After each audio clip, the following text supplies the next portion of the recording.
the applicant is here. Mr. Wilhelm represents the applicant. Mr. Hamilton is here for the Group Protect PT. For those of you that haven't been with us before, what we'll do is the applicant will have an opportunity to present their case. Mr. Hamilton, as counsel, will have the chance to cross-examine the witnesses that are called. Then Protect PT has had its appearance. We'll have the opportunity to present evidence in objection to it. If there are individuals that wish to testify, what I mean by that is you'll take an oath, you'll come up here if you want to voice your opinion or present some type of evidence.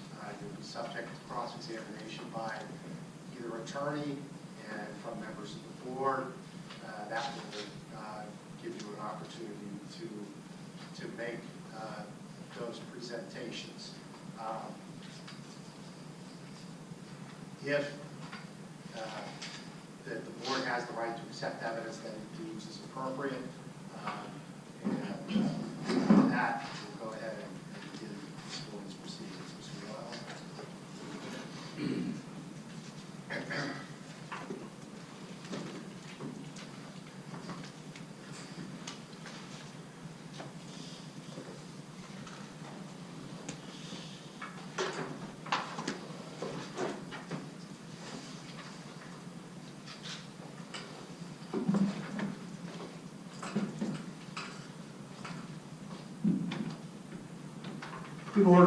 Good morning, Honorable Commission. My name is Jeff Wilhelm. I'm an attorney for Apex Energy PA, LLC, the applicant.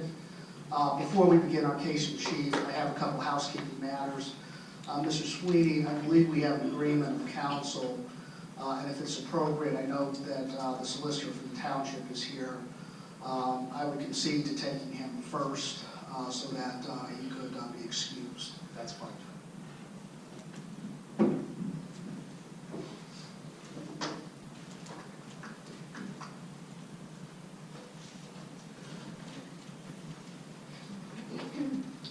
Thank you, Mr. Wilhelm, and thank you to Mr. Hamilton for consenting to allow me to come up here. Sure. Okay, is that better? All right, thank you to Mr. Wilhelm, and thank you to Mr. Hamilton for consenting to let me come up here first. Also, thank you, obviously, to the members of the Zoning Hearing Board and Mr. Sweeney. Commissioners would like to just thank you for all of the hard work you're putting into holding these hearings.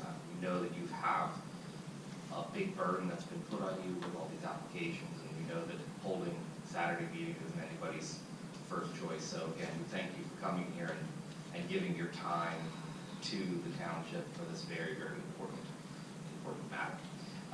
I'm here on behalf of Township Commissioners. I've previously appeared before you and entered an appearance on the Bacchus matter. My testimony will apply to that matter where I previously appeared, as well as the three applications that are in front of you today. As you know, the Penn Township Board of Commissioners has adopted the ordinance which you are now considering. Part of that ordinance included language that was incorporated from the Pennsylvania Constitution, also known as the Environmental Rights Amendment. And that language has been something you've been interpreting in your previous applications. As you also know, there has been some litigation over previous applications. And as part of the settlement of those previous litigations, the Penn Township Board of Commissioners, Apex Energy, the applicant, and this board have reached a legal understanding in the form of a stipulation as to a list of specific criteria in the form of a series of conditions, which I believe you are all familiar with, having approved those conditions in previous applications.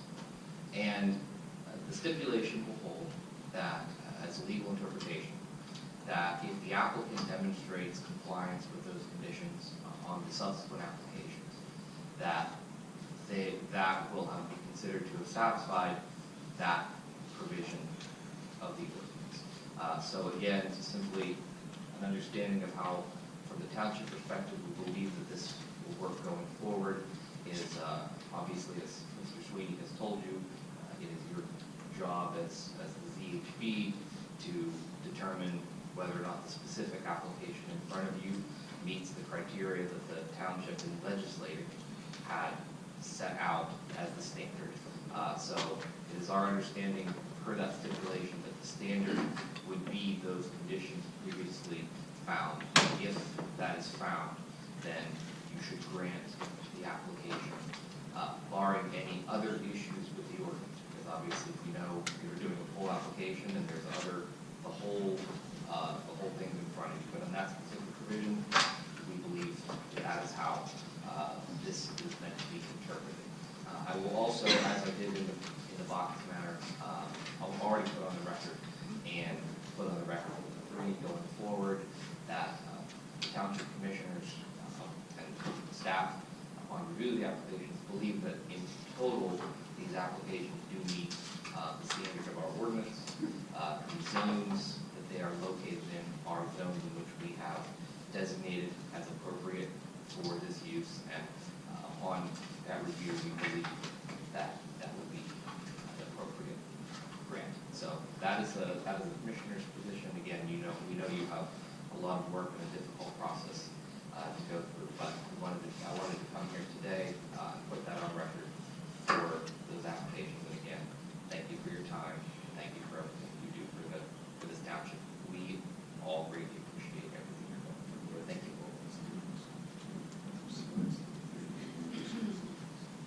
And Mr. Hamilton and Mr. Wilhelm, Mr. Corns, my understanding is for the Kulik and the Deutsch hearings, there's a stipulation that this would be the offer of the testimony of Mr. Corns at those proceedings. Is that correct? That is correct, and I understand Mr. Corns is entering his appearance on behalf of the township in this proceeding as well as the Deutsch approval proceedings. That's correct. Okay. Let the record indicate both counsel and all counsel needs to be there. Okay, thank you.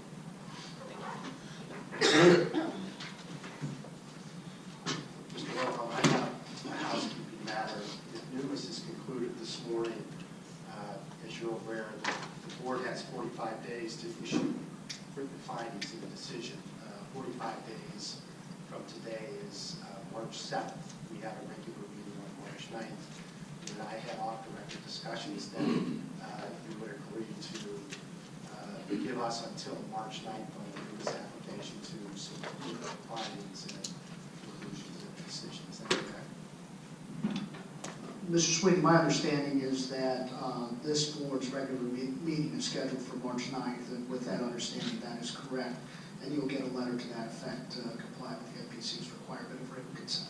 Thank you. Additionally, one more housekeeping matter. Per the consent judgment and stipulation, Apex is retaining its right, if necessary, to challenge the application of the pending ordinance doctrine. I have served statements of law to both, this morning to both Mr. Hamilton and Mr. Corns. We had previously submitted to you under the Bacchus proceedings those ordinances, as opposed to giving you 3 sets of the same binders. We are going to just submit the statement of law and a record copy for the Numis matter.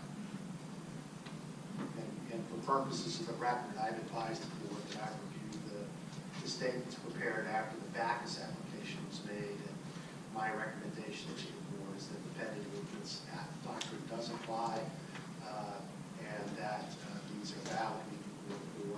The thrust of that argument was that the Apex was claiming that they should have the right to approval under the ordinance as it was enacted prior to the amendments, because of what they believe to be significant changes from the pending ordinance the applications were submitted under, as it was actually enacted last fall in the new Penn Township zoning ordinance. I researched it and I advised the board that the pending ordinance doctrine does apply for these 3 applications and the Bacchus application.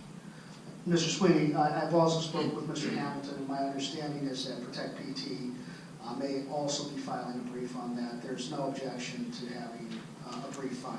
That's fine. And that objection objection is, and that claim is preserved. We'll mark this as Apex Exhibit, I think it would be 19. And Mr. Sweeney, just for the record, the township also agrees that the pending ordinance doctrine does apply in this situation. We're not filing a brief at this time, we're just reserving our rights to do so at a later date if this issue becomes live. That's fine.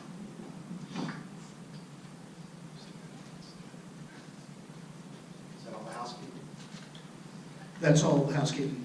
Mr. Sweeney, we have attempted to bring a second microphone. We will work with 2 microphones unless Ms. Greer indicates that there's feedback and then we have to go back to 1. But we thought we would try to avoid the dueling microphone today. If I could have Mr. Hess come up, please.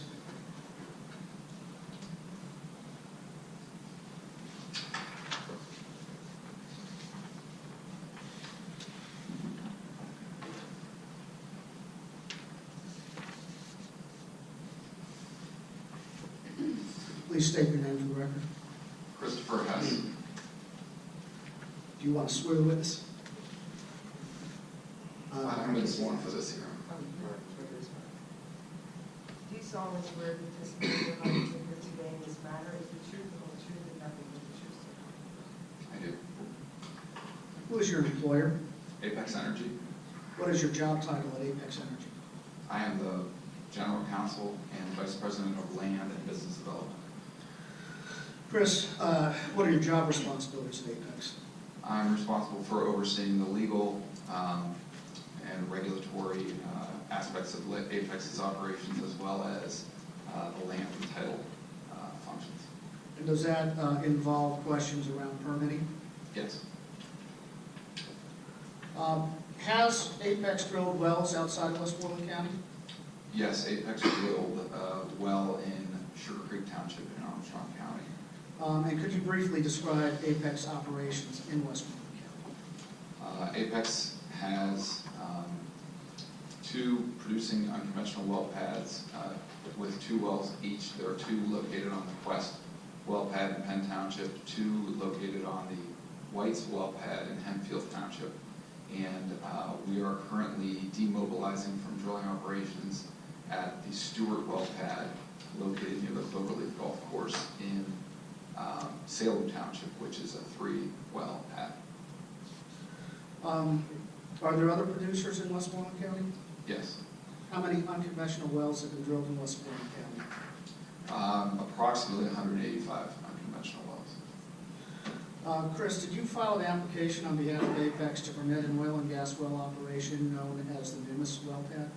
Yes.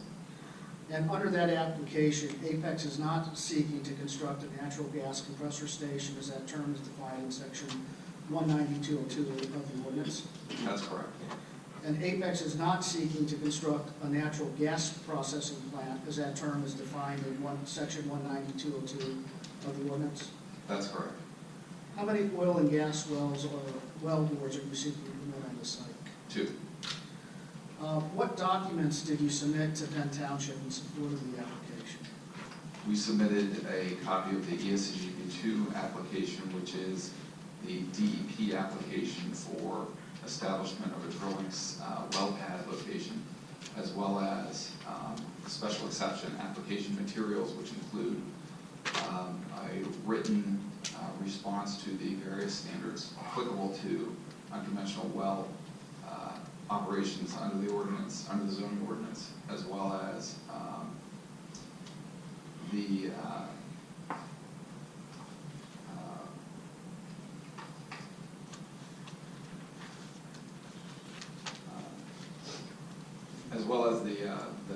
drawings, the site-specific drawings that go along with the application. Let me show you what has been marked as Exhibit 1 to this hearing. Do you recognize this document? Yes, this is the written responses to the ordinance requirements that was filed by Apex. And this is a document that Apex prepared with the advice and consent of its experts, is that correct? That's correct. And this is a supplemental document that supplemented an earlier version of this that was filed last November of 2015. And that earlier version was under the original pending ordinance, and the reason why you're supplementing is that this complies with the current ordinance, is that correct? That's correct.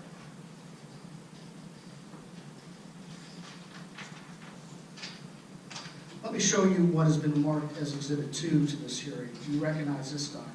Yes. What is this document?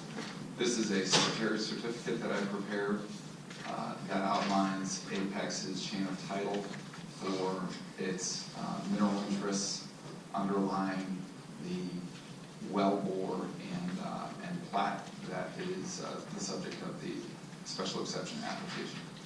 Could you trace for the board how Apex Energy holds a leasehold interest to all of the property area? Yes, there are two leases that are shown on the drawings today. The first is a lease called, that we refer to as the Numis lease, but has its origins in a lease by S.P. Whitehead as the lessor and Trafford Oil and Gas Company.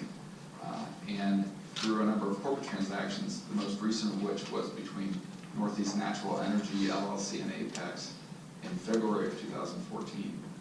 We came to own that lease as well as the wells contained in that lease, and we are the operator of those wells. In addition, the second lease is a direct lease between Apex Energy as the lessor and Eugene and Christine Gornick as the lessees. Mr. Hess, is there a protected structure within 600 feet of the planned well bores? No. Are you in a position today regarding the permits to drill the wells for the Numis well? No, we're not. What additional permits do you need, and who is the entity that must grant the permits? We will need a well permit to actually physically drill the well bores, as well as a what's referred to as a joint permit, because the well lease road crosses a small stream, and we're going to be installing a culvert, so we'll require approval from the DEP for both of those applications. And you have already got, first, let me show you what is marked as Exhibit 3 to the application. What is this document?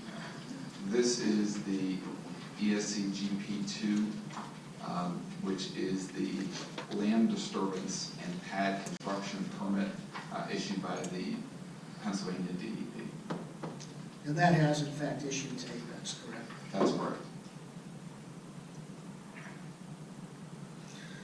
Well, Mr. Hess, you were present at the January 12, 2017 hearing on Huntley & Huntley's application for the Poseidon well, correct? Yes. And you sat through Dr. Saw's, probably mispronouncing that, Sehu's testimony, is that correct? Yes. And Dr. Sehu indicated that the DEP might be reviewing its regulations with respect to air permitting of unconventional oil and gas wells. Do you recall that testimony? Yes, that's what I recall from the assessment. Are you currently required under the DEP regulations to get an air permit? No. Why not? There is an exemption to oil and gas construction and well drilling operations that's issued by the DEP that does not require an air permit to be issued for unconventional well development. And if Apex, or if the DEP changes its regulations through public process and requires Apex to get a permit, am I correct that you would have to get an air permit before drilling the well? Yes, that's correct. And you would, of course, provide that permit along with any other permit to the township prior to drilling the well? Yes, that's a condition of the township's ordinance.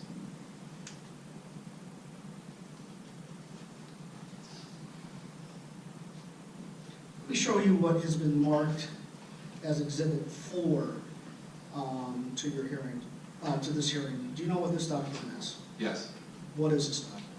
This is a document that outlines the conditions applicable to Apex's Numis application and operations as identified and set forth in the consent order. And you recognize that that is my signature on page 3? That's correct. And am I correct that Apex, the corporate officer of Apex is willing and is committed to having all of these conditions imposed on this particular well pad site? Yes, and as the General Counsel of Apex, I authorized you to issue that letter on Apex's behalf. Let me show you what's been marked as Exhibit 5 to this hearing. Do you recognize this document? I do. What is this document? This is a federal consent order in the matter of Apex Energy versus Penn Township et al., issued by the United States District Court for the Western District of Pennsylvania on December 16, 2016. Okay, and this is a document by and between Apex Energy, Penn Township, and this zoning hearing board that has been approved by the court. Is that correct? That's correct. And there is also stipulation for entry of consent judgment? Yes, that is correct.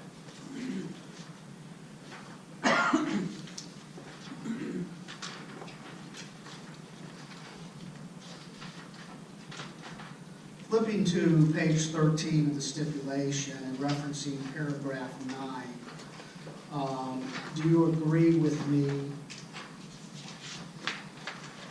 that the conditions that are set forth in Exhibit 4 satisfies subparagraph C, D, F, G, H, I, and J, correct? Yes, that's correct. And in fact, they are a verbatim recitation of those conditions, is that correct? Yes, that is correct. Okay. Looking at subparagraph A, Mr. Hess, you have already testified that Apex will provide all necessary third-party permits prior to the construction and drilling of the well, is that correct? Yes. Looking at subparagraph B of the consent judgment, Apex has hired Brian Sterner of ERM to produce a study that includes ear modeling and hydrogeological studies regarding potential pathways that a spill or release of fluid may flow. Is that correct? Yes, that is correct. And I will have him testify as to that particular study. Mr. Hess, looking at subparagraph E, Apex has hired Warren Parker, Pennsylvania registered professional engineer with Civil and Environmental Consulting Inc., to design and develop the well pad site, produce an erosion and sediment control report, and the stormwater management plan. Is that correct? That's correct. Mr. Hess, after you drill the wells, does DEP inspect the well pad site? Yes, the DEP conducts inspections. There's a pre-drill inspection that takes place where they will come out to the well pad and they'll conduct an inspection of the physical site to make sure that erosion sedimentation controls are as shown on the plans that were approved by the DEP. And that's called a pre-drill meeting or a pre-spud meeting, where they will then walk through the expectations with respect to the department as far as how the site will be set up, how the site will be maintained, and then throughout the drilling, completions, and turn to sales process, the DEP will conduct periodic inspections throughout the life of the operation and then the operation of the well itself. Let me show you what we will be marked as Exhibit 7 to this hearing. Do you recognize this document? Yes. What is this document? This is a DEP inspection report from February of 2016 for the Apex Peterson well located in Armstrong County. And to your knowledge, is Apex subject to routine inspections from the DEP? Yes. And as a result of this inspection, do they inspect the casing, for example? As a result of this particular inspection, yes, they inspected the casing, which involves a review of the wellhead and its conditions, as well as any type of leak detection or leak mitigation that may need to be done on the site. And Mr. Hess, did the DEP inspector comment about Apex's well pad site? Yes. What did he say? He added, quote, "Note, colon, I would like to commend Apex for the very neat appearance and safe setup of everything staged and set up on this well pad, period. is one of the nicest that I've seen, period, close quote. Mr. Hess, did Apex have an incident on the Quest Central Pad 7 site in December of 2016? Yes, on December 1st of 2016. Could you describe what happened on that incident to the board? We had set up to begin drilling operations on the Stewart well, which is adjacent on an underground basis, adjacent to the Quest well, so that the Stewart laterals would essentially be running in parallel to the two wells that come off the Quest pad. As a safety precaution, we would shut in those wells and completely contain any production that would come out of those wells. So we had done that in the days leading up to December 1st. Subsequently, on December 1st, the contractor was moving a piece of equipment, part of which contained or was connected to mercaptan. Mercaptan is an odorant that is added to the gas stream. Methane is an odorless substance. But the smell you detect when you're in your home if you leave the stove on without flame, that's mercaptan. It's an odorant that's added, has a sulfur smell to it. And the reason it's out of the Quest pad is because People's Gas is the purchaser and transporter of the gas from the Quest well pad. So People's required as part of our agreement with them to take our gas that we install, that they operate and maintain an odorizer on the Quest location. So that odorizer contains mercaptan. How do you spell that?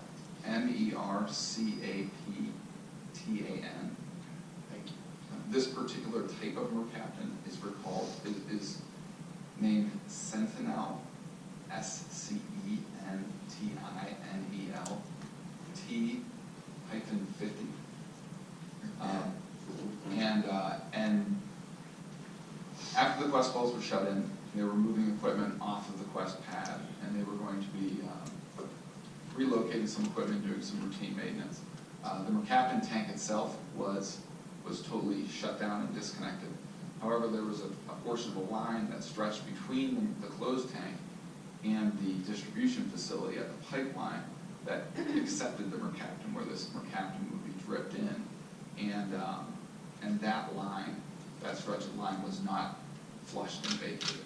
So when that was disconnected, that line spilled approximately 2 ounces of mercaptan. Mercaptan, however, is an extremely pungent and powerful odorant relative to its volume. And that spill occurred on December 1st. And what was your response? Within about 15 minutes, we had our operations folks on the scene mobilized to begin containment of the spill, as well as attempting to contain the odor emanating from that. However, we, again, as a safety precaution, we do not have access to what's called a deomer, D-E-O-M-E-R, which is the deodorant. People's Natural Gas keeps that themselves because they don't want people having spills or handling this substance and then spraying a deodorant on it to either cover up a spill or cover up, worse yet, a leak of natural gas. So we immediately contacted People's Natural Gas to have them send a crew out to begin spraying deomer on the site, but we also began site-specific excavation of the soil that the spill landed on. And did the DEP come and investigate this incident? They did. And as a result of that investigation, did they issue a notice of violation? Yes, they did. And what did they say that you had violated? They cited a violation of Chapter 68, which was a failure to report a spill, or excuse me, Chapter 78, which is failure to report a spill that threatened the waters of the Commonwealth or that exceeded 5 gallons in volume, as well as failure to maintain and identify the particular substance in our PPC plan and spill control plan at the site. And both of those substances were capped in the DNOM, or those were substances controlled by third parties, is that correct? That's correct. Actually turning to Exhibit 18 to this hearing, is the notice of violation the document behind tab A? Yes, and this violation identifies the incident as well as the DEP inspection that took place following that incident. Okay. And as a result of the notice of violation, have you contested that notice? Yes, we are. And is that what is shown as Exhibit B? Yes, this is my letter of December 23rd, identifying the basis for our contest of the issuance of the notice of violation. And one of your contests is that 2 ounces is less than 5 gallons, is that Correct, as well as the fact that the substance itself is not a designated regulated substance under any of the regulatory structures that the DEP cited. That the particular substance which we identified as the Sentinel T50 odorant is not, in and of itself, that substance does not constitute a reportable substance, a regulated substance under the ordinance. Did you provide all this information to the township? Yes. And just to follow up, we also conducted our own internal inspection, which we supplied to the DEP, and we supplied to the township as well. That day, the day of the incident, that afternoon, our field personnel met with the township, the local fire chief, Bob, I'm going to get his name wrong, I think it's Sukosh or Sokosh, out at the site. And he observed our remediation efforts that day.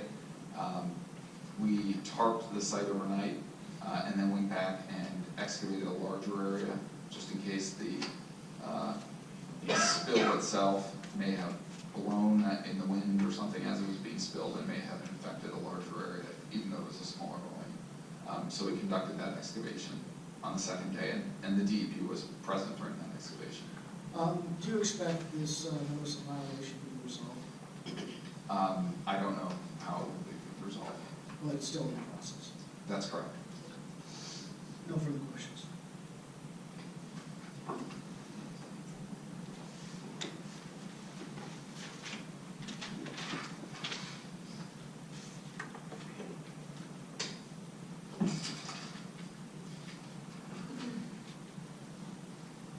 Good morning, Mr. Hess. Morning.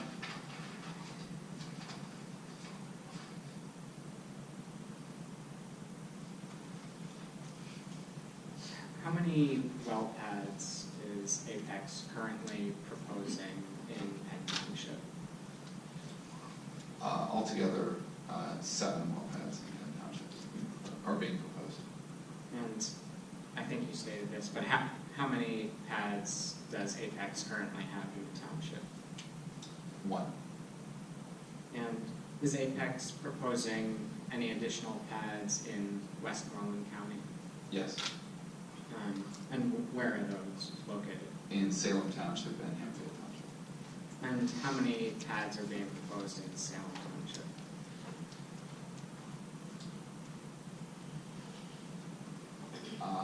Approximately 6, I believe, or 6 will be proposed in Salem Township. We're in the process of permitting those additional well pads. And how many for Hempfield Township?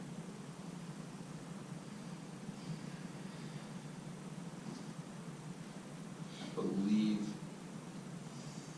3 additional pads in Hamfield Township, possibly 4. And for the well pads in Penn Township, is Apex proposing to develop them all along a similar timeline, or will they be developed one at a time?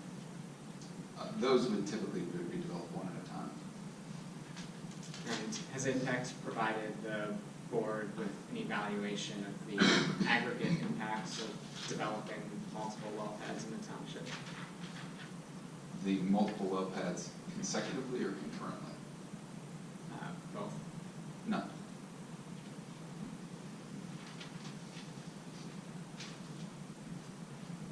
You had mentioned that oil and gas activities are exempt from DEP air quality permits, is that correct? That's correct. And what do these air quality permits generally regulate? Air quality permits can regulate any substance. It depends on the industry that you're talking about.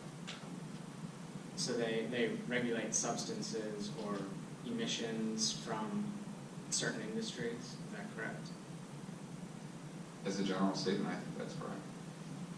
And in this instance, oil and gas activities are exempted from those standards that would regulate emissions from. When you say oil, let me Yeah, have an objection there.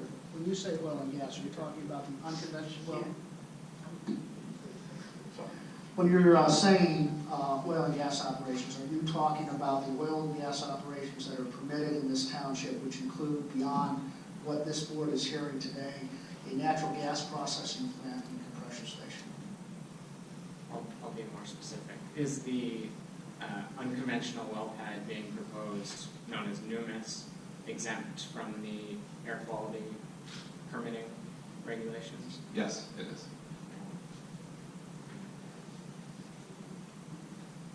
You mentioned that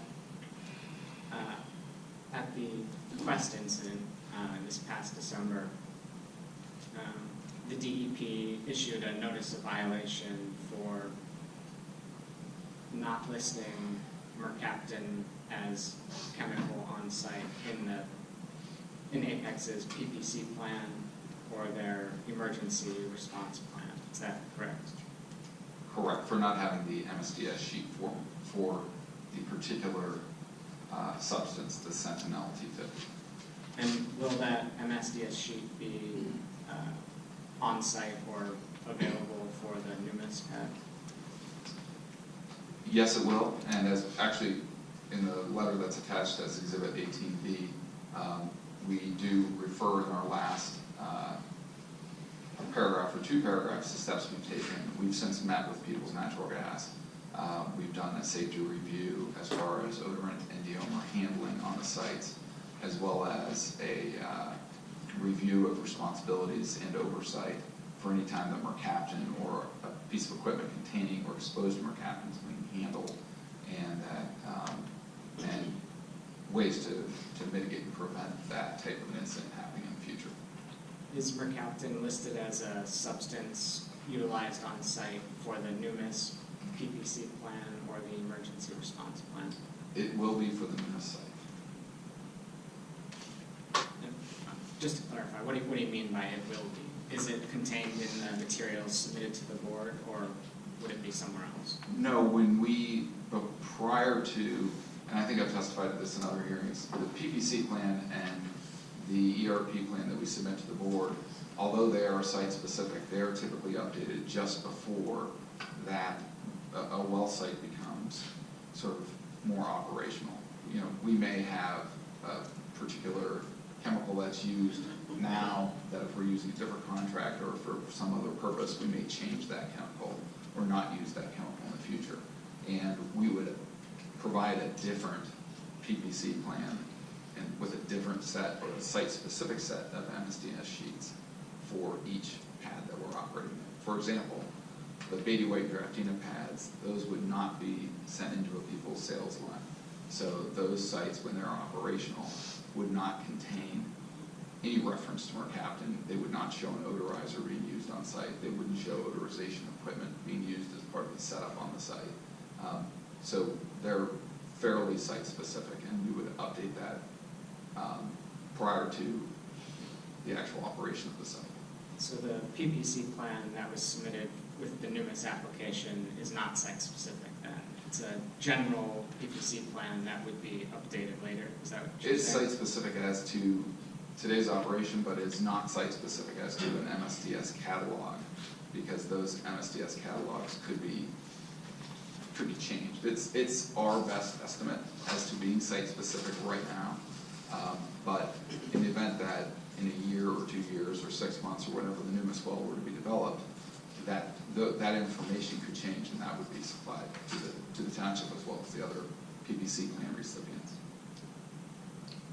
Really going back to the Quest incident specifically, were local first responders involved in responding to that incident? Yes, we had the Penn Township,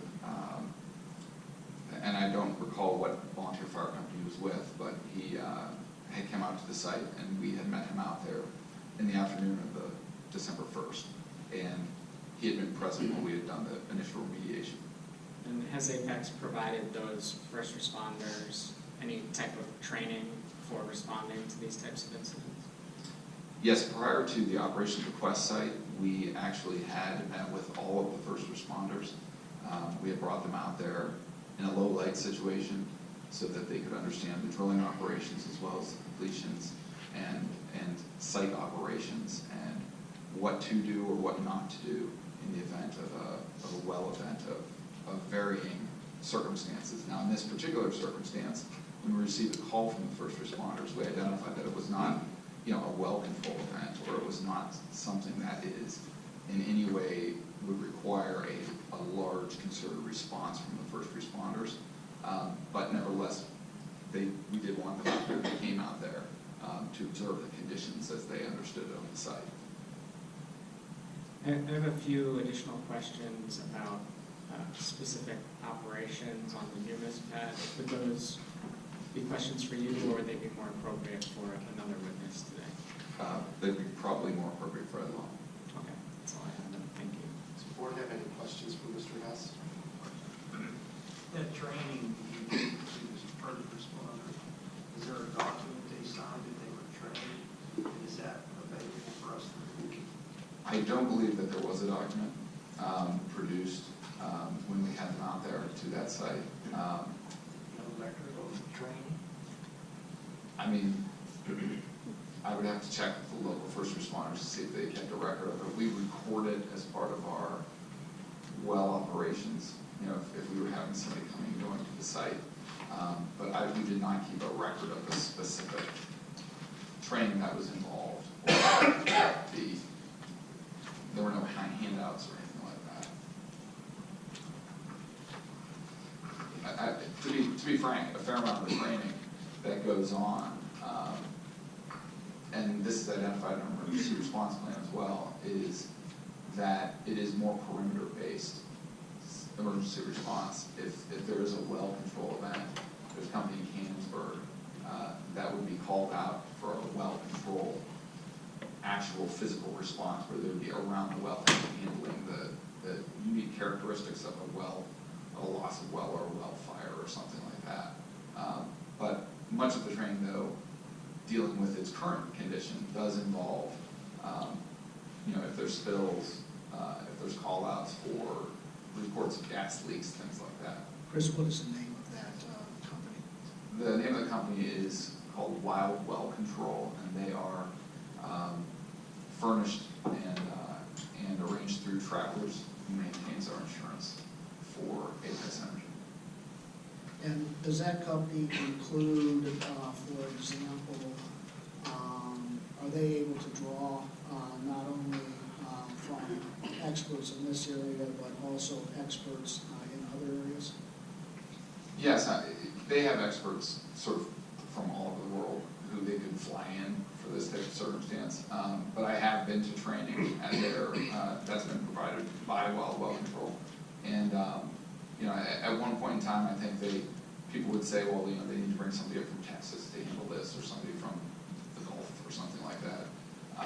It's my understanding, and what we've been informed is that the local personnel that are situated in Canonsburg are fully trained to respond to and handle any type of well control incident that would happen in southwestern Pennsylvania. So in the case of a well failure, what is the local, the first responders supposed to do until these people show up? A lot of it involves perimeter control as well as coordinating with County 911. Westmoreland County 911 has been trained also by Wild Well Control. That's what I understand what we've been told by them. Because we're not the only unconventional operator in Westmoreland County. So it would involve likely site coordination and perimeter coordination, you know, for the access road and traffic control and things like that.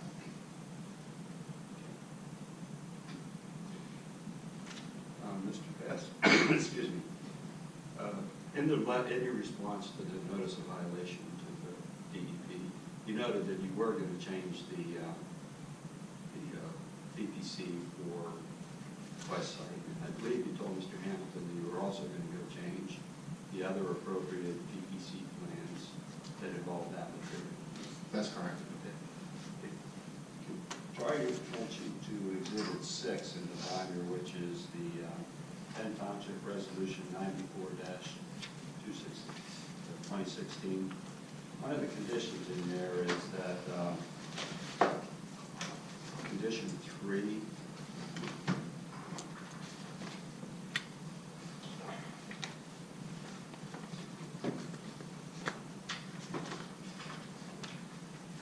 Yes. it says, review and approval by the township of the site-specific emergency response plan submitted by the applicant.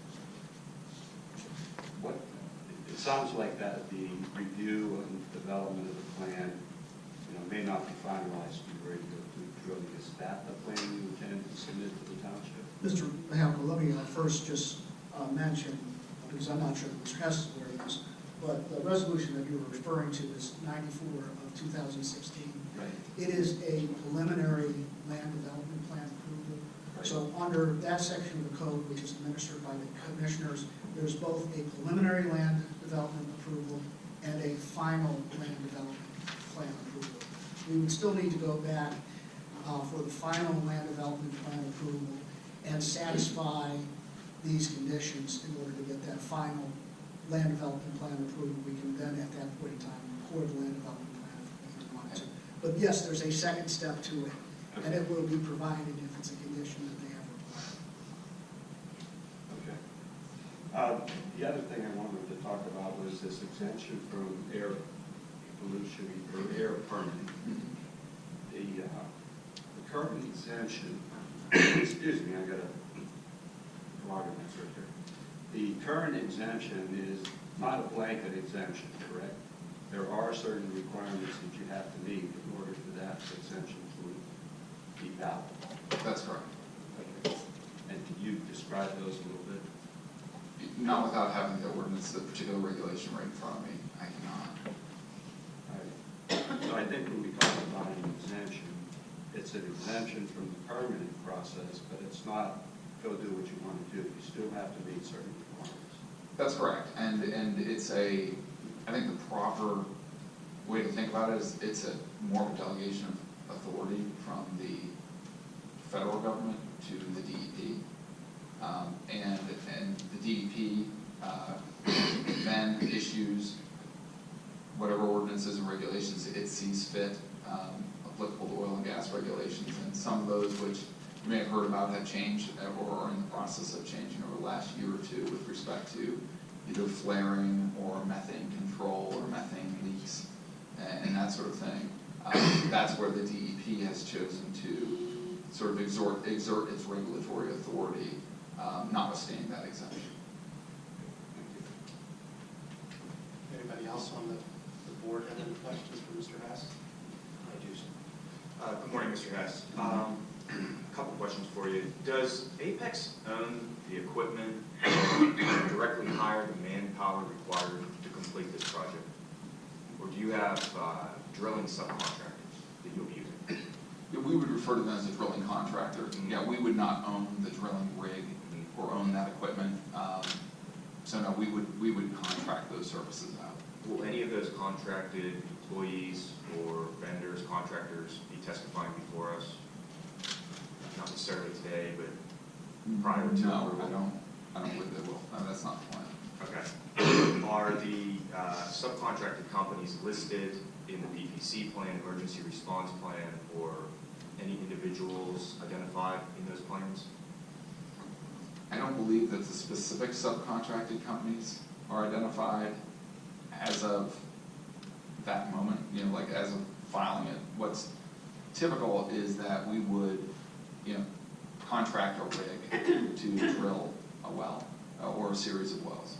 And that rig company would then become that rig contractor for whatever those wells would be on the well schedule or drilling schedule.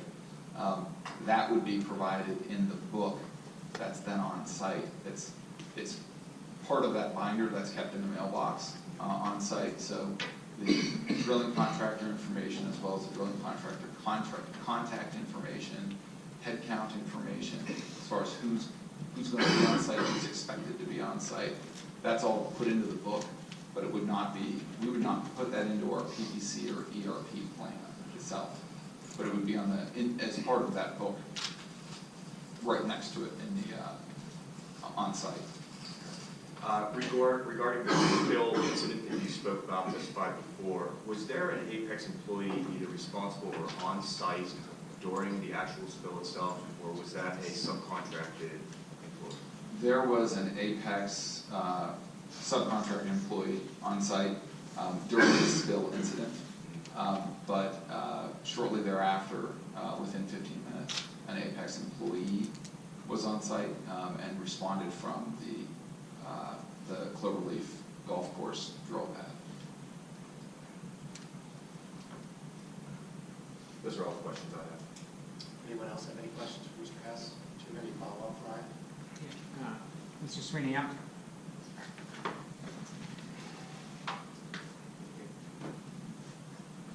Mr. Hess, I just have a couple of specific questions about the Numis PPC plan that was submitted.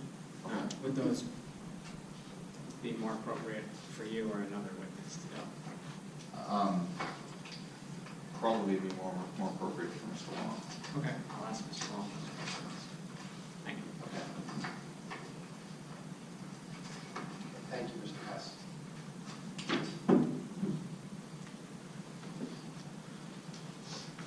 Mr. Sweeney, I'll call our next witness, which is Lauren Parker.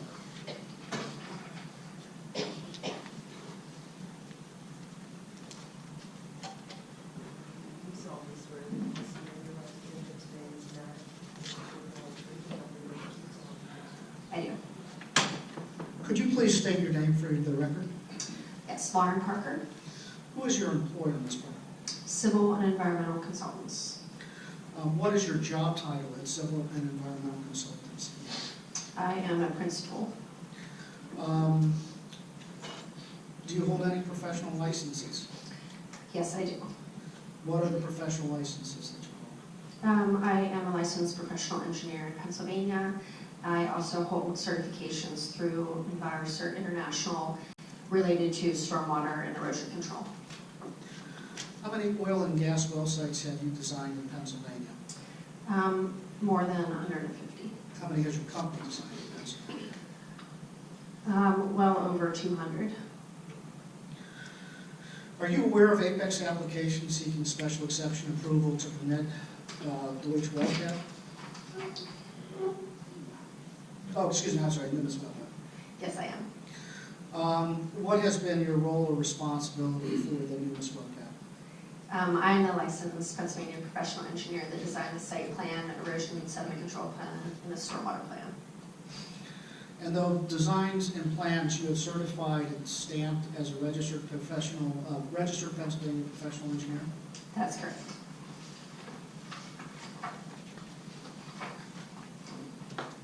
Let me show you what has been marked as Exhibit 8 to this hearing. Do you recognize this document? Yes, I do. And what is this document?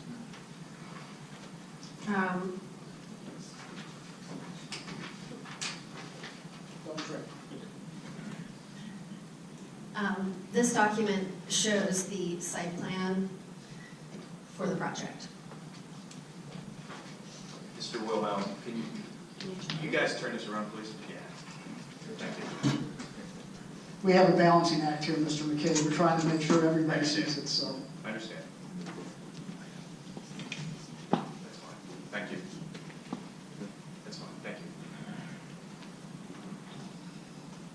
Could you please explain to the board the design features on the well pad? Let's just start up here at the pad itself. Yes. So there is a well pad that's approximately 3.6 acres in size that will be placed on the site. And there will be an access road that is approximately 3,800 feet long that actually connects down through the property, heading south, and then ties into the back well pad. And can you describe, we've got an orange line. What is that orange line? That orange line that you're referring to is the offset from the protected structures, showing a 600-foot offset from any protected structure. Okay, so this is outside the offset, so there's no protected structure within 600 feet of the pad, is that correct? That is correct. And then there is also a purple line, I believe that's purple. What does that line represent? That line represents a 200-foot offset from the property lines. Okay. And then you also have a 50-yard side and a 250-yard rear setback, is that correct? That is correct. And you have reviewed this design plan with the standards of the current ordinance, and you agree with me that it meets all the dimensional standards and all the setbacks required under the Penn Township ordinance. That is correct.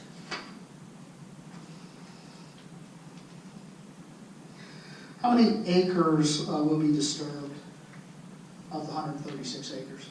28.2. Will any earth disturbance occur in the 100-year floodway? Yes. Where is that?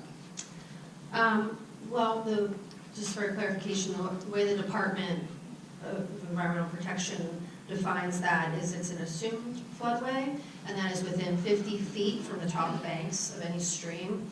So, I look nicer on a different drawing, but we have a stream crossing, and so where the road crosses the stream will obviously be going within the floodway across the stream and then across the floodway to go out. And for that, you need the DEP permit that Mr. Hess spoke about. That's correct. Is that the culvert we talked about? That's the culvert. Yes. Well, Mr. Swain, let me have her answer that question. Yes, that's correct.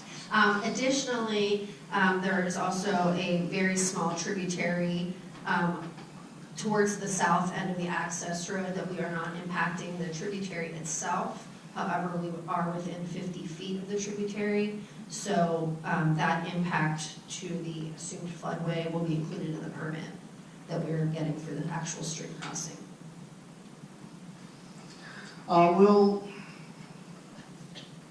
Does the design of the use meet the height requirement applicable to the project? Yes, it does. Let me show you what is exhibit. I think if you take that down, we should be at C900.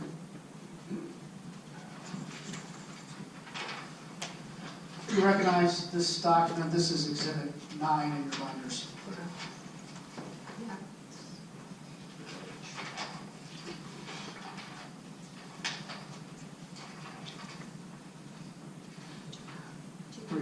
C300. What is this document?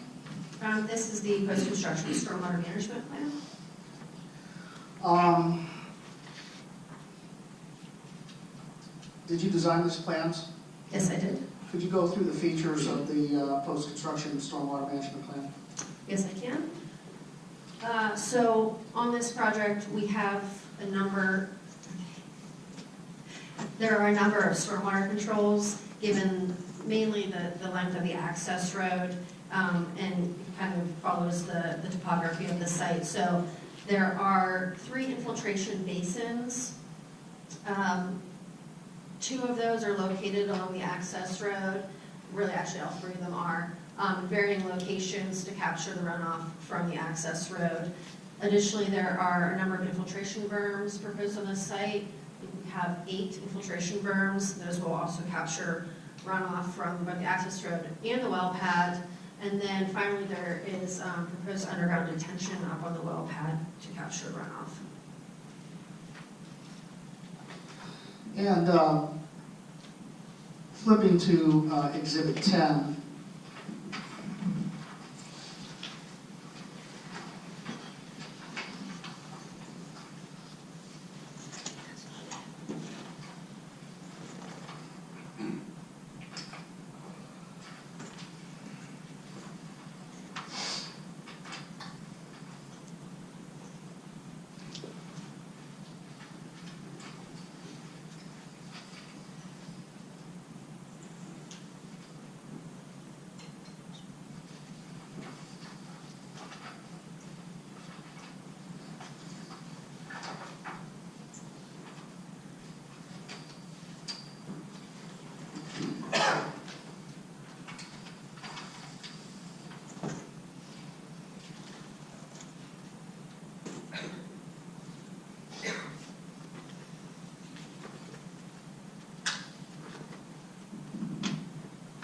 probably should bring a second attorney with me, shouldn't I? Flipping to Exhibit 10, what is this document? This is the erosion sediment control plan. Can you explain the features about this document to the board? Sure. So this basically just shows for construction of the site, the controls are going to have to be in place to prevent erosion from occurring and prevent sediment from leaving the construction site. So there's a number of controls that we typically utilize that come out of the Pennsylvania Department of Environmental Protection, the E&S manual. It includes filter stock, sediment traps, compass filter stock sediment traps, erosion control blanket is used on all slopes over 2 to 1, as well as just standard seeding and mulching that would be used on any disturbed areas. Now, in the course of applying for both the special exception permit, you are also the engineer responsible for the land development plans, is that correct? That's correct.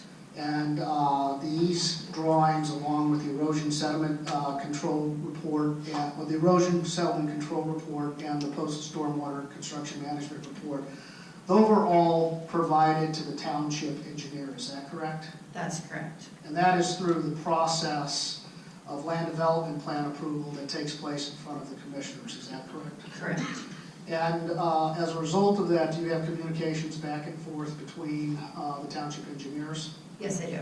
And do the township engineers give a recommendation to planning commission and to the commissioners as to whether or not the plans satisfy the requirements of what is the subdivision land development plan, chapter 156 of the code, and also the stormwater management portions of the code, which is chapter 144? Yes. And did the township engineers give a recommendation for the site plan development plan approval, stormwater control management, and erosion sediment control? Yes, they did. I would object, Mr. Sweeney, to hearsay of the township engineer. I don't know if we have a written letter from the township engineer or if they're planning to testify today. I think she testified as to the process. Well, let me wrap this up. This part, if you can come back over. If you recognize what is Exhibit 6 to this hearing, I believe this is a document that has already been referred to today. Yes, I do. What is this document? This document is going over the preliminary conditional approval for the land development. And this is a document by which the commissioners have approved the preliminary land development plan for this, for the Numis site, is that correct? That is correct.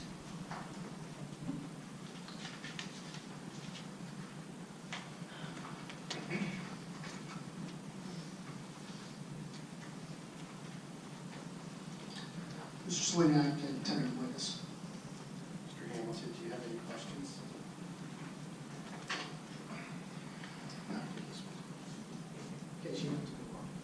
Thank you. Ms. Parker, just a few quick questions for you. You mentioned that there are several streams and tributaries where the activities might fall into that floodway. For those streams and tributaries, are they currently impaired for any pollutants?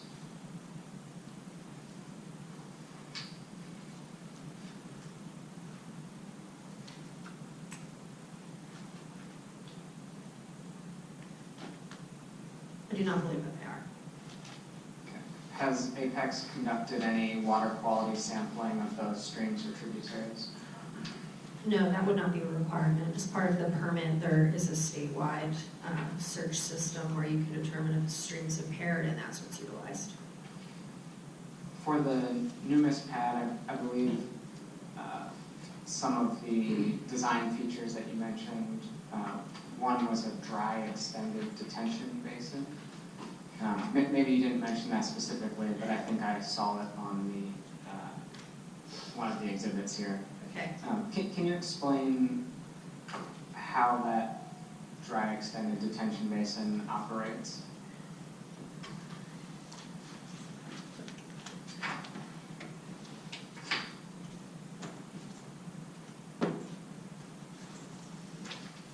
Okay, you're referring to the underground detention.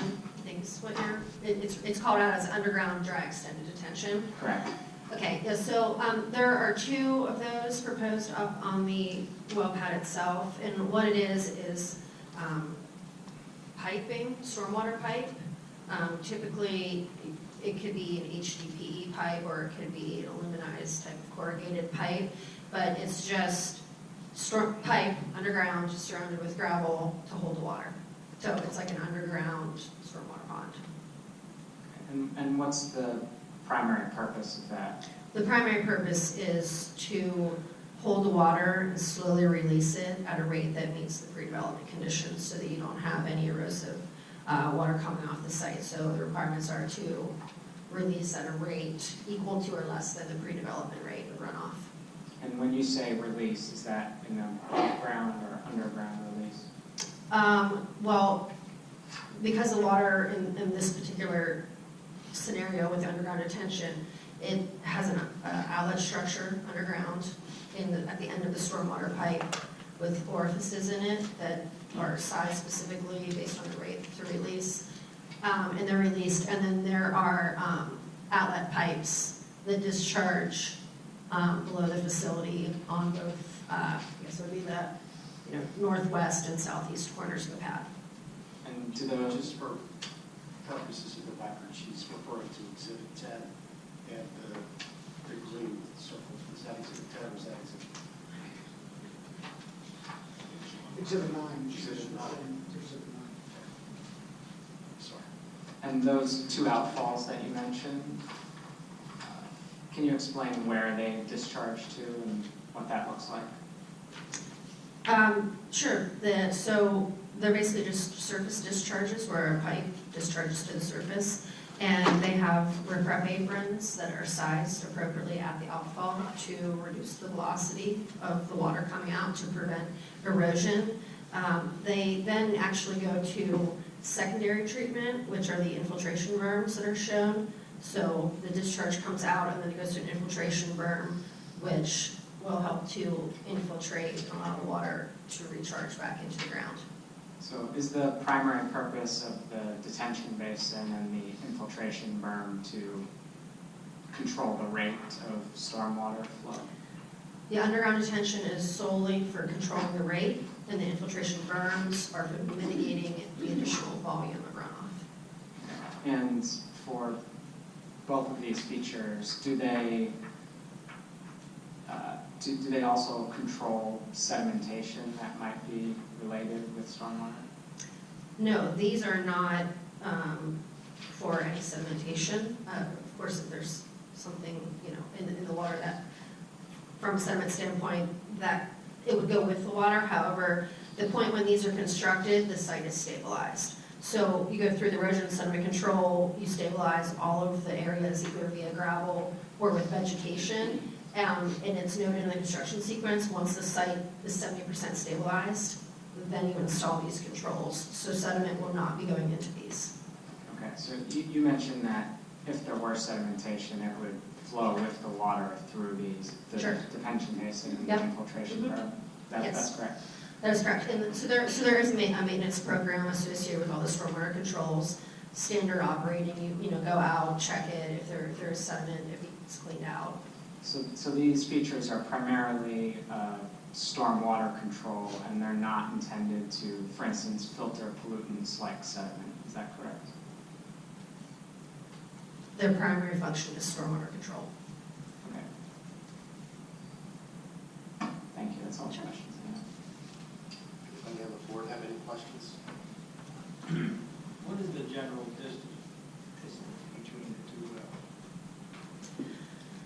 The access road is about 3,800 feet long, so about that distance, a little bit less, I guess, because of where the access road hits the Numis pad. When you did this study, did you factor in any impact of the Bacchus possibility to impact that area?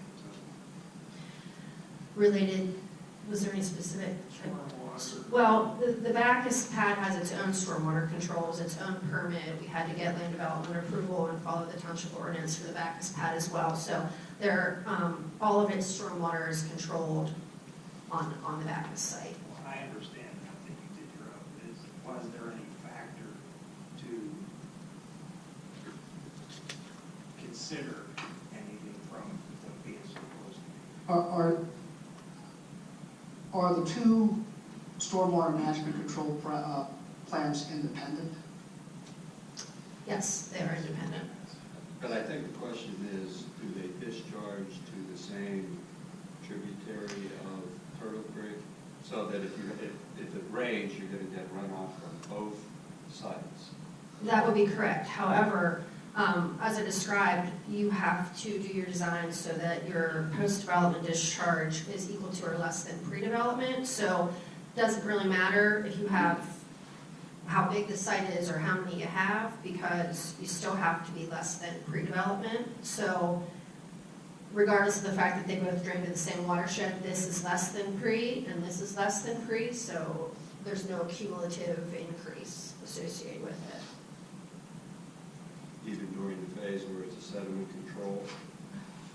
So Well, I mean, during construction, you know, we are not, the sediment controls will control typically either the 2 or 10-year event from a sediment standpoint. Now, these wouldn't be being constructed simultaneously. I mean, the Bacchus would have to be built before you could go onto Numis, just because of the fact that we would be driving across the Numis pad or across Bacchus to get there. and they both discharge eventually into Turtle Creek.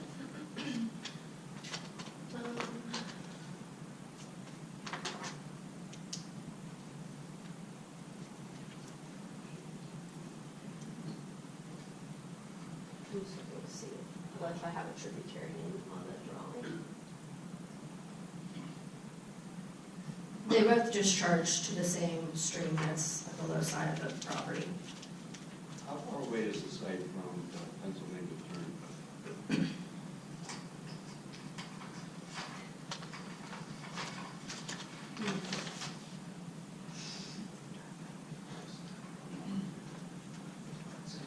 About 800 feet. Does the Turnpike Commission have any rules that you're aware of regarding proximity? No. I mean, they control their right of way, and that's it.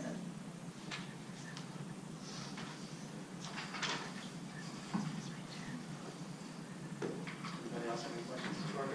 Thank you for being here as usual. There was one question about the access road. Is there a permit process or anything you have to submit to the Department of Transportation about road safety to ensure that the route, I mean, it looks like it's kind of a uphill, downhill, just kind of route. Is there anything that to ensure the safety that or the design standards that they've been submitted for permit or anything?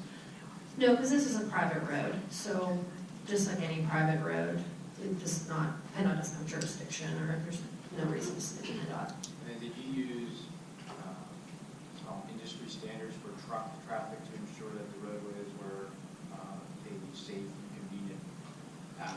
Sure, yeah, whenever we design it, I mean, this is a 24-foot wide road, so we have 12-foot travel lanes. Additionally, we pay attention to the slope, which is not just from, what I think is best for engineering, but it's also for the operations of Apex. They have large equipment coming through.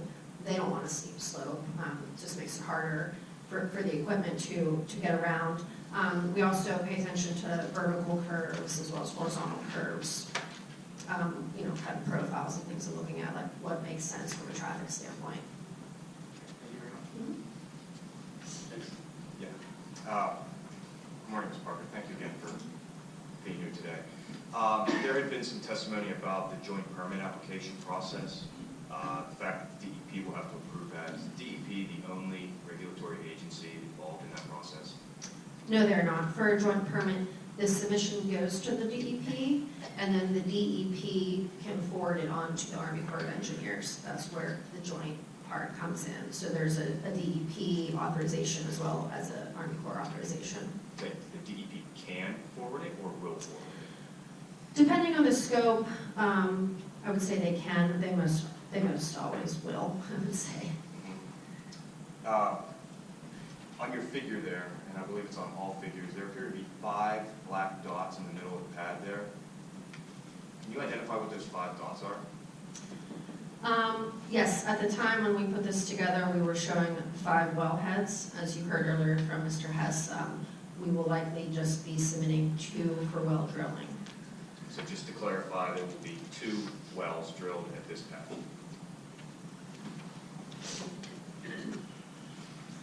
That's correct.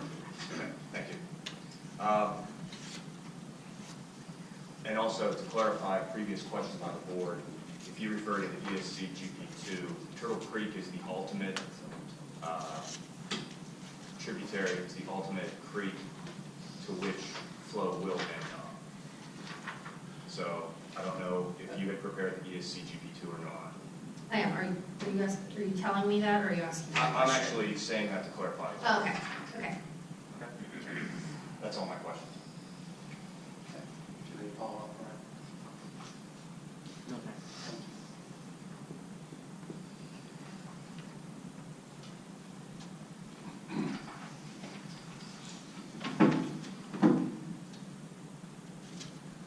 I'd like to call Mr. Ed Long to the stand.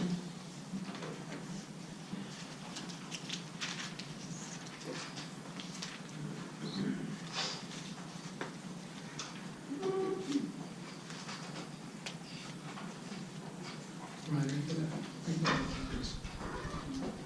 I going to need that? I probably won't need it. Maybe that's-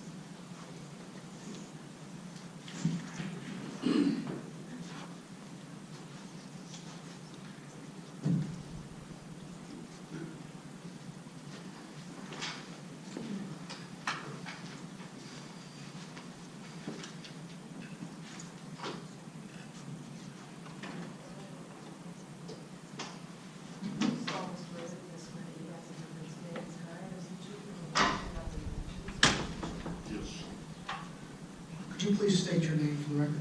Ed Long, Who's your employer, Ed? Apex Energy, What is your job title at Apex Energy? the Chief Operating Officer.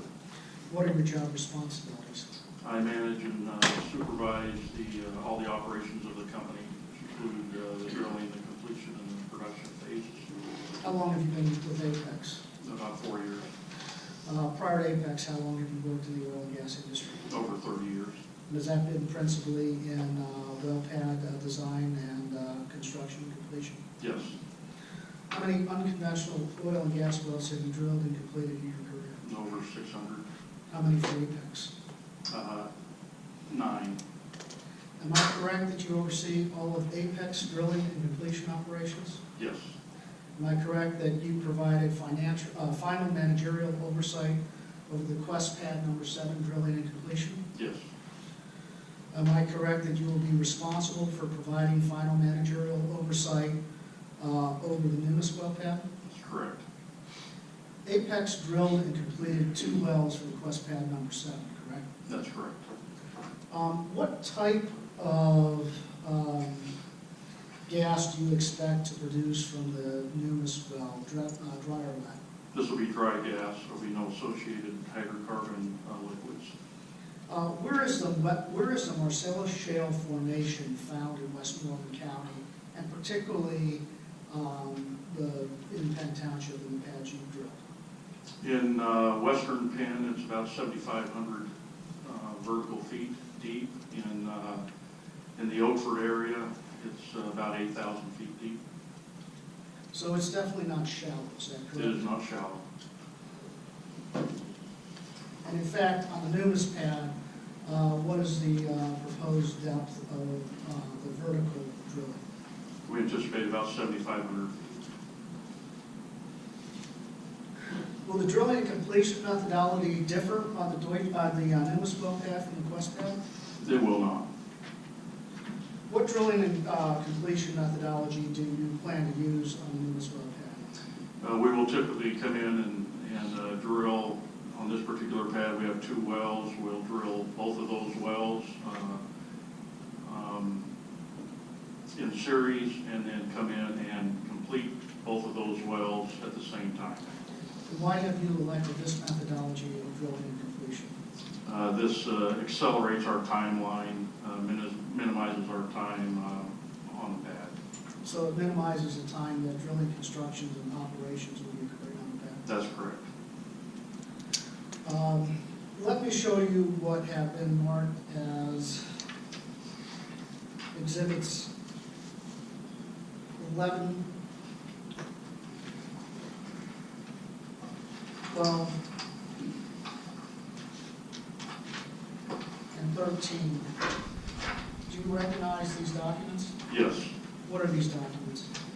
They show the drilling phase, the completion phase, as well as the producing phase or the end use. Okay, and exhibit 11, that shows the drilling phase, That's is that correct? correct. Exhibit 12, that shows the completion phase, am I correct? That's correct. And exhibit 13, that shows the end use, is that correct? That's correct.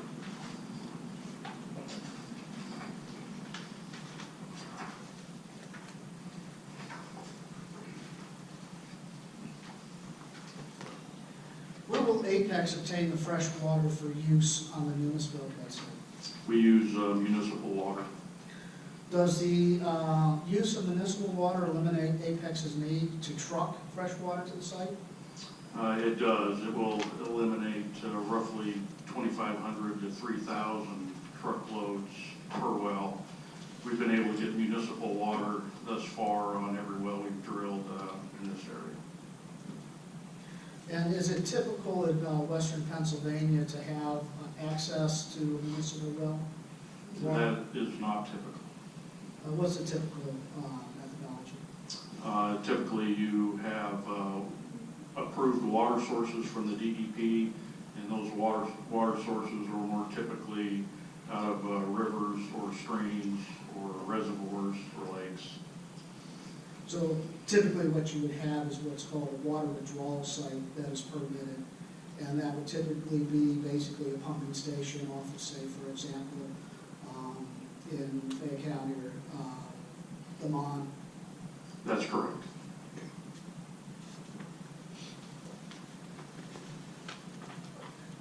Going to Exhibit 10, could you explain to the board all of the barriers starting from the ground level up that Apex employs on its drilling sites? I think that's Exhibit 11. I'm sorry, Exhibit 11. I apologize.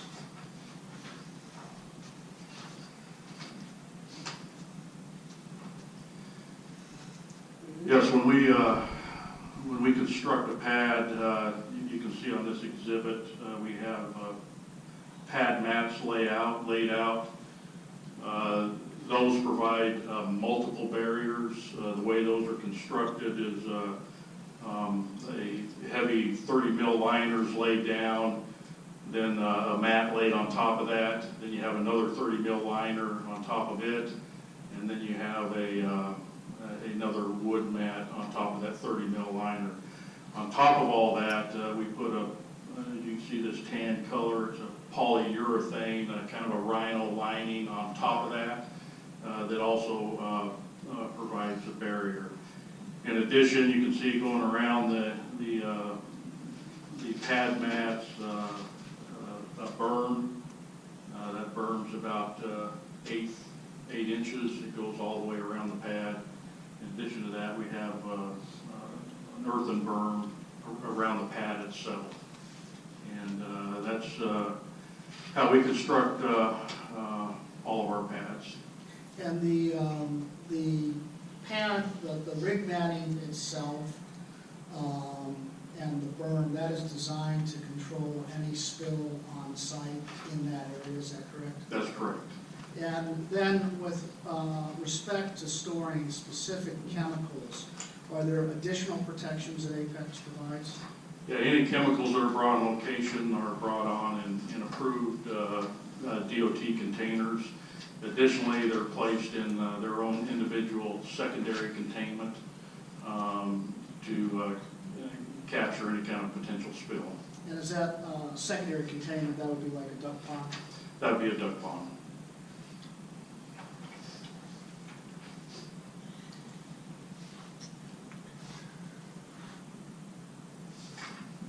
What type of chemicals do you use on site? We'll typically use a friction reducer, scale inhibitors, and a biocide is the 3 main chemicals. And how long do you typically, when you're taking chemicals to the site, how long are typically chemicals stored on site? A very short time. They're brought on as needed and used in the process. So chemicals are constantly being replenished as we need them. So typically no longer than 24 to 48 hours? Correct.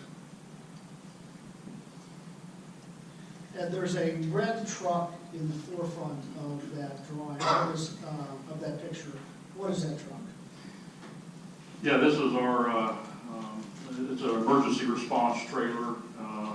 It's on location during all phases of construction and operation. That trailer houses spill equipment, safety equipment, general equipment you would need as to respond to any kind of a spill very quickly. And I know it's been testified already here today, but just to confirm for the board, because I heard it in the Poseidon well pad, it is not Apex's, Apex does not intend to use volunteer firefighters to respond to a well fire event. You have a specialized company to do that, is that correct? We use experts that do that are trained and certified and know how to respond to that type of an incident. Going to the next picture, should be 11.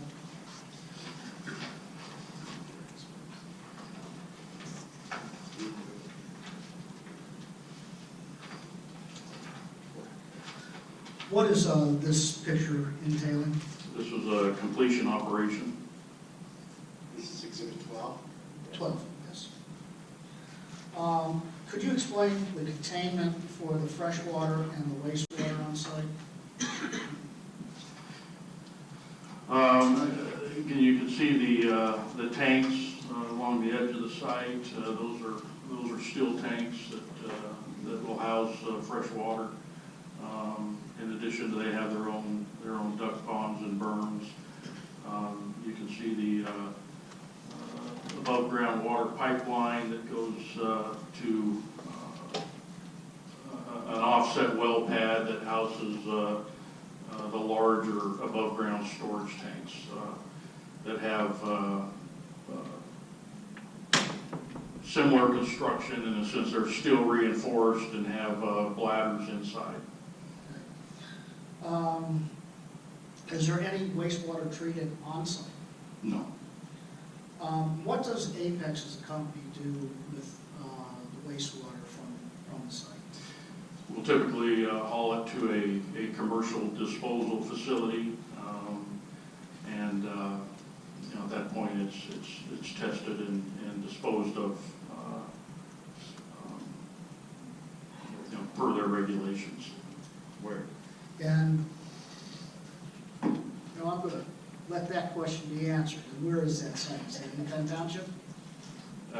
Actually, it is, I believe it is in Penn Township. Where is that? I can't tell you exactly where.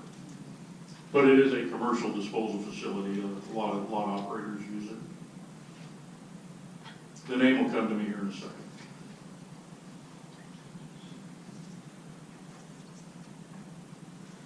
Close to the entrance, there's a truck that appears parked. What is happening there? Up here. Yes, sir. That's our security shack. Anybody that comes on location or leaves location must sign in at that trailer, and that individual will look at their name, make sure they have the proper personal protective equipment, and we'll also let the individuals that come on location know what operation is currently going on. So they monitor the traffic coming on and off location. And Mr. Long, what is this operation here? Just for the record, you see the came to the top kind of corner of the pad where there's trailers that seem to be elevated in a fashion. Yeah, you can see these three bins that are elevated. Those are sand bins. This is our proppant distribution system. You can see a truck here that hauls the sand. It's a belly load, so they dump the sand out of the bottom of the truck, and then it goes through a conveyor and into these sand bins. And that conveyor is closed loop except at the entrance to the sand bin. That's correct. It's a closed loop system.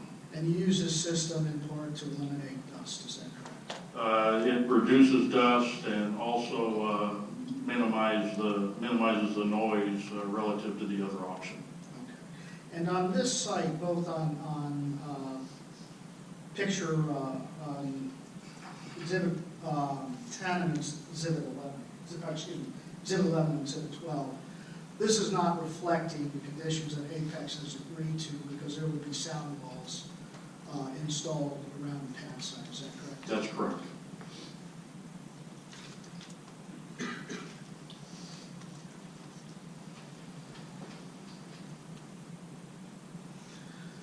Do you control the entire operation from the site? We do, both the drilling and the completion. You can see on the drilling site there's trailers around there. It's all computerized, it's all automated. We monitor all the drilling parameters. We can also monitor, we also do monitor those from the office. So that's going on 24/7. Same on the completion side. There's a control van there that controls all the parameters, and it's all computerized. And again, we monitor that from the office as well.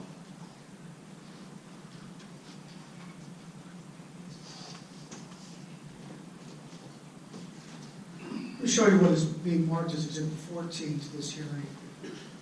Do you recognize this document? I do. What is this document? This is our casing program. It's a top view of our casing program.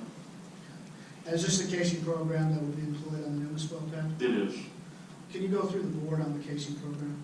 Yeah, typically when you drill a well, you start out with a large bore diameter, and you set consecutive strings as you go down. Each one of these strings provide a barrier. We'll start out with a 20-inch casing that's cemented in. Then we go to the next size casing, and it's also cemented in. And we'll keep going down to what we call the tubing, the production tubing, which is actually where the natural gas comes up, is this tubing here. So looking at shallow freshwater formations, you essentially have 5 barriers, 5 strings of steel casing, in addition to those strings being cemented in. We cement these in to the surface. After we cement, we have the ability to go in and evaluate the integrity of that cement job. And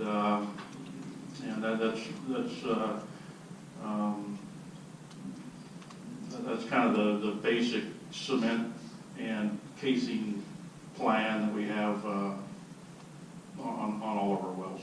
Okay, and there are more casing and strings on an unconventional well than a conventional well, correct? That's correct. So there's more protection to the fresh water on an unconventional well in terms of the casing and cementing plan than there would be on a conventional well. That's right. On a conventional well, you might have one or two. And here you have 5 or 6. Your casing and cement plan, that has to be approved by DEP, is that correct? Yes. And that's part of the well drill permit process? That's part of the permit process. It has to be submitted and approved by the DEP. And you would have actually an additional string, am I correct, if there were a cold issue? That is correct. For instance, on the Quest. Okay. But you're not anticipating that on this site? Not in the Numis area, no.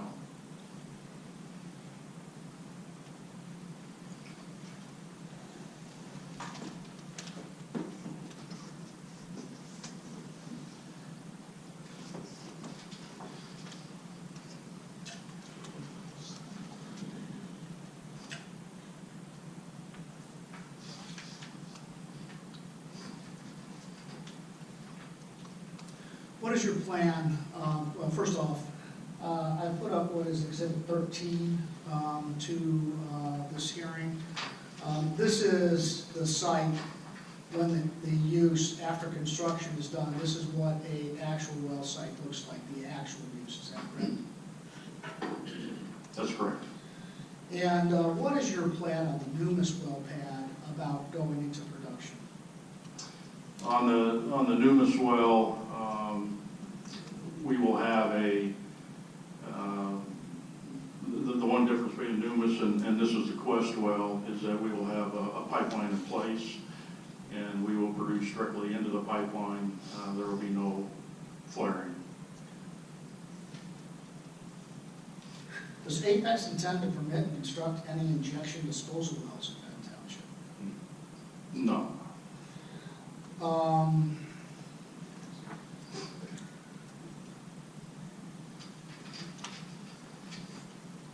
What is this property over here?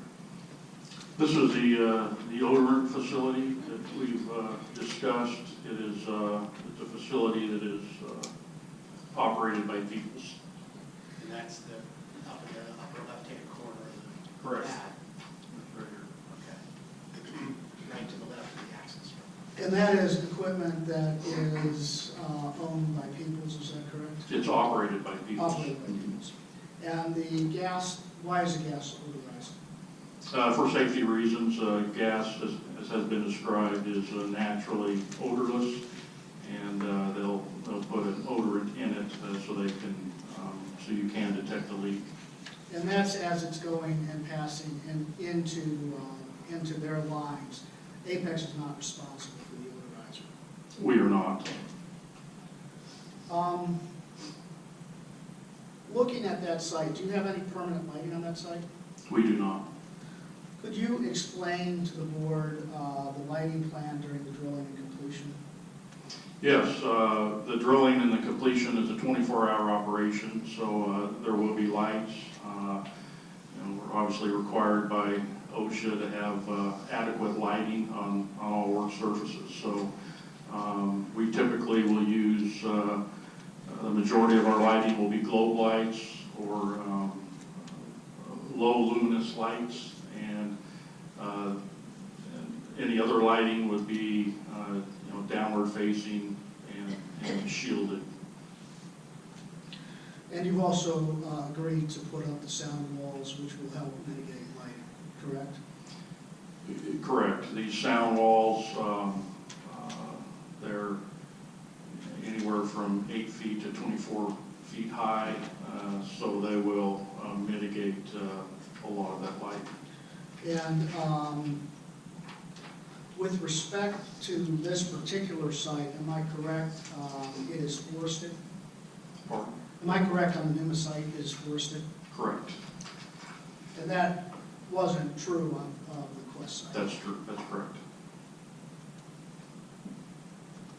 Could you please explain to the board your truck plan? During construction, we have a coordinator on location who manages the rock truck traffic. That person is in direct communication with the quarry or the site that the rock is being pulled from, and they're in constant communication. So traffic is controlled at the pit or the quarry, and we typically during the high traffic times when we are rocking a location, you'll have about one truck every 30 minutes that'll be hauling rock during the daylight for roughly 10 days. During the completion, the high truck traffic will be during the frac stage or during the frac process, and so we'll also have a traffic coordinator that coordinates the truck traffic. And we do this so we don't get trucks backed up, so they're staged out appropriately. In the rare case that there's a problem, there are places that we can stage trucks that, and we have a yard that we can stage trucks at. We'll usually have an adjacent pad where we can stage trucks at. But we really haven't had to use that much, but that's there if we need it. How many, during the construction phase, how many trucks hauling gravel per hour? Yeah, it's a little less than 2 trucks per hour, and it's the same on the completion stage when they're hauling proppant. It comes out to about a truck every 30 minutes. And with respect to the construction phase, am I correct that the hours of operation on construction phase are basically the township hours? That's not a 24/7 process. That's correct. Yeah, it'd be daylight only. And that is a 24/7 on the fracking process, but that also cuts down on the time that you have to be there on site, correct? That's correct. Otherwise, it would be a longer operation. It would be about twice as long.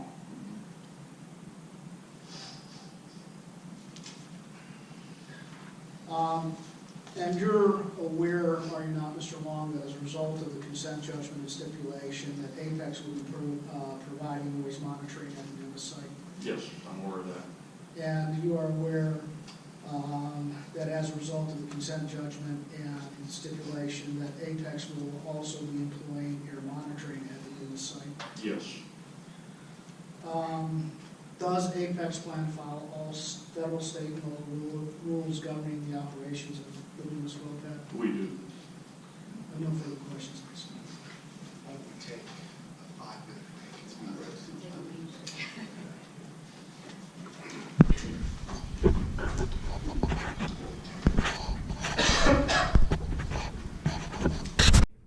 That we see here. So for instance, the green trailers in the top right corner, what are those? Fresh water. They store fresh water. And how much water does each one store? Those are 400 barrel tanks. And how are those brought onto the site? Truck. And approximately how many of those freshwater tanks are required to be brought onto the site for the Numis well? It'll be a similar number, 4 or 5. So 4 or 5 freshwater tanks? Yes. That's during the drilling phase. That's during the drilling phase.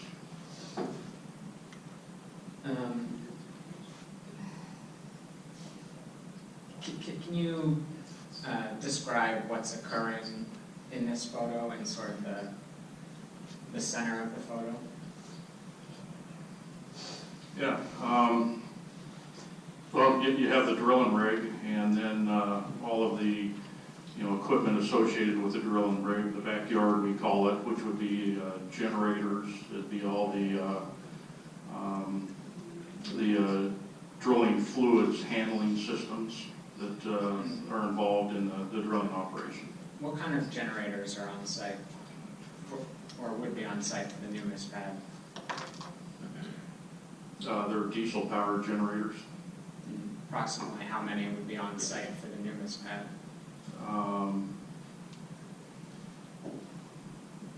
It depends on the rig, but 2 or 3. And approximately what is the height of the rig that would be used on the Numis pad? This height is about 140 feet. Typical rig derricks range from 130 to 200 feet in height.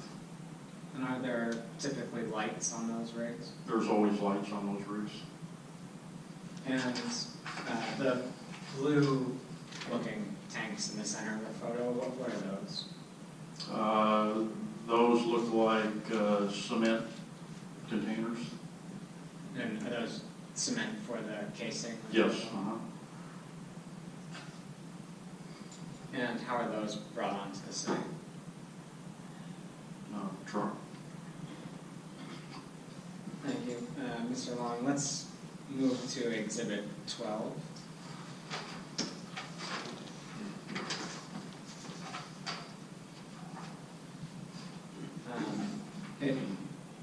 Are the tanks surrounding the right hand and top of the rig, are those freshwater tanks that you described, or are those something different? Those are freshwater tanks. And approximately how many are used in this stage of the process? 15 to 20. And I think you had described the closed loop sand system. Can you describe in some more detail how that system works? Yeah, it's closed loop in the sense that you have guards along it that keep it from prevent dust from coming up off of the conveyor belt that goes into to the sand bins. Also on the sand bins, you have a covering or a sheath that's typically on those that prevent dust from coming up. And at the Quest site, did Apex receive any complaints about dust? We've seen some pictures of what was claimed to be dust, yes. Approximately how many sand trucks are required on the Numis site? One every 30 minutes. Is that one will arrive every 30 minutes? Yes. And when another one arrives, does the first one leave? When one arrives, the first one is long gone. These typically take about 5 to 10 minutes to unload. And about how many sand trucks in total will be required for the Numis site? Judge, you asked me to answer. You can answer that. Yeah, Well, I think you said one every 30 minutes. I don't know how long that process is going to take. Oh, how long? Well, I asked how many trucks total. Yeah, ask me how many trucks total, yeah. Right. Yeah, I'll have to get my cheat sheet, but the truck traffic will go on the Numis site, it'll be about 10 days. Okay, so one truck every half hour arriving for 10 days. Is that accurate? 24 hours a day. Okay. And the trucks in the center of this Exhibit 12, can you describe those trucks? Those are pump trucks. And how many pump trucks are generally utilized on site? 15 to 20. And in this photo, it looks like there's a lot of activity occurring. What's happening there? They are fracking the well. And what does that process involve? You pump water and sand down into the wellbore, and you hydraulically fracture the rock, and essentially you're placing proppant in those fractures. And these trucks provide the horsepower to pump that fluid downhole. And other than water and sand, is anything else pumped down? Scale inhibitor, biocide, and friction reducer. Does that include diesel? There is no diesel pumped. No. And approximately how many of these pump trucks are required on site? 15 to 20. Is that total for one well? It's a total for all the wells. For all the wells? Yes. Okay. And do they remain on site the entire time? That we're fracking, yes. And approximately how long is that? On the Numis, it'll be about 10 days. Okay. So those 15 to 20 trucks would be operating on site for about 10 days. Is that also 24 hours? That's 24 hours, yes. And has Apex calculated the total air emissions related to the truck traffic on the site? We have not. Okay.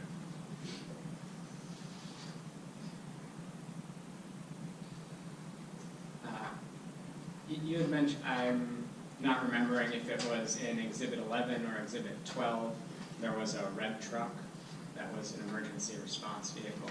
Is that right? Yeah, it shows up there.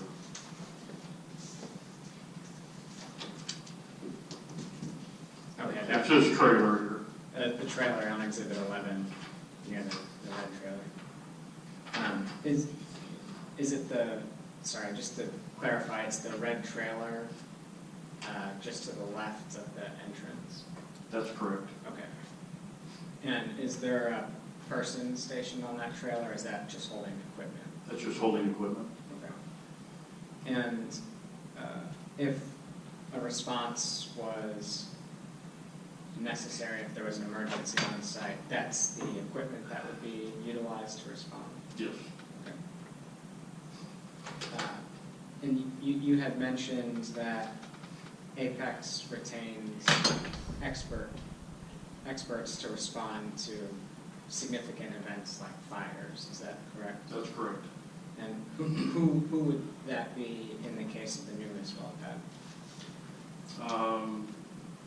It would be ARM would be first. It depends on the incident.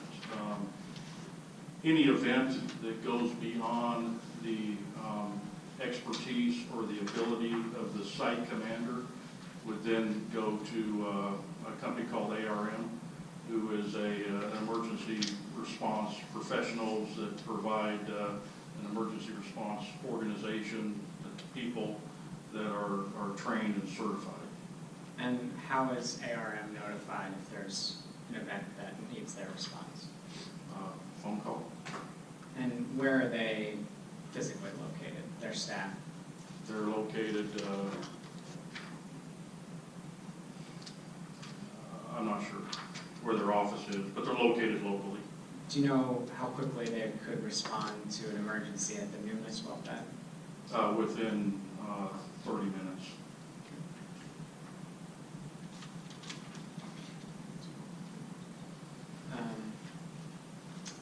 Okay, let's move on to Exhibit 13.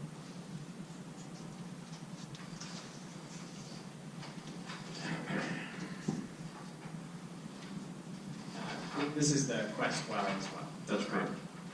And are these the wells sort of in the center of the pad here? Yeah, 2 wellheads. 2 wellheads. And what are the tanks at the top right of the? They're produced water tanks. And approximately what volume of produced water do those tanks store? 400 barrels per tank. How many gallons are in a barrel? 42 gallons are in a barrel.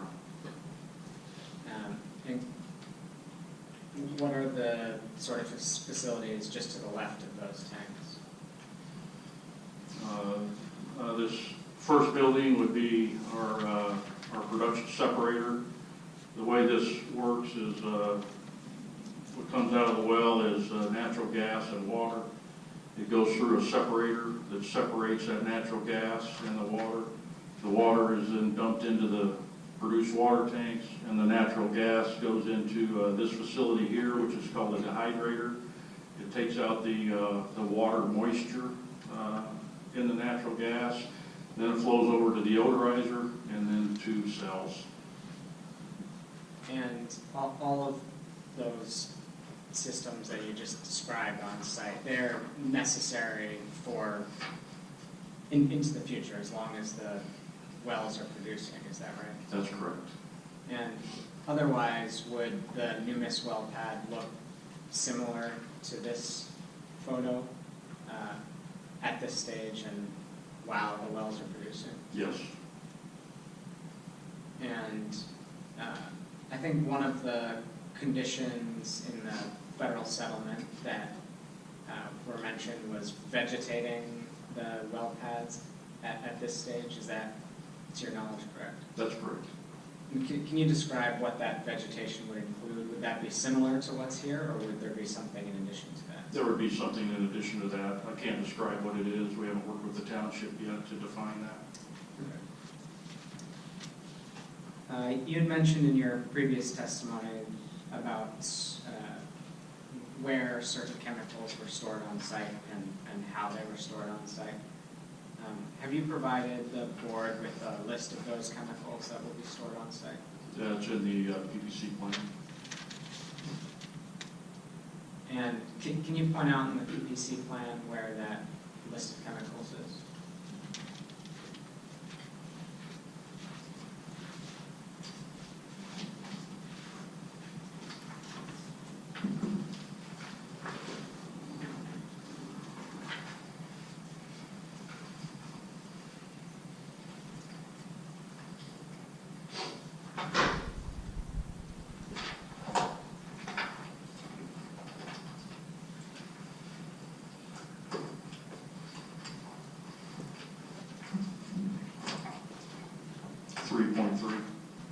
So 3.3 lists friction reducer. That's sort of a general term, right? What chemicals are included in the friction reducer? I can't tell you that. Okay. What about the flowback water? What chemicals are included in flowback water? It would be the spent friction reducer, biocide, and scale inhibitor. Has Apex provided the board with a list of the chemicals that are included in the friction reducer, the scale inhibitor, the biocide, the flowback water? No.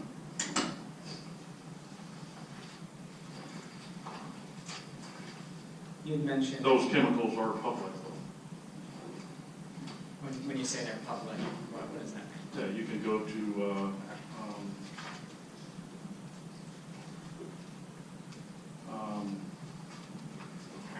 what's the frac site? I think what Mr. Long's getting at is that we're required by the DEP to disclose all the chemicals we use in our completions. And the website is called Frac Focus, and we have to file a completions report with the DEP identifying that. Thank you. So those specific chemicals have been filed with the, or would be filed with the DEP, but they have not been provided to the board. Is that correct? Other than what's listed in the PPC plan, no. Thank you. The chemicals are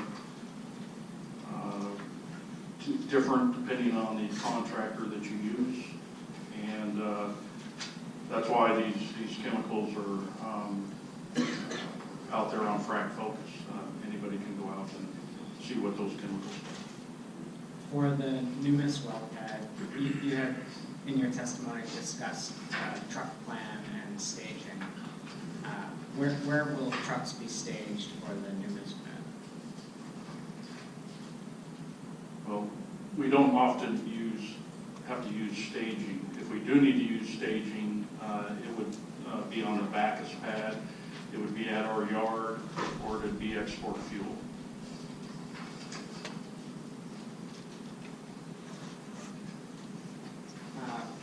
Mr. Long, I think you mentioned in your testimony that you're proposing, Apex is proposing 2 wells at the Numis site. Is that correct? That's correct. Will they be drilled within the same time period or separately? Same time period. And does Apex have plans to re-stimulate those wells in the future? No. Does Apex have plans for additional wells on the Numis pad? Not at this time, no. Would it be possible for Apex to drill additional wells on the Numis pad? We don't have the acreage, so at this time, all we can do is drill 2 wells. So it would not be possible to drill more than 2 wells on the Numis pad? Not at this time, no. What would be required to drill additional To wells? pick up additional acreage. And by additional acreage, do you mean the leased oil rights? Correct.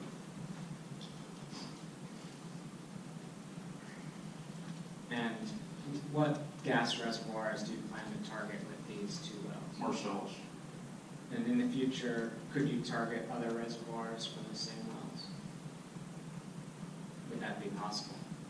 From the same wellbore? No. And You could access a shallow reservoir from the same wellbore, but not a deeper. For instance, you couldn't access a Utica from an existing wellbore. And for the Numis pad, theoretically, then you could access the Utica as well. Is that right? Not from an existing wellbore, no. Okay, you'd have to drill a new well. Yes. Okay. Or are you asking, let me make sure I'm clear, are you asking whether Apex can do that? I'm asking about what is being proposed on the Numis well pad and what's possible on, what Apex is possible of doing on the Numis pad. So I understand right now, with the way it's structured, you could do 2 bores at this pad, and you're not going to re-stimulate, and those bores could not be used to go to deeper formations. That's correct. We're going to drill 2 Marcellus wells. That's our plan. If in the future we want to drill a Utica well, it would require a new well bore, a whole new well and a whole new permitting process, a whole new permit. We couldn't access that from the existing well. When you say a whole new process and permit, do you mean a DEP? Correct. Permit and not a new zoning process? Is that correct?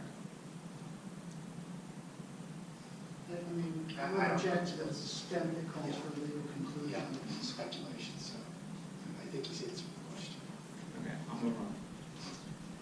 Mr. Long, you mentioned the source of water that would be used on site at the Numis pad was municipal water.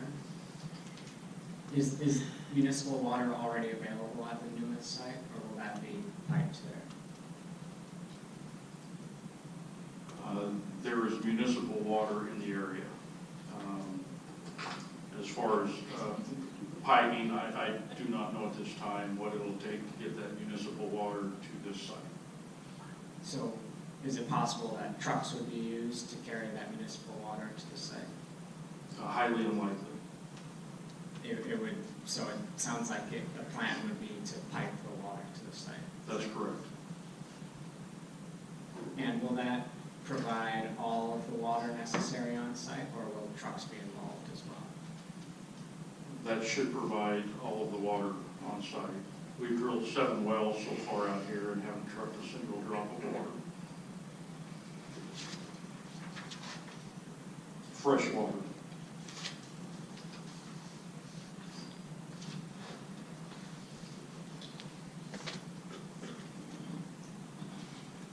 Mr. Long, did Apex conduct any flaring at the Quest well pad? We had combustors out there. Can you describe what those combustors are? It's not flaring. Combustor is a device that you flow gas through that it's extremely efficient, and in terms of burning the gas and reducing any emissions. And we elected to go with combustors instead in lieu of flaring. So that it involves burning off natural gas. That's correct. combustion system. And will any flaring occur during well testing or completion on the Numis pad? No. And is that because Apex will employ a similar combustion system? We will not use combustors either. We'll have a pipeline in place and we'll produce straight into the pipeline. And is the pipeline already in place, or will that be built in the future? That will be built. And will gas production or will development be stalled if the pipeline is not ready in time to transport the gas? Yes.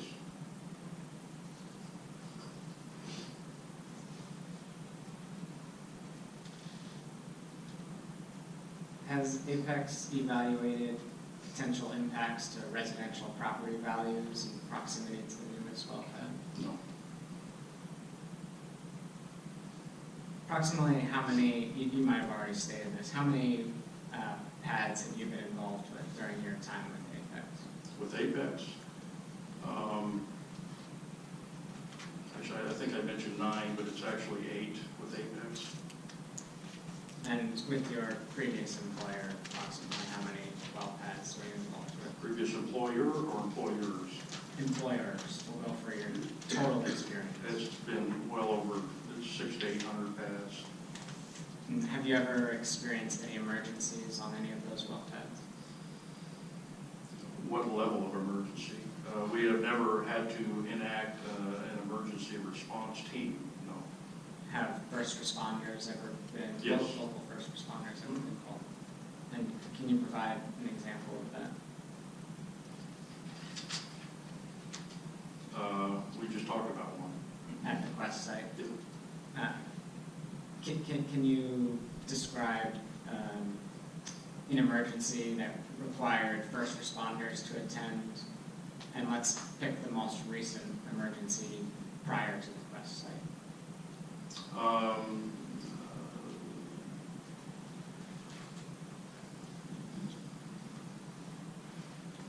There was a contractor. Mr. Horn, could you just turn a little bit so she can see you?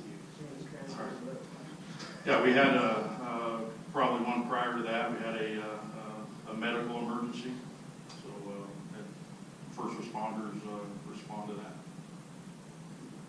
Have you had any emergencies on these sites where there was a failure of well casing? No. Have you had any emergencies on sites that resulted in fires or explosions? No. I'm going to move on to talk about wastewater. What volume of wastewater will be permitted to accumulate on the Numis site at any one time?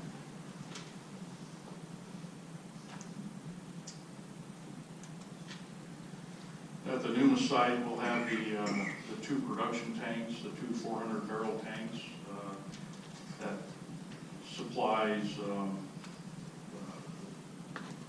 excess volume.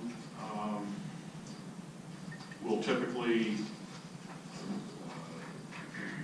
these water trucks will haul 100 barrels per load, and so when we get 100 barrels in that 400-barrel tank, a water hauler will come and unload that and take it to a commercial facility. And is that the commercial facility that you identified in your previous testimony? That's RES, yes. For most of the water, there's other places that accept, other treatment facilities that accept water. But for the Numis site, it'll go to this. Most of it will go to RES. Where will the rest of it go?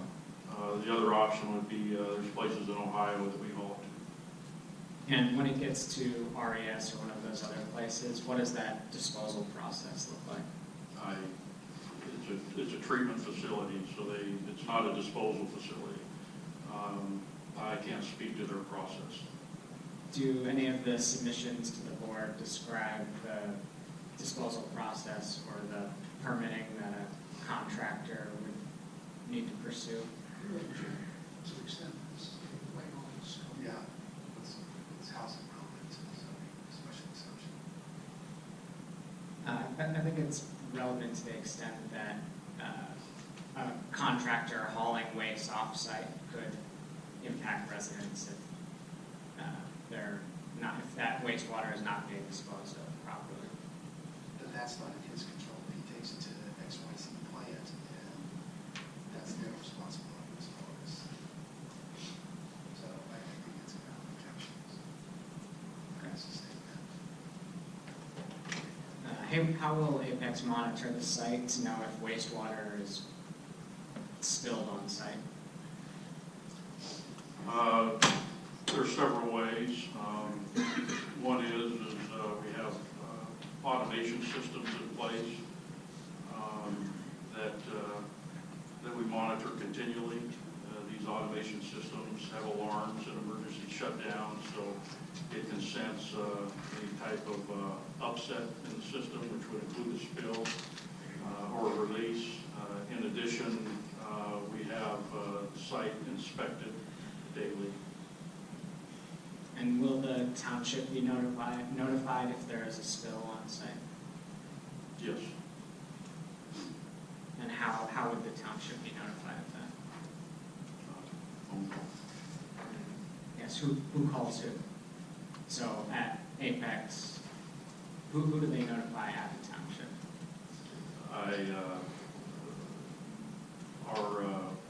Our production superintendent.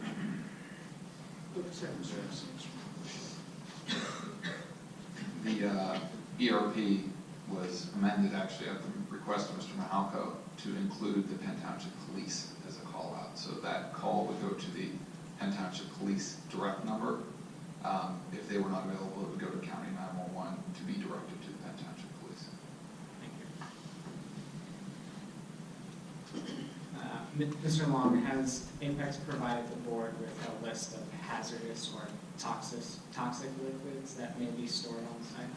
Objection, Spencer, yes, chemicals and excretions. Yeah, that's correct. We talked about there's 3 chemicals on site. He's covered that. Mr. Long, has Apex evaluated possible sources of smoke, ash, dust, or vapors on site?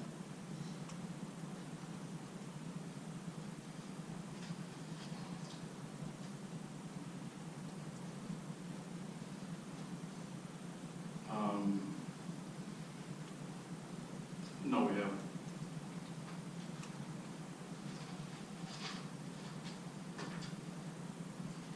In your previous testimony, you testified that the sound barriers would also assist with mitigating light. Is that correct? That's correct. And has Apex conducted any modeling or studies to know that light would be reduced by use of those sound barriers? Those sound walls in most instances will be higher than the light source. Are there light sources that would be above the sound walls? Yes. And what were those sources? The drilling rig. Is there anything else?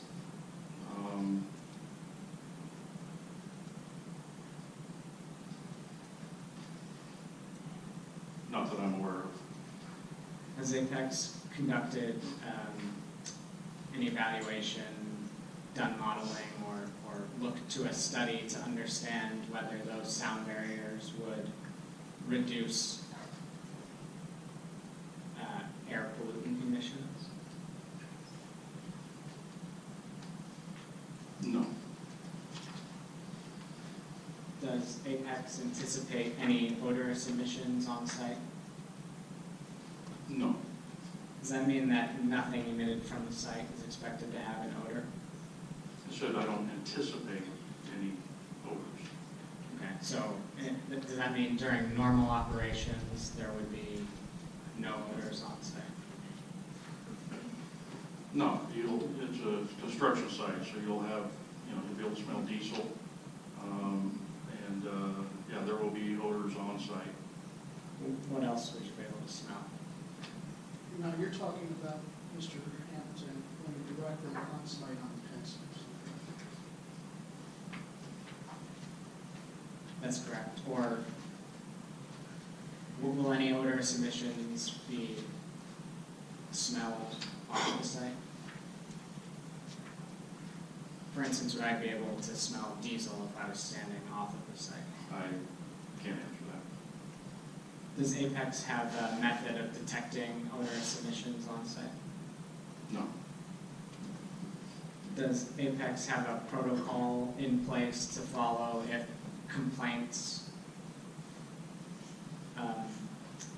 complaints are received regarding odorous emissions? Yes. And has that protocol been submitted to the board? Has it been submitted to the board? No. And I think you testified that wastewater or brine will be stored on site. Is that correct? Yes. And that will be stored in above ground tanks. Is that correct? Yes, that'll be stored in the 2 400-barrel tanks. 2 400-barrel tanks.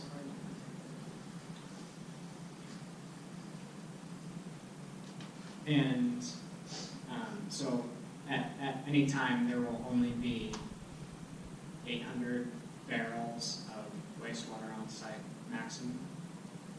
Judge, I think he was answering that. I think he said it was going to be 100 gallons. They call out trucks to take the produce water off site. That's right, thank you. And those storage tanks, are they enclosed by buildings, or are they open to the air? They're open, as you can see in the diagram. They do have a barrier. They're also there's a steel ring around it. There's also a Kevlar lining that goes underneath. It's impermeable. Is the wastewater that will be stored, is it flammable, explosive, or toxic? It is not explosive or flammable. I can't answer toxic. It's high TDS water, so probably don't want to drink it. You're not sure whether it's toxic or not, though? I think he has to answer that question. I don't think so. He said he's not sure, so. And just to be clear, brine or wastewater, it's not a fuel that can be used in connection with heating appliances or energy devices, correct? It's, yeah, correct. It's water with salt in it. It's water with salt. Salt, sorry. Maybe talk to us. These are actually catch. There's a tendency to turn.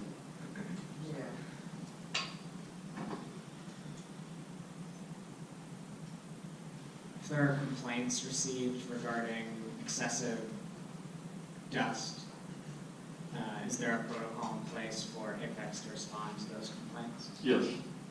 And what is that protocol? We investigate every complaint we get, whether it's dust or odor. They're all investigated. And after that investigation, what occurs? Depends on the result of that investigation.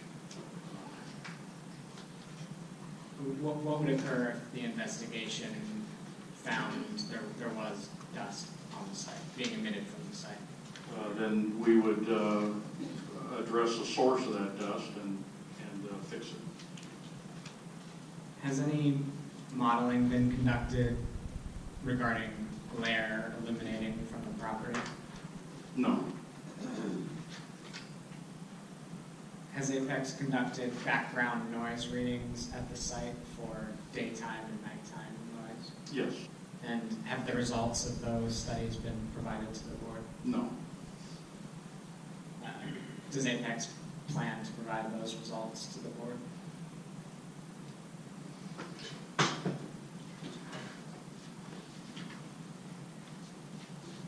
As part of our pre-construction with the board and along with the consent judgment, when we established the sound rules, we would share those modeling studies. But as for the Numis site, our background readings right now at that particular location are around 55 decibels on an ambient basis. And those were taken both in the morning and late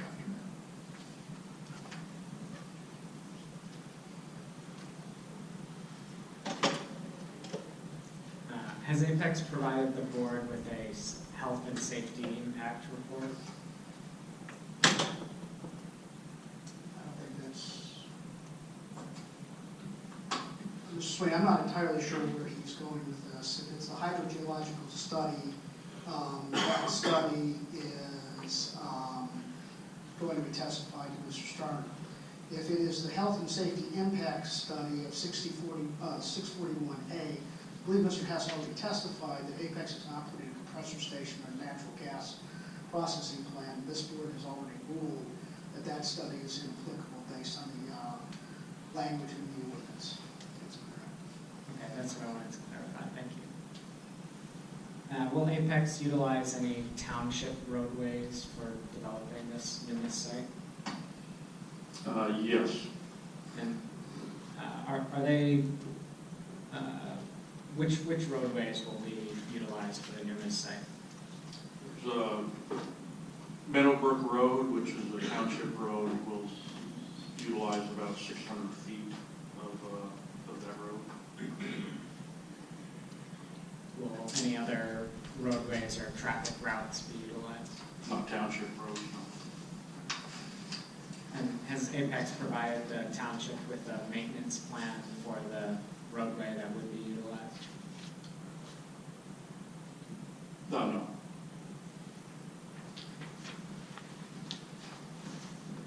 I would point out for the board that under the consent judgment, that would be something the township and Apex would agree to, depending upon the parameters that the township puts on us.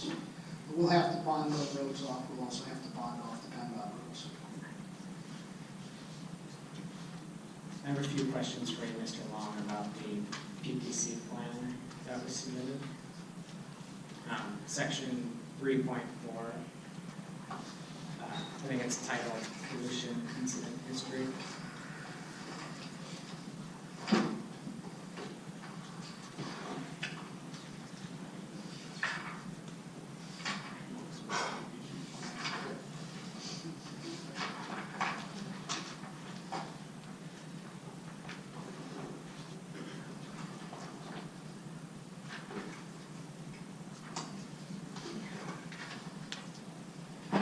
Which section?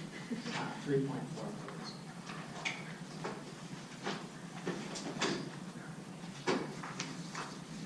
Mr. Sweeney, just before we get into this, I do want to note an objection.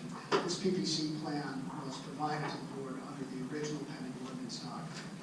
Under the current ordinance, the PPC plan is not a requirement to this board. However, we have referenced that in our narrative material, so we'll let the witness answer questions. But I just want to clarify in terms of the actual ordinance requirements. Mr. Long, can you please read Apex's description under section 3.4 titled Pollution Incident History? Pollution incident history. No major incidents have occurred since Apex's inception. How is major defined in that response? Anything that would require an emergency response activation. Can you tell us how many minor incidents have occurred?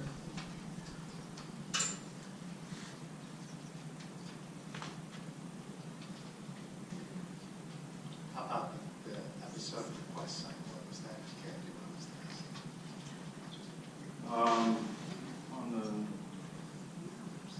On the Quest site, we really had no incidents. We had a contractor that had a lost time injury, a sprained ankle. I mean, about the odorizer episode, what would that fall under this? Mr. Sweeney, I don't think we would characterize that as a major incident. That incident, as evidenced by our case in chief, is still being, for lack of better terms, litigated. And that litigation is not concluded yet, but we take the position that that was not a reportable spill. So a reportable spill would be and out is to a major incident. Is that a fair characterization? No, it's not. I consider a major incident anything that requires an emergency response activation. Anything that goes above the level of what we can handle In-house? in-house. So ARF comes out? Yes. Okay. How about notice of violations from the DEP while we're on the topic? What about, How many has Apex received? just the one that we've been referring to the captain's spill? That's it. Prior to that, none. Okay.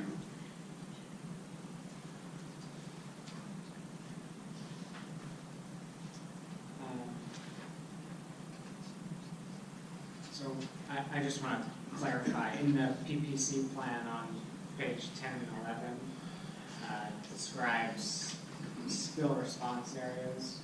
And one of those is identified as a drilling pit or flowback pit. Is that being proposed for the Numis well pad? It is not. Okay. So this PPC plan, some things contained in here are not necessarily applicable to the Numis pad, is that correct? That is correct.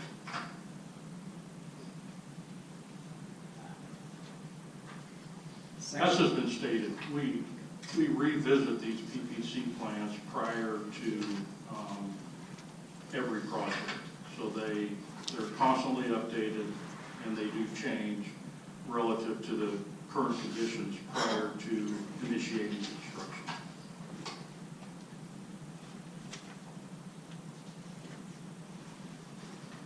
If there were a major fire or explosion at the Numis pad, has Apex identified a potentially impacted zone?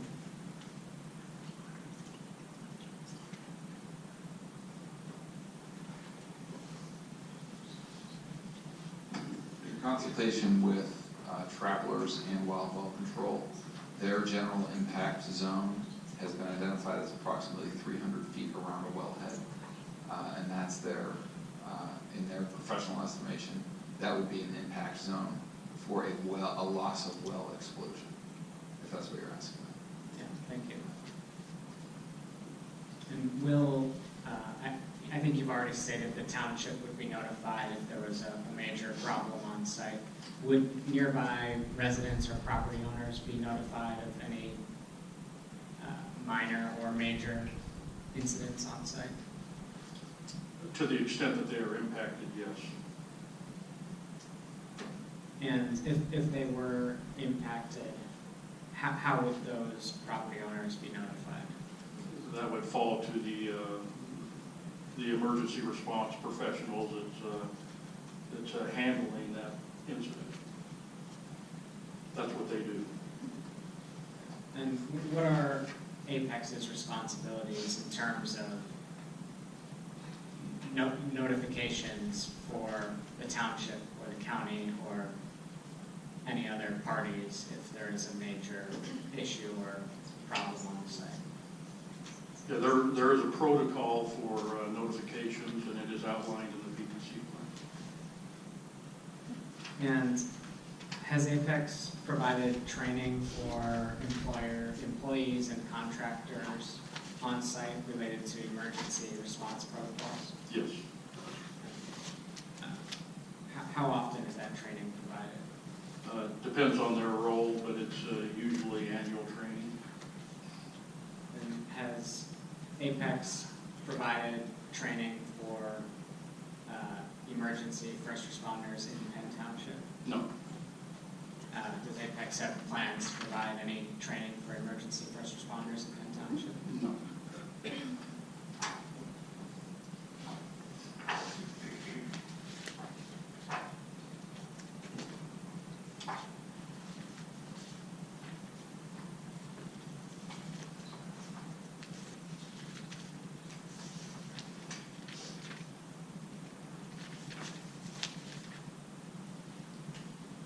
That's all the questions I have for you, Mr. Wong. Thank you. Board, have any questions for Mr. Long? I have a couple of questions. Mr. Long, we've heard some discussion about the sound walls. Could you show us on one of the pictures over there where the sound walls would be located roughly? Those will be Well, I give you a general feel. They'll typically be on the edge of the pad. They'll come around here, all around the edge, up here. But the actual design of that will take place, prior to construction. We'll have a third-party expert that'll come in. They'll take all their readings and all their analysis, and they'll make a recommendation on what that sound wall should look like. But the idea is to keep all the operations inside the sound walls. That's correct. We talked a little bit about the sand transfer during the fracking operation. We've had, in some of the previous hearings, some complaints about dust, et cetera, from that transfer. Are you doing anything different at the Numis site to eliminate any such concerns in the sand transfer? Or will it be done the same way as you did at West? No, first off, it'll depend on the company that we get out there. But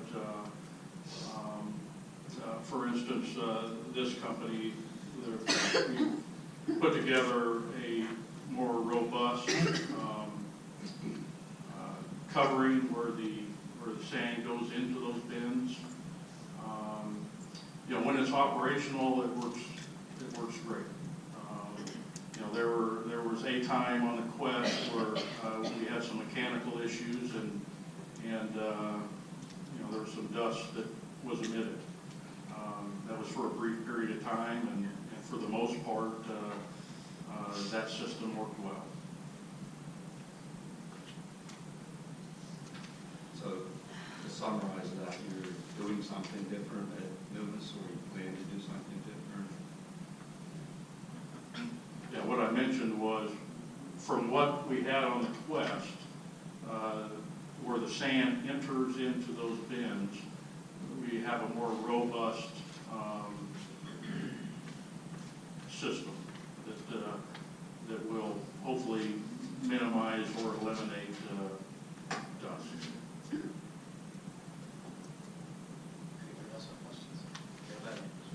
And that was in response to the incident, the mechanical issue that we had on the Quest. This one maybe Mr. Hess can help with as well. On the image that represents the well pad in this final state, could you identify where the spill of the central P50 chemical was located?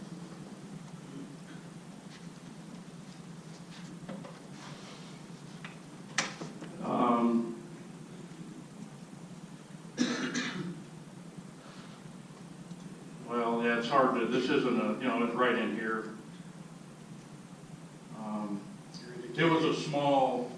They're indicated on the exhibit where the people's gas structure is. Yeah, just on the other side of that truck. It was a little capillary tube. It was maybe 1/8 of an inch in diameter and a couple feet long. And then when he took that apart, it still had a little mercaptan in it that dripped onto the ground and emptied that little capillary tube. I guess kind of the point of my question is, you talked about the layers of what you call EPDM membranes, is that correct? Or the sheets that are applied to capture spills. Then Mr. Hess spoke about the need to excavate to get rid of that spill. I'm just wondering why that spill wasn't contained by that layers of plastic and why excavation was required to control that. Those pad maps that I'm referring to is on location during drilling and during completion. After completion, those pad maps are removed, and essentially you have what you're looking at here, which is just dirt. With that couple of ounces of mercaptan that leaked onto the ground, that smell just it permeates the soil around it, almost like a skunk smell. It permeates everything that it comes in contact with. So we excavated a large area to try to not get rid of the substance, but to get rid of the material that had mercaptan scent in it. So we excavated a rather large area to try to get rid of that scent. And to kind of off the subject from there, I wanted to kind of go back to, you mentioned during cross-examination that you didn't consider vapors or gas fumes coming off the site, or didn't do an analysis of that. Yet in the report, the Exhibit 1, under the section, it's 130 or 19635, subsection 4, part F. Dust, fume, vapors, and gases, emissions of dust, dirt, fly ash, fumes, etc. The response from Apex is that no dust, fume, vapors, or gases are expected in excess of normal construction activity. So I guess since we're talking about the Apex and Quest site where there were visible plumes from photograph evidence, which isn't really very well presented here, but from previous conversations about this, what led you to say that there was no dust fumes expected? Are you purely basing that on the use of the site will not generate any dust, or is that also kind of considered in the realms of the construction process and production? Certainly the end use, yes. Again, the dust that we've seen pictures of had to do with a mechanical failure of the sand delivery system that was over a short period of time. We don't anticipate that on future wells, but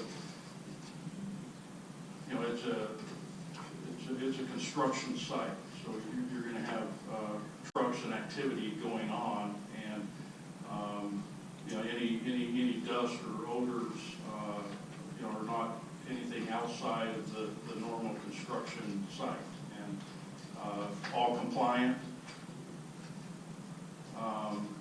And you know, within any emission limits. Now the end use, you know, the producing pad, you know, we go through an engineering analysis on every piece of equipment we put on there, pre-installation, and then once it's installed and operating, we'll go in and actually measure those emissions to make sure they, you know, match with our pre-installation engineering analysis. We do that on all our production facilities.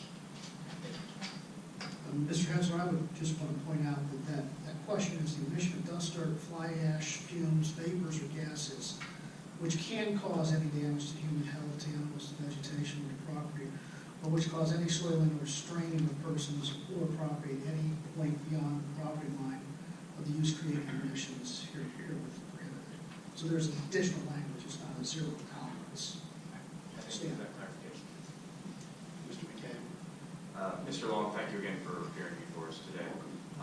You had spoke about an agreement in place with the water authority to supply you with potable water for use during operations. Have you identified the authority you'll be getting that water from? At the Numis? Yes. Have we identified which authority? Yes. Yes. What is that? No, we have not had conversations with them yet. So there's no agreement in place with them? Not at the Numis. Okay. Do you anticipate it to be different from the Bacchus? I don't anticipate it being different. This is from Mr. Hensler, negotiates that. Sure. Yeah, I apologize. It's the Westmoreland Municipal Water Authority. Okay. And we have not had conversations specifically as to the Numis, but we have discussed installation of a tap at Meadowbrook Road as it enters Sedona Lane to the Bacchus pad. Okay. So typically what we do is we will pay them to install a tap on their own facility, and then that tap will be made available to us, and they'll have essentially an above ground spigot that we will then connect lines into. But that's how we'll get the water to the Numis, will be through the Bacchus pad. Sure. So you have a legal agreement with them to supply you with the water necessary to complete this project, correct? We do. Okay. Our legal agreement allows us to add additional sites. Okay. So we have a general agreement, Yes. and then we add scope to each section of that. So, for example, we have a Quest-specific type tap scope, and then we'll have a Quest-specific, or excuse me, a Bacchus-specific tap scope that we attach to that agreement, and that we pay for separately. Okay, do you have a contingency plan in the event that they're unable to supply you with the necessary water to complete your project? We do not. That is our main source of water, and that's what we've identified with the DEP for our water management plan as well. Okay, so if you're in the middle of productions, let's say, and we're in the middle of a drought, what's your plan for operations in that situation?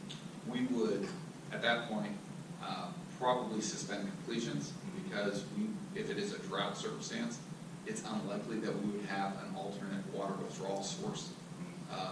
So we would just have to work that out with them. The reason this came into being after we approached the Water Authority was that we were told, at least for the next 5 to 10 years, they anticipate having an overbuilt system. They had previously sold commercial volumes to Rolling Rock and La Nature's and a few other commercial companies, so that they had built out a system that had excess of water. So they were essentially marketing that water to us. And so we were told in our discussions that they anticipate, at least for the next 5 to 10 years, that more than enough water would be available for our operations. Okay, thank you. Further questions, you guys can answer as a group if you like. I'd like a little bit of breakdown on the timing of which this project is to be completed. So if we break these down into what I understand to be the 3 various stages, which would be construction, drilling, and then your fracking / completions. Is that correct? That's correct. Okay, so timing-wise. Engineers for the project, CEC, which included the ENS plan, the site restoration, post-construction management plan, PPC plan, SBCC plan. What was the scope of ERM's engagement in this? So our scope was, as I mentioned, identify the correct people to put on our team and to develop the risk assessment approach and prepare the air modeling and hydrogeologic studies to identify the potential for potential releases to water and air. What were ERM's ultimate conclusions? So our conclusions of going through this risk assessment modeling process was that for risk of water release would be low to moderate exposure, and then for air would be low risk. And you are aware, excuse me.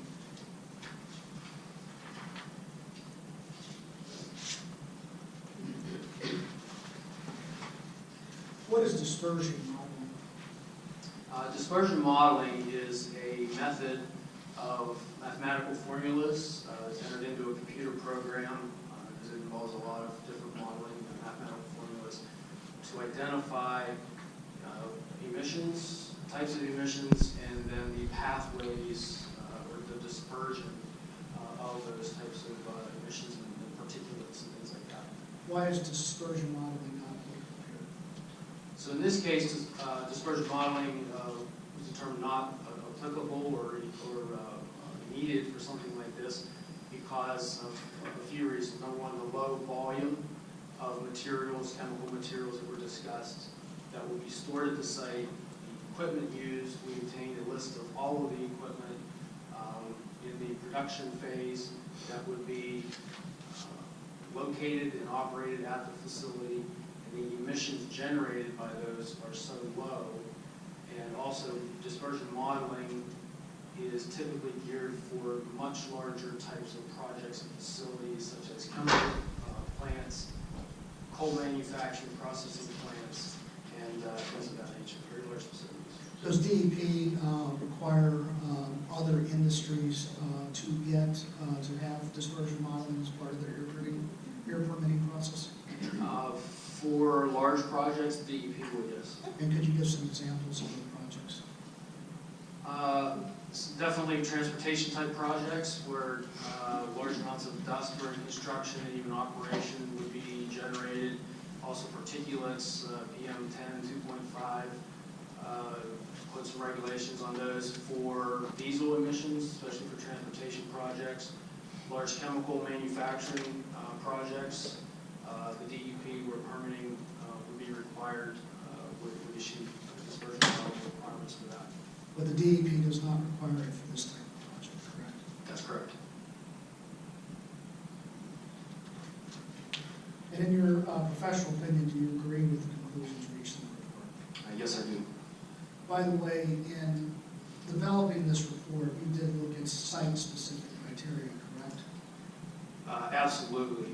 The report and the conditions of the report and the evaluation were not only site-specific, but also considered the operations and behaviors of the operator as well. How did ERM reach its conclusions? So our conclusions in the report were reached through this risk assessment process, so identifying the severity of potential risks and incidents that could possibly occur, as well as the frequency or likelihood of those events occurring, both on an industry basis, well, three ways: industry basis, site-specific basis, and as I mentioned, also considering the incident record of the operator Apex. Turning to page 8 of your report, you identify 4 residential dwellings. How far are those dwellings from the wellhead? So the residential dwellings identified range from about 1,600 feet away to about 2,500 feet away, measured at the nearest corner of the residential structure to the nearest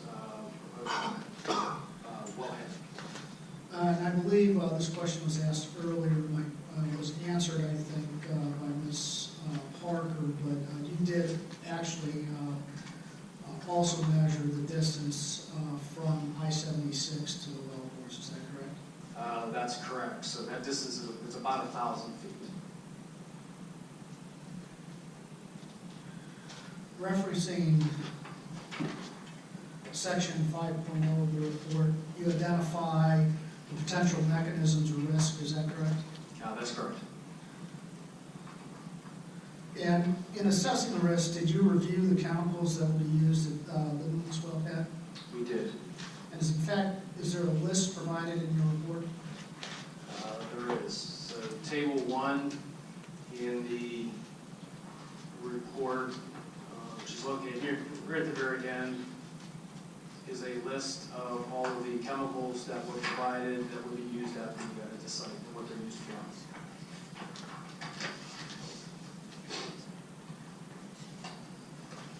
Referencing section 6.0 of your report, ERM identifies the barriers and control.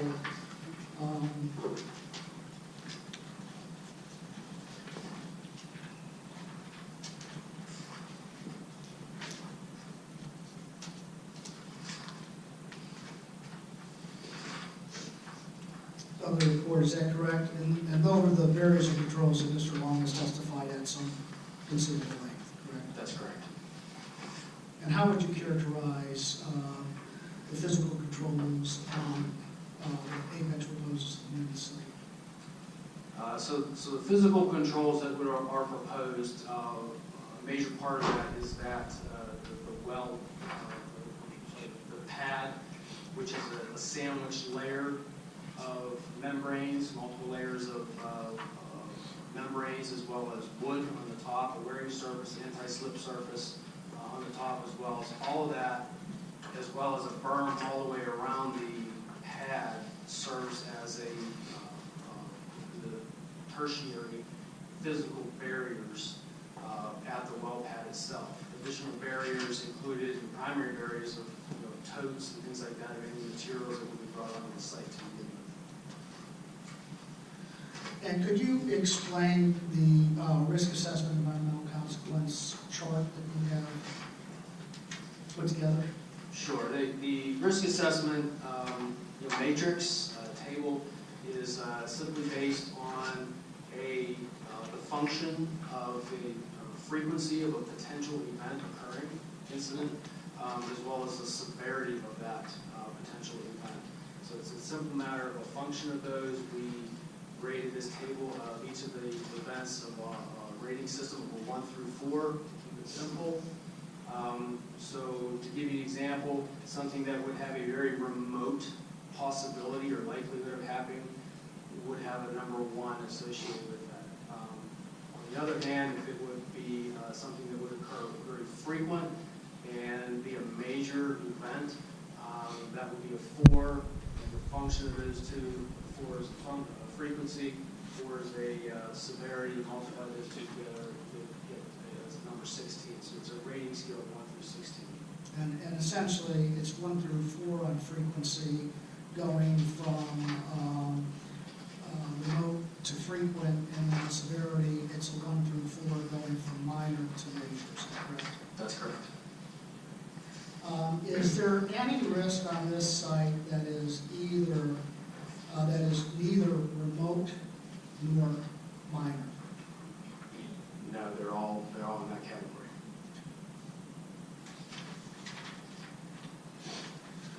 You testified that the air risk was low. Could you please testify to the board how you came to those conclusions? So the air risk was considered low because of the low volume and the number of totes and containers and things like that, trips of chemicals that we've made to the site, the barriers that would be in place. So there's operational barriers, the physical barriers, the regulatory barriers.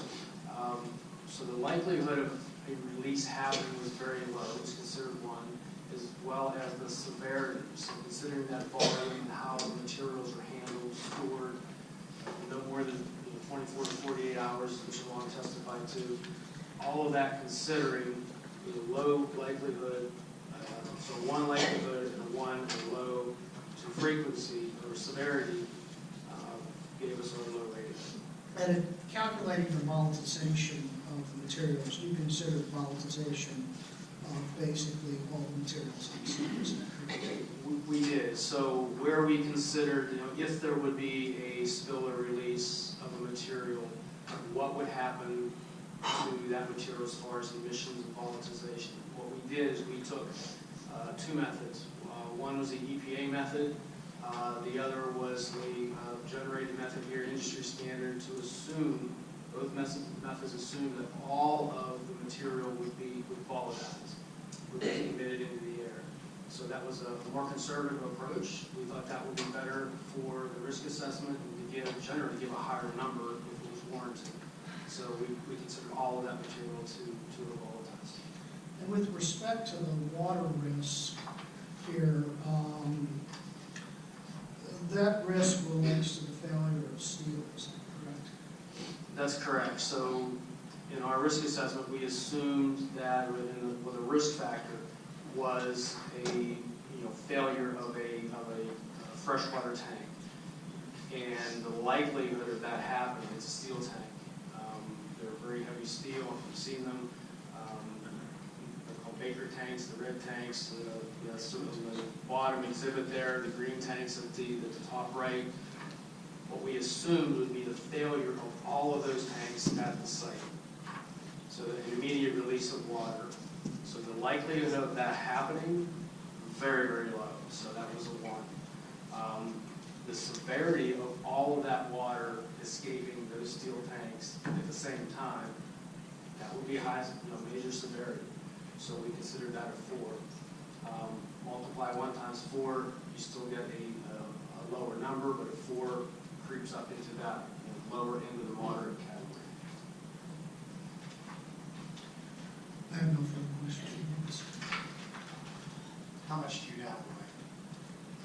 I have a few questions. Okay, we'll do that, and then we can take a break.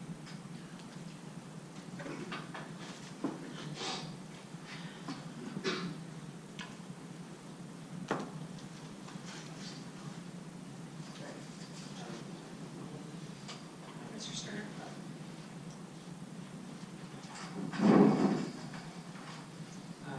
Mr. Sterner, in your previous experience, have you developed risk assessments for well pads previously? Can you give us an understanding of how many risk assessments you've conducted for other well pads? Approximately 20 or so risk assessments based on the different types of levels or subject matter, whether it be air, water releases, health and safety, general operations, and things like that from major worldwide operators. And for operators like Apex and other operators as well? Similar operators, even at a global scale. And are most of those in Pennsylvania, or have you conducted risk assessments for sites in other locations? Most of them have been in Pennsylvania, also West Virginia and Ohio. And in those risk assessments, have you,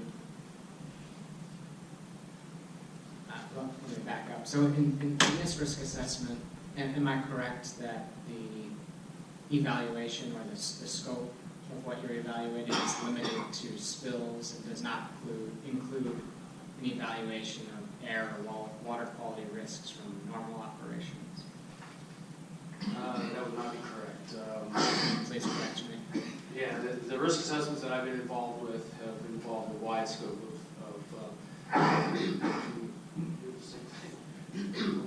of materials and operations. Some of them, like I said, health and safety related. Others are incident-based risks for air releases, emissions, water issues, releases, erosion sedimentation control, things like that. Have you ever developed a risk assessment related to normal operations of an unconventional well pad? Yes. And, can you tell me what well pad that was done for? There were numerous well pads throughout Pennsylvania, northeast Pennsylvania, central Pennsylvania, and West Virginia, northern West Virginia, and eastern Ohio. And what did that risk assessment include? Those included risk of water release and also risk of air emissions. I guess what did they include that wouldn't have been included in this report? I'm going to object. You're not laying a foundation as to what those ordinances may or may not have said. So I'm not asking. I don't know how you're comparing apples to oranges here. I'm not asking about the ordinance. I'm asking about the risk assessment reports that he's testified he's prepared. Well, I think he's testified that he prepared this risk assessment based on this particular ordinance. That's right. And he's also testified that he's prepared other risk assessments that were different in scope from this assessment here. Is that the substance of the answer that you had, or were there more expansive than what you prepared here? Yes. Yeah. Give you an example. I've done risk assessments for health and safety, risks of incident on a health and safety basis. This does not include that. Physical health and safety of workers and things like that. Okay.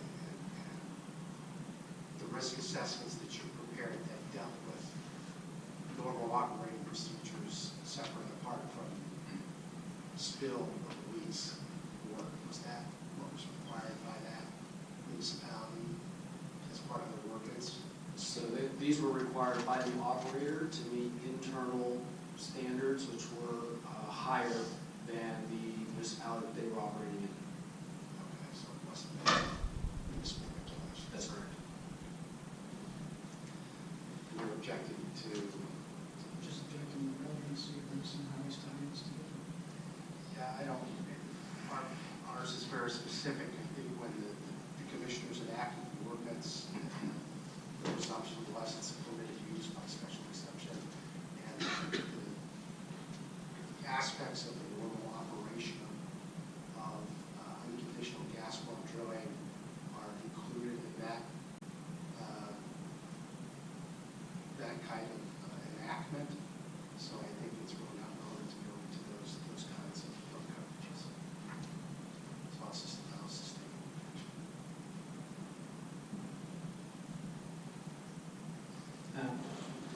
Mr. Sterner, just to clarify and be clear, the risk assessment you developed here does not include modeling or estimates about air emissions from normal operations on the Numis site. Is that correct?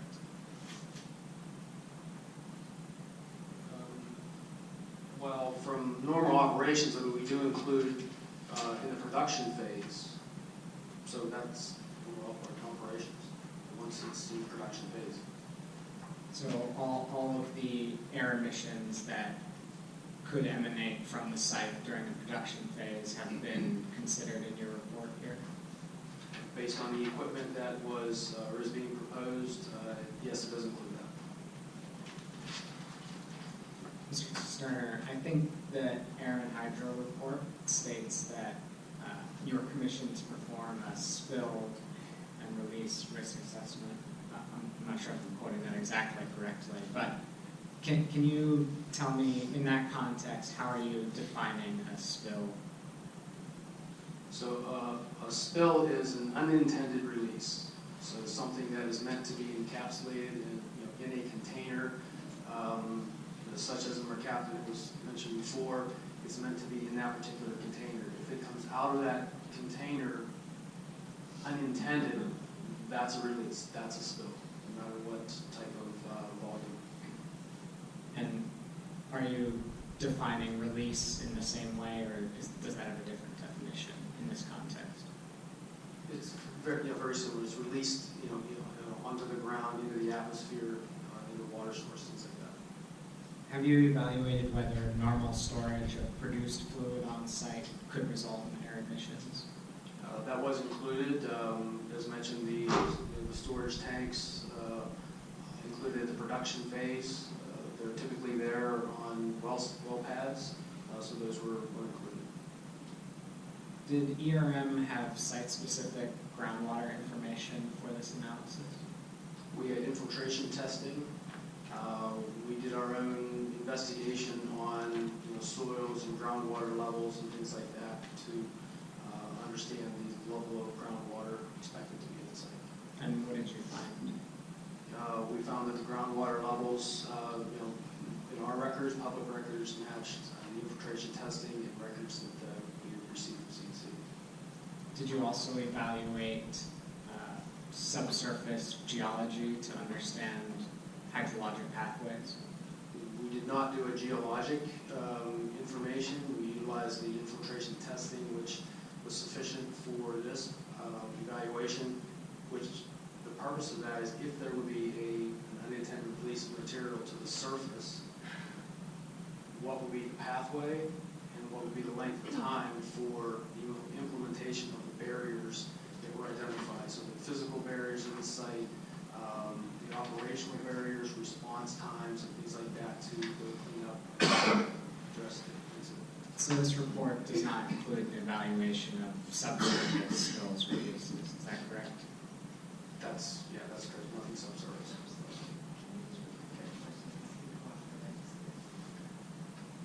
I think I said this report does not include the evaluation of subsurface spills or releases. That's correct. Can we turn to page 8 and 9 of the report? On these pages, you identified potential receptors. Can you explain what method was used to identify these potential receptors?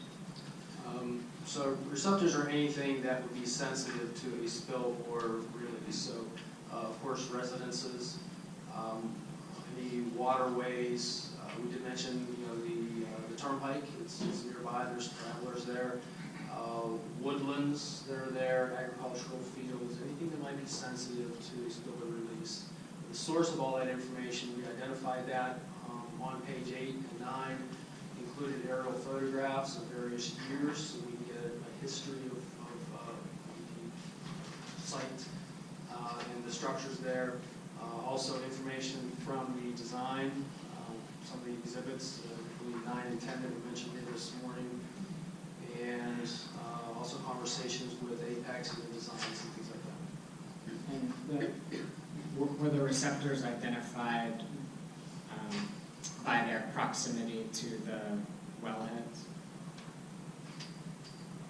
In most cases, yes, the distances of those residences and streams and things like that are identified on page 8 and 9 as their relative distances to the well pad and well heads. And in identifying potential receptors, did you consider traffic routes or staging areas that might be related to the Numis pad?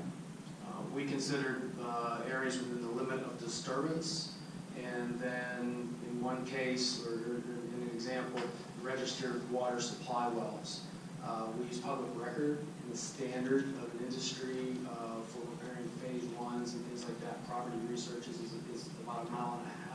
So that was the distance that we used for the wells. And the chart states that for residential dwellings, woodland, agricultural lands, those potential receptors were identified by aerial photos, correct? Initially, aerial photos, but also verified by the designs. Those residences show up there. And when you say the designs, Exhibit 9 and 10. okay, thank you. Can we turn to page 10 of the report?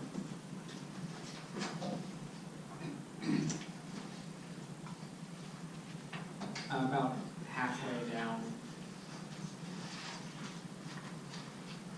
that paragraph, there's a sentence that starts, as this is a qualitative desktop assessment. Can you just read that sentence? Sure. This is in section 4.0, talking about chemical sources. This sentence here is, as this is a qualitative desktop assessment, risk will be evaluated on a single well basis and is not contingent on the number of proposed wells. And why was the evaluation not based on the 2 wells proposed at the Numis site? They were done on a single well basis because the single wells, the amount of chemicals, this is what we're talking about in this particular section, the volume of those chemicals is on that table that I mentioned near the end of the report, and that volume is associated on a per well basis. You've got 2 wells, it's additive. And on page 12, the section related to regulatory controls, 6.1. Can you read the first 2 sentences there? Sure. Top of section 6.1, regulatory controls. The sentence reads, the proposed site activities will be subject to several Commonwealth of Pennsylvania or federally mandated and legally required pollution prevention plans for the protection of the environment and human health. These plans are overlapping and provide redundant protections. And there's the following table that lists those regulatory requirements. And what do these state and federally mandated pollution plans provide protection from? So part of those plans, or this list of plans, so the PPC, Preparedness, Prevention, and Contingency Plan, also the SPCC, or the Spill Prevention, Control, and Countermeasures Plan. These have federal and state regulatory requirements. Also the Control and Disposal Planning, Pressure Barrier Planning, it's a state code. Emergency Response Planning, it's a NIM state code. Chemical Right to Know and Emergency Planning, that's SARA, Title II of Pennsylvania code.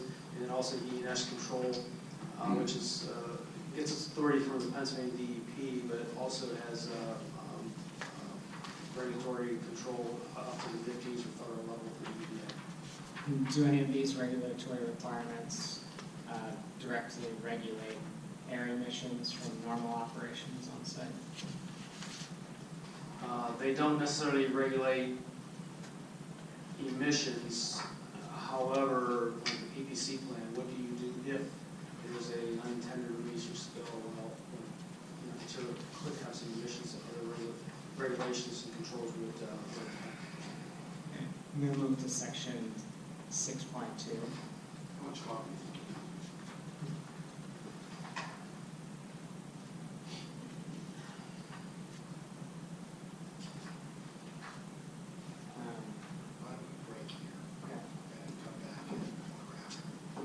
Mr. Sweeney, in the sake of future time, before we break, could the Apex team, with regards to testimony just now, there's a reference in page 6 of the report that ERM completed. It references November 2015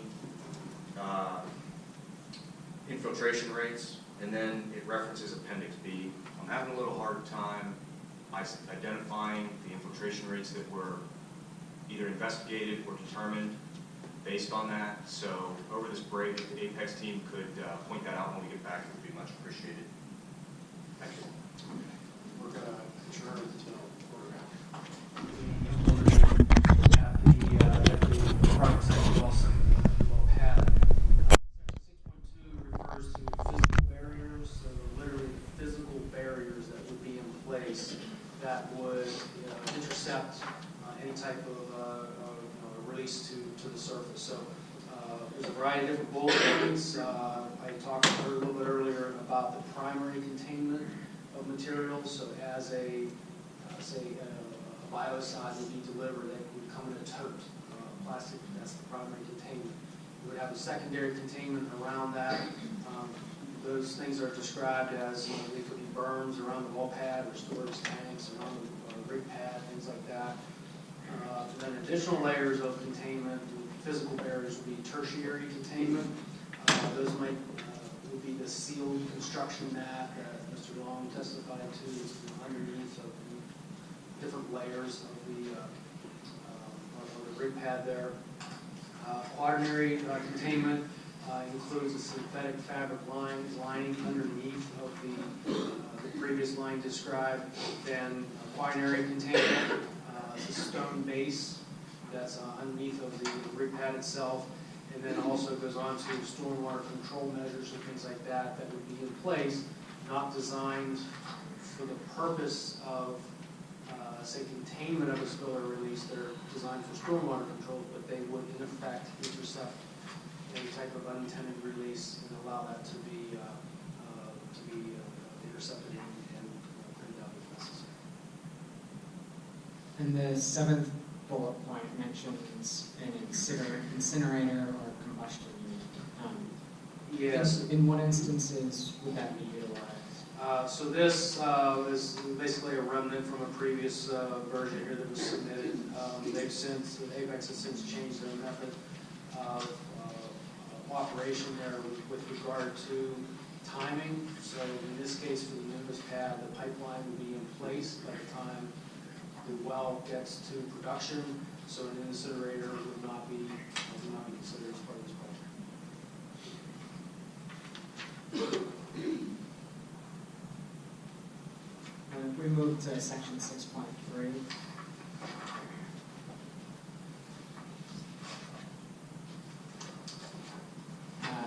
The fourth bullet point mentions training related to fluid transfer, equipment maintenance, in order to prevent spills. Has that training already been provided? So just typical operating procedures of gas development operators such as Apex have training procedures, processes, and things like that of all of their contractors and their own employees. So this refers to those particular trainings and things like that. They're site-specific, they're equipment-specific, and would be required before operators be allowed to operate that equipment. According to the report, the severity of an impact is calculated in part based on receptor sensitivity. Is that accurate? That would be correct. And did you collect any information about the sensitivity of households or residential dwellings that were identified as potential receptors? So the specifics would be the proximity of the residents to the well pad and well head. Also the density of residences and things like that, and then other receptors such as, of course, streams and wetlands and woodlands, agricultural lands. Everything that could be a sensitive receptor in that category was listed. For residential dwellings, other than proximity and density, were any other factors considered to assess sensitivity? Like what? For instance, if someone in the household suffers from asthma or other health conditions? Those would be unknown. We do not enter any household I think the report identifies Lions Run, Byers Run, and tributaries as potential receptors. Is flow rate one of the factors that would be utilized to determine sensitivity of those streams? So flow rate of what, the streams and tributaries? Yes. Or material? The streams and tributaries. So general, topography, slope, and things like that, and the quality of the stream. So Pennsylvania DEP's Chapter 93, designated water use classifications. I think it was mentioned earlier about whether these streams were considered degraded at all. Those types of things were considered. General size of streams, larger stream can carry more water quicker, things like that. Those things were considered, yes. And how did you calculate the frequency for potential release scenarios? So the frequency considers a few different factors. One being general industry, such as the water tanks. How often do those fail a freshwater tank? In my knowledge and experience, I've never known any. So things like that as far as industry standards, as well as interviews and discussions with Apex as an operator and looking at their history, including public records, NOVs, things like that, all of that was considered. Did you look to other operators in Pennsylvania other than Apex? Yes, as part of an industry standard, you can look at public records and things like that of the cities. Did you consider, for instance, NOVs issued by the department to operators across Pennsylvania? As far as NOVs, we looked at incident levels as far as subject area, but not the details of an NOV. They widely vary and not relevant in many cases. And in the report, I think it states that severity levels are based on a subjective evaluation using experience from previous spills of similar materials. Is that correct?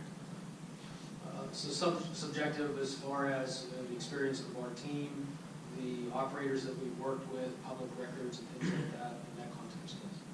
So is that the experience of Apex or ERM? Yes, both. Both. And has Apex or in your report, have you provided any source for the board to better understand that data that you looked at? So part of that data would be reviewing and evaluating the content of things like the SBCC plan, the PCC plan, the PPC plan, the ENS plans, how on a qualitative level, how sufficient are they? Do they meet criteria? Do they meet our own criteria for the risk assessment purposes? In that context, yes, we looked at that. Consider that.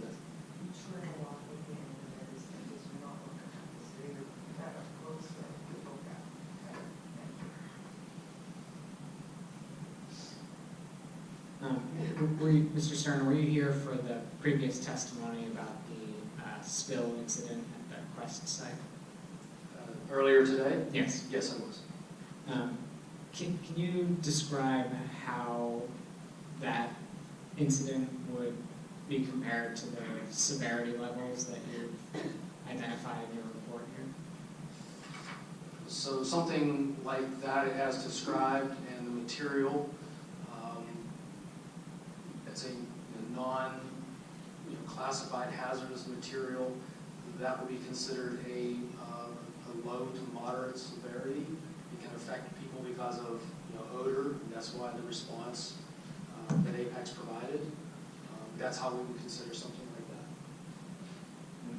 that. In terms of severity, would you identify it as a number 1 or a number 4 or somewhere in between?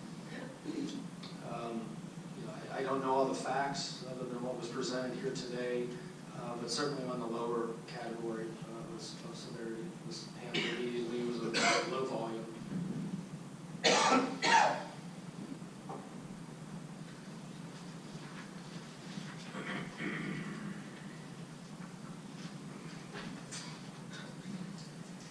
Can Can we refer to the chart on, I think it's page 19, it's the Numis pad water risk level.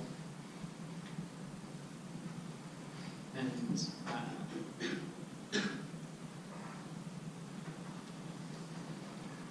in this chart, I believe it breaks it down into a site development phase and compares it to the drilling phase. Is that right?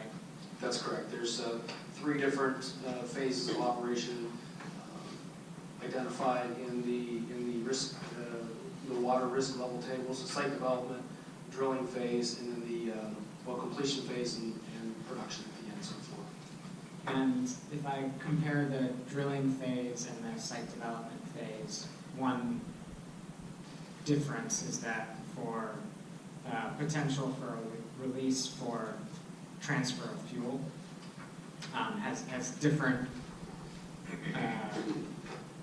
is identified differently in terms of severity and frequency. Are you referring to which particular item? So for, This third item, release for transfer of fuel? that's correct. So it's listed for number 2 for frequency and number 1 for severity in the site development phase. Is that correct? That's correct. And it's listed as number 1 for frequency and number 2 for severity in the drilling phase. Is that correct? That's correct. Can you explain why that difference of assessment is there? Sure. So during the site development phase, certainly more earth-moving equipment being used, more fuel for that equipment being used. So for the frequency, the likelihood of an event of release of fuel is higher because there's more fuel there, there's more equipment using the fuel during that particular phase. And on the same chart in the drilling and completion phases, the dry extended detention basins are identified as a mitigant or control. Is that correct? Can you point me to what you're talking about? Under the column for mitigants or controls, one of those. Yes, dry extended is listed as a potential mitigant. And we heard previous testimony today that those dry extended basins slow the flow of water before the discharge, but don't filter pollutants, correct? It was, I think you said 7. yeah, the previous testimony was referring to 7. Have you evaluated whether these dry detention ponds would remove pollutants associated with the spill or release? We did not do a full analysis of the dry detention basins, but their physical presence and their capacity to hold material, in this case for risk assessment, it gives time, potential time for a response. Therefore, it's relevant as far as the risk assessment goes because it allows that response time.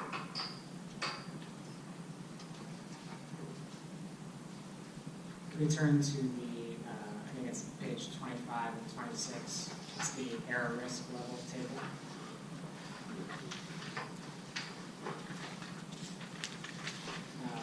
One of the potential concerns or releases is identified as a diesel release. Can you explain what that phrase means there?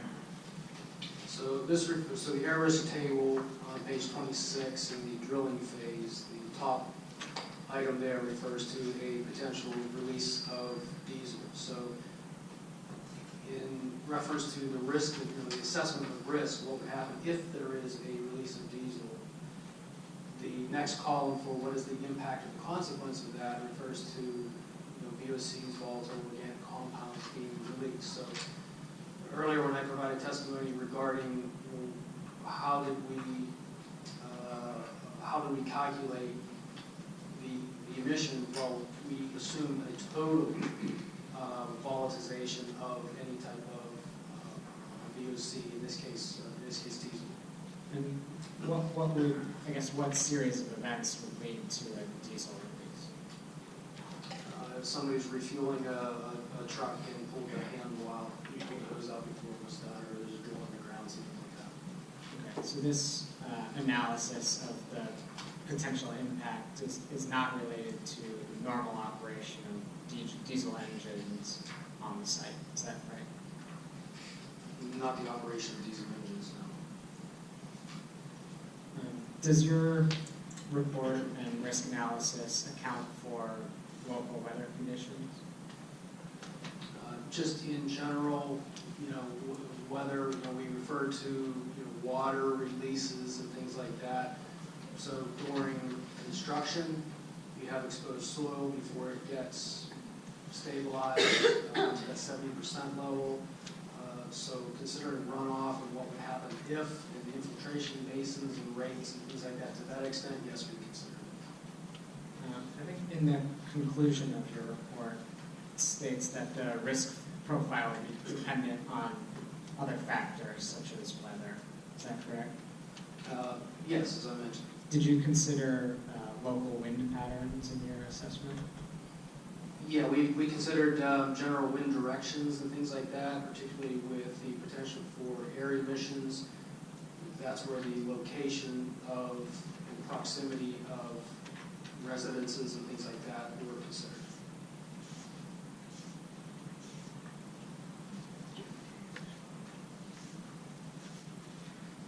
That's all the questions I have for you, Mr. Stern. Thank you. Does anybody on the board have questions?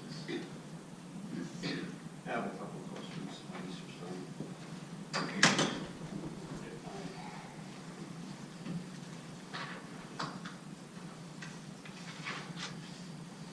Let's see, on page 19, which is the water hazard assessment, there are two items there, the severity of exposure. The second one, which is for the release of on-site fuel storage, and the last one, which was the vehicle turnover. These are rated as 3s and 4s. I look at some of the other reports that you did, including the Backus one. These are reported as 2s and 3s respectively. Can you explain the difference? Sure. So in this particular case with site development, just to make the analogy very simple, if you look at the access road, say for Backus, as you referred to, is very short. So the likelihood and the severity of something happening in a very short distance is less than you can see a much longer, and there's differences in topography and winding access roads. So there's just more opportunity for a vehicle turnover or something because it's a longer road. Okay, because on the next page, page 20 at the bottom, there's a new item there for an event, which is a vehicle rollover. And that's not in the Backus report, is it? And that's because of the situational differences? Really with the access road, first specifically to that, yes. So you've added the vehicle rollover to drilling completion and production? That's, yes, the entire phase. Again, referring back to the access road and the number of trucks and things like that, just more of an opportunity. Okay, now if you go to the air hazard assessment, on page 26, there's no vehicle turnover involved in that or rollover. Is that, you're going to have air releases if you get fuel spilled or something? That's correct. So those things would be captured under the other categories. So that's why it doesn't appear to be there. It fits, that type of risk fits into the risks that were already in that table. I understand. So you mentioned before that the calculations, I guess, that are in Appendix D are based on one well being installed. And the results. At a time. Yeah, the emissions. Okay, and then you compare those emission levels to levels that are in exemption 38, right? And say they're below the emission levels from exemption 38. But if you got 2 wells there, does that mean that they're still below what's in exemption 38? Yes, so what we did, we looked at, so during, completions, drilling and completions, we looked at the potential for emissions during those operations of the equipment at the site, the material stored, so that chemical list at the site. So that material is coming and going very quickly as it's being used. We looked at that type of material, so and in conjunction with how, at the time, Apex is proposing to operate, so install one well, boom, go to the next well, there's one at a time. That's how we assume this. And then we just went through all of the different phases, so drilling, completions, and then into production. So we looked at all those different phases with the specific equipment, such as, I think it was the previous photograph that was there that showed the production phase with the storage tanks, all those pieces of equipment. We have that list that was provided to us, as well as the potential for emissions from those pieces of equipment. That's what we use and meets the exemption 38. If I can also just clarify or amplify that. Exemption 38, the analysis that's applied by the EPA and the DEP is to each individual well as its own self-contained source. They do not aggregate individual well heads for the purposes of calculating exemption 38 threshold amounts. That's just as the way they look at each one as its own individual category for the purposes of calculating that exemption. Okay. Thank you.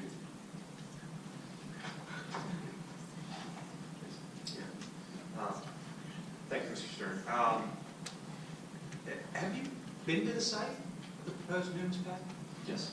You have. You visited in person? Mm-hmm. Yes. Okay. You give mention to, and it's in your document, the preparation of an SPCC plan. Why was that prepared? It's standard procedure to prepare plans like that. Okay. How does that differ from a PPC plan? It's a preparedness and countermeasures plan. It identifies the materials that are there, what are you going to do if things would be released, how you're handling materials, processes, procedures, internal procedures, and things like that. Okay. And the SPCC plan? How does that differ? There are different legal requirements as far as the state is concerned. What gets filed, what contains, they're similar, but the SPCC plan provides those countermeasures. What are you going to do if these things happen? Okay. So what additional information does the SPCC plan provide from the PPC plan? That's what I'm looking for. Those processes and procedures, even internal, how in this case Apex is going to handle even trainings and things like that of their people, how they're going to handle certain situations. I can perhaps elaborate on that. Sure. They're both required by the DEP, and there is some overlap insofar as they relate to spills and prevention measures. But the SPCC plan provides for the remediation piece, so that's the countermeasures. So if you're going in, and there are different guidelines for different volumes and the substances that might get spilled have different responses inherent in them, where the PPC plan is more of what are your physical barriers that are in place sort of prior to a spill occurring. And then the SPCC, although it kind of overlaps a little bit, is really, well, what will you do, or what's the required response to do in the event a spill occurs? Chris, the SPCC, that is a document that is required as part of your permitting process to DEP, correct? That's correct. That's part of our well permit process with the DEP. I don't see a copy of it included in the application. Would you guys be able to provide a copy to us? We will. In my testimony, I testified we had not applied for a drill permit yet. Okay. Those have a certain lifespan to them, so prior to having the well pad fully permitted, we had not applied for that. But when we do apply for it, as part of our township required submission, we would supplement that, and all of those materials will be filed with the state to the township. Mr. McCabe, under the MPC, third-party permits, you do have a requirement in the township for us to provide you all third-party permits. Under the MPC, third-party permits are not, the fact that they're not there are not a detriment to the special exception approval. However, before we construct or pull a building permit, all of that permitting will have to be in place. We can't build anything without that permit. Thank you. Anybody else have questions for Mr. Stern? Okay, thank you. So, You know what, were you able to answer my question before the break, excuse me? Oh, yes. Okay, so in the application, Appendix A of the, this is the,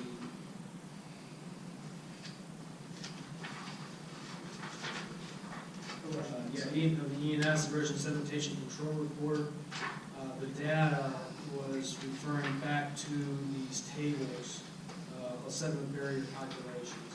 So the infiltration rates refer back to the data in the tables. So the field data that was collected to determine these tables is not provided in this report? That's what's in the tables. Right, but the field data that was collected, the method in which it was.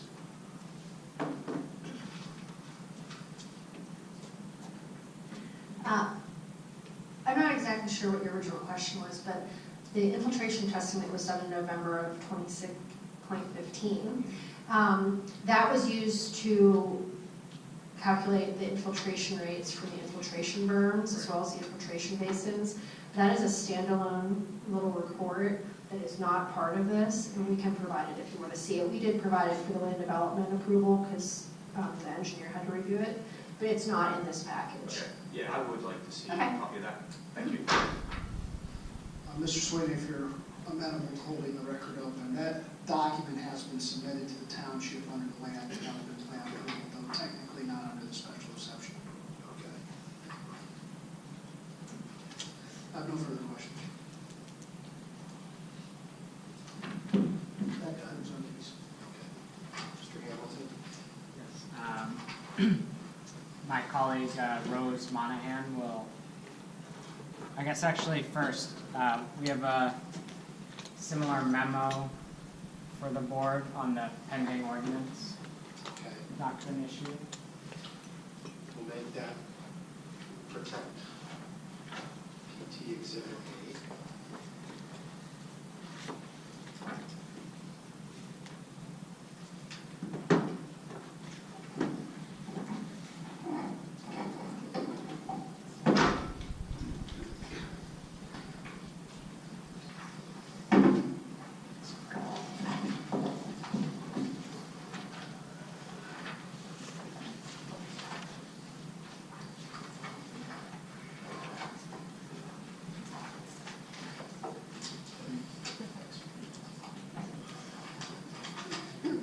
And my colleague Rose Monahan will call our first standing witness.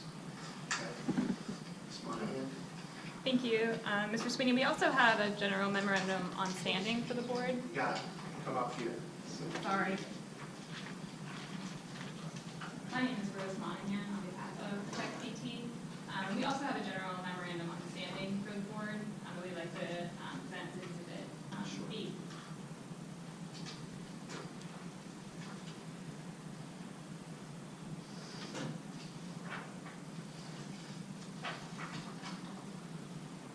Mr. Sweeney, I assume I do not need to make an objection that we have our standing. Yes, objection to you stand. do have your objection, your standing objections. Standing.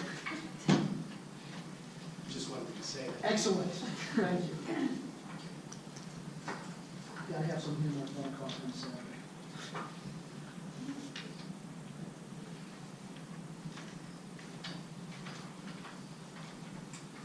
Okay, thank you.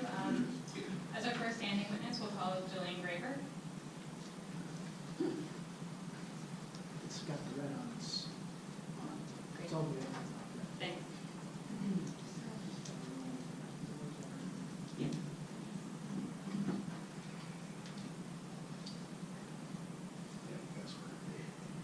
Do you solemnly swear that the testimony you're about to give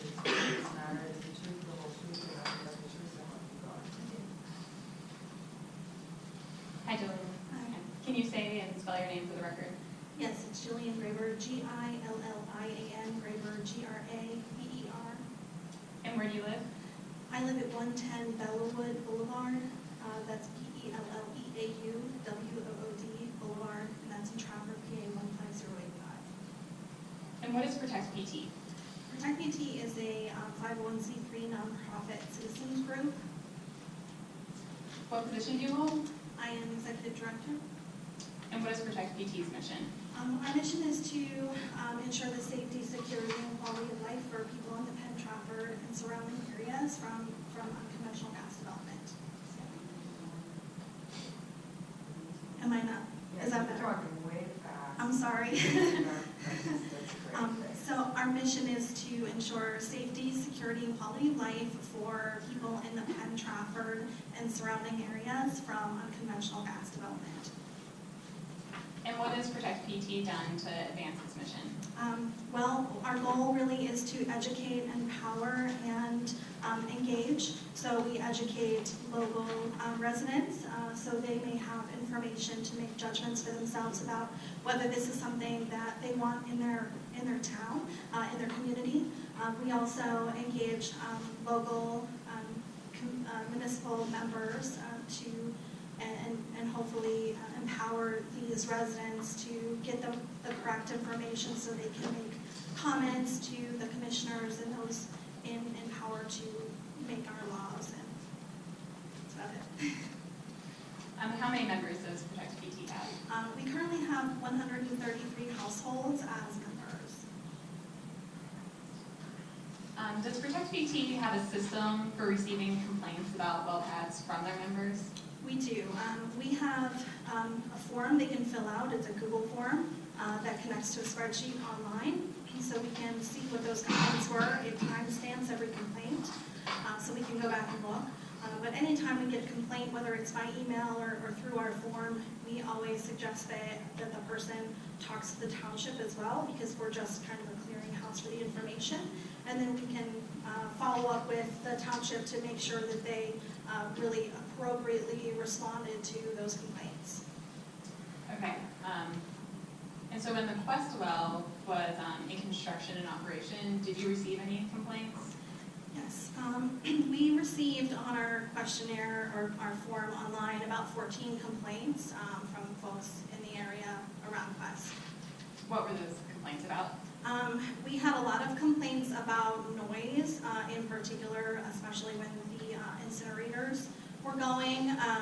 The one person about a mile and a half away said it sounded like a helicopter was hovering over her house for hours at a time. We had complaints, many complaints about dust, and I actually rode by the Quest site when they had the sand going into the chutes and saw all the dust. We had people take pictures of the dust that we presented at previous hearings. There was a tremendous amount of dust. In fact, one Murraysville resident, or I'm sorry, Export resident said she was about... Objection, hearsay. That's the state. Sure. We'll move on. I think you gave a good narrative there. So it sounds like you received complaints. Can you tell the board how Protect PT responded to those complaints? So first we suggested that people call the township to report the complaints. And we also suggested that if there was something that they thought was a violation to the DEP, that they should call them as well. Has Protect PT been involved in hearings on other proposed well pads? Yes. And which pads were those? Pretty much every pad. The Quest, Baby, Draftina, White. I'll reflect for the record Pockets. that Protect PT's been an active party in all the pending Apex applications and the application. Thank you. Jillian, do you know approximately about how many members live within a 2-mile radius of the Numis well pad? Yeah, so the Numis well pad in particular, there are 37 households within a 2-mile radius of that pad. And at this point, do you have an idea of what those members are interested in concerning the well pad? Yeah, I think in particular, those members have voiced to me that their main concern is the light and the noise. Calls for hearsay, Mr. Smith. So objection to extend the close for I'm going person? to allow her to testify just to the general terms of the complaints. So, like I was saying, complaints about noise and, well, these are, I guess, you had asked about what their concerns are, so these are not complaints yet. So concerns about air contamination, water contamination, concerns about increased truck traffic, especially with this particular pad on Meadowbrook and at the corner of Meadowbrook and 130. It's a kind of a blind curve, so concerns about trucks coming to and from the pad. Also concerns about the multiple pads within a very small area. You know, when I was trying to prepare your question for the 2-mile radius, there was a lot of overlap between our members within that 2 miles because there are so many pads in a small area. Thanks, Jillian. I don't have any further questions. Any questions, Mr. Oh, yeah.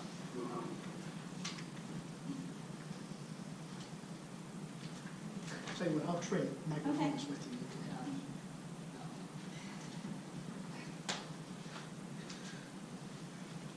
Ms. Graber, how far do you live away from the Numis pad? I live about 2 miles from the Numis pad. And that's in Trafford? That's correct. And you're not a resident of Penn Township, is that? That's correct.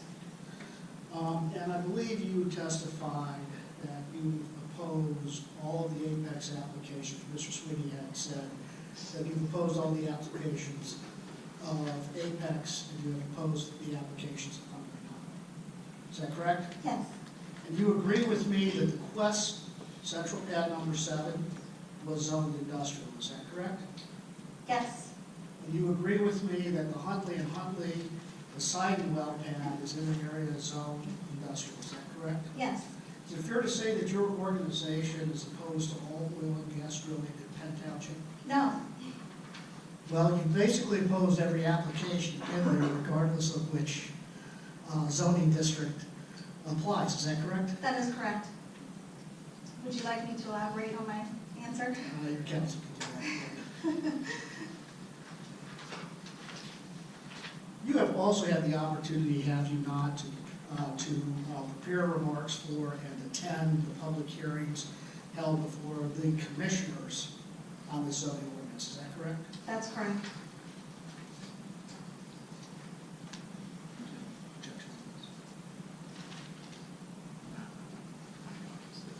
Speaker list. No. And you, what I'm going to mark as This would be exhibit 21. 21. Exhibit 20. Apex exhibit 20.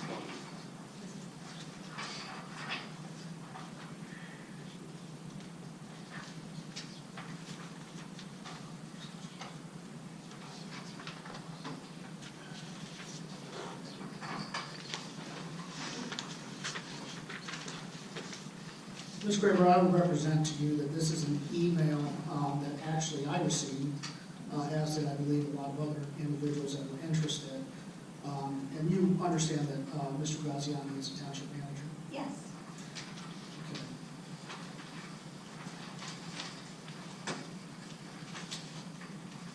And flipping to page 2, you agree that you appeared and testified in front of the commissioners prior to them voting on the ordinance, that is the current ordinance for the township, is that correct? That's correct. You also had Southwest Pennsylvania Environmental Health Project testify, That's correct. Mountain Watershed Association. That's correct. Who else? You had Ms. Mason testify? Well, Ms. Mason and other members of Protecting Team testified on their own behalf. That wasn't my doing. Well, I'll tell you what, why don't you tell me who you had specifically come and give testimony, whether expert or lay, in front of the commissioners? Sure. So,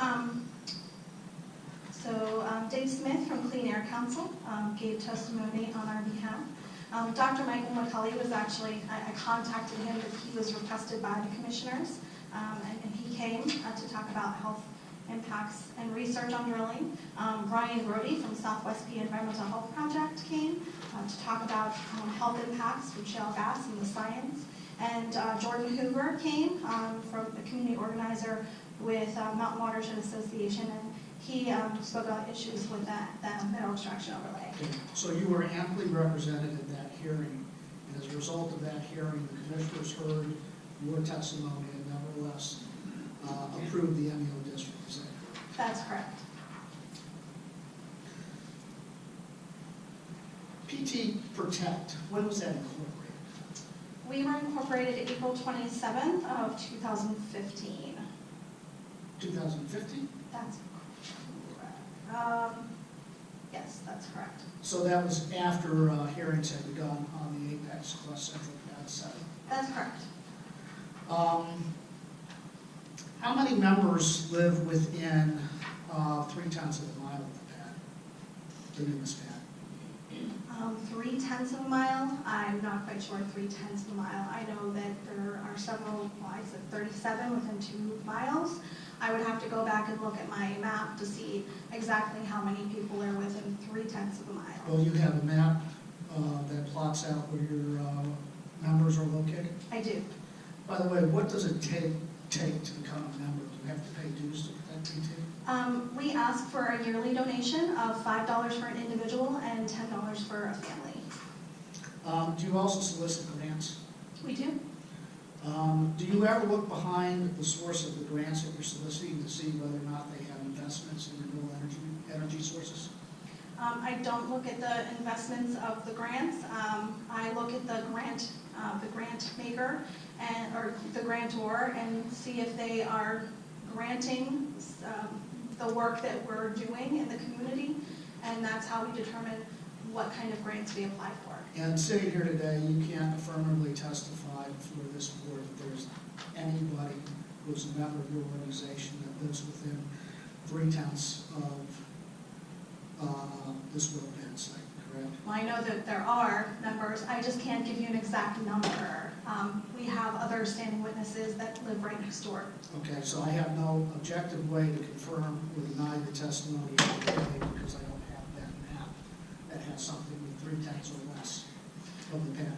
Well, I think the other standing witnesses can testify to exactly where they live and the 3/10 of the mile. If the board would like me to provide that information, I'm happy to give that to the board, but I don't feel comfortable giving you the information of all of our members. Does Protect PT own any property in Penn Township? Protect PT does not. Do you own any? No. No further questions. Does the board have any questions for Ms. Gray? Thank you. Do you have any follow-up, Ms. Bonnie? Just one.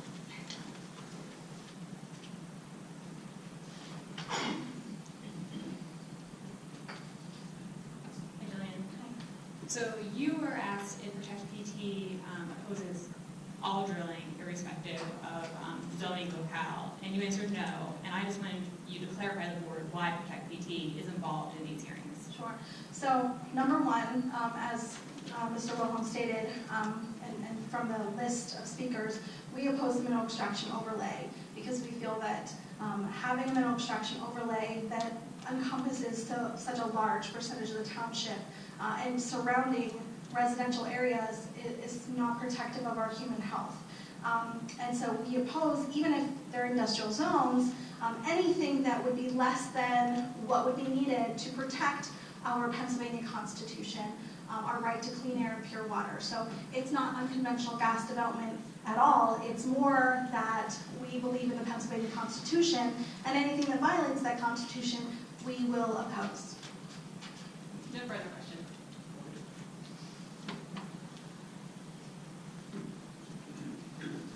Okay.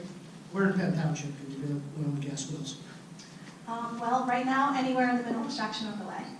But where would you, as a member of Protect PT, say it is okay for the oil and gas company to locate what is otherwise the lawful and legitimate use protected by the Fifth Amendment to the United States Constitution? So I am not an expert on that situation, so I don't know if there's anywhere that I would say that it is protective of human health, considering all the studies that I've read, but I can't testify to those studies because I did not produce those studies. I'm not sure if I can answer that question. Any questions? Thank you, Ms. Green.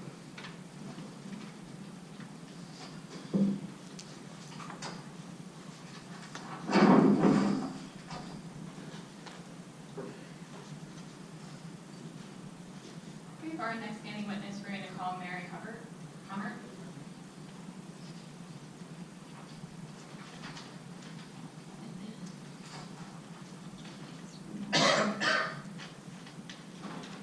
Please raise your right hand. Do you solemnly swear that the testimony you're about to give here today in this matter is the truth, the whole truth, and nothing but the truth, so help you God? I do.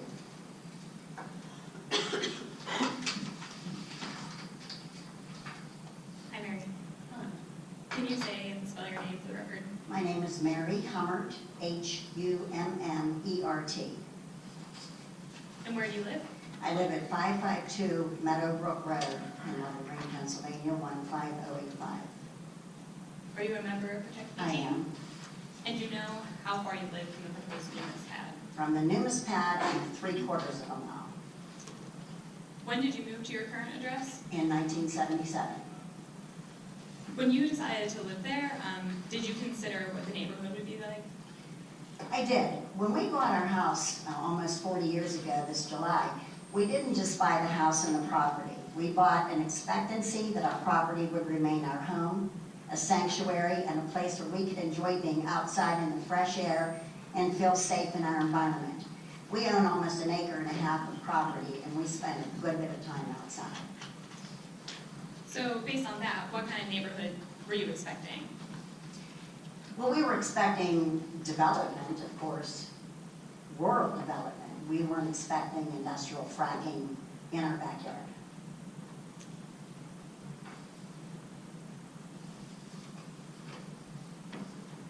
Can you describe for me what your main concerns are about the Numis pad? My main concern, first off, is the noise. We have our windows open in our house. We spend a lot of time outside. I know people are going to think this is frivolous, but my husband and I show and breed dogs with multiple generations of hunting championships behind them. These dogs are trained and exposed to loud noises in a careful, controlled manner. Dogs have very sensitive ears. Dogs subjected to a constant barrage of loud noise would be ruined for hunting. I'm flying to California in 2 weeks to bring home a puppy that has great potential in the field. She'll be ruined by this constant noise. She'll be gun shy. If that's the case, and I'm unable to compete with her and use her for breeding, my breeding program will be adversely affected at great financial cost to me and my husband. Okay, so it sounds like noise is a major concern of yours. Do you have any other concerns you wanted to raise to the board? We're concerned about our property being devalued. What I have read, excuse me, I'm going to try to find the paper. Again, we've lived in this house since 1977, paying taxes, voting, being responsible members of the community. We have maintained our property. We just put a new roof on our house this past year. We expect to have our property increase in value over our lifetime. The value of homes sharply decline when fracking takes place in a neighborhood, according to a new Duke study published in the American... Summer, that she's not allowed to testify in some study that she participated in. I apologize. Sure, Mr. Sweeney. Concerns. Okay. That was the objections to this community. One of my other concerns is the increased traffic. Meadowbrook Road, first of all, has a 10-ton weight limit on it. I understand these fracking trucks weigh considerably more than 10 tons. The end of Meadowbrook Road, in the years that we've lived there, I can't tell you how many accidents I've almost seen for people making a left on a Meadowbrook when coming up the road. I can't imagine. I personally don't want to be involved in an accident with one of those big fracking trucks. Okay? Mary, near your property, are there any water bodies or streams? At the end of our property is leveled and it goes downhill. We used to have a barn and horses, and we have a pasture down there. And there is a stream that runs through. Do you utilize that stream? We don't utilize it, but my dogs have access to that piece of our property. So your dogs use it? Well, they could drink water out of it. Sure. So if there would be any spill or any water contamination, would that be a concern for you? Once the fracking would begin, if it's approved, I won't even want them on that part of the property. I'll have to cut my yard in half.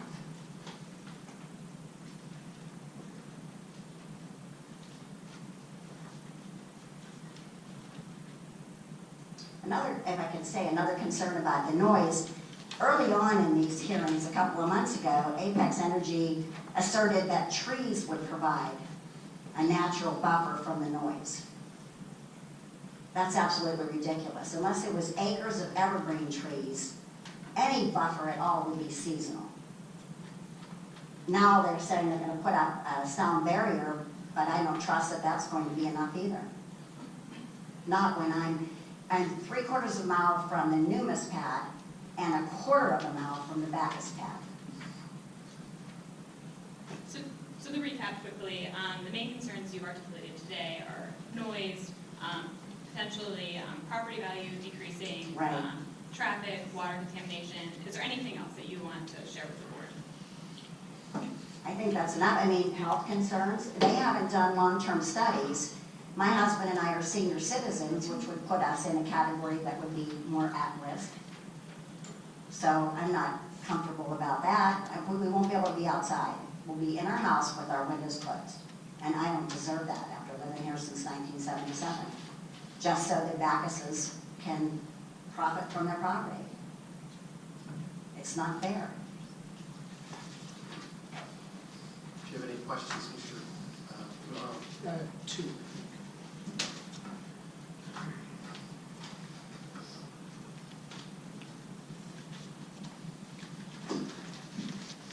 Ms. Hubbard, were you aware or did you attend the Poseidon hearings? Can you tell me what? The Huntley hearings, January 12th? We've been to so many, I don't know. We didn't know about this early on.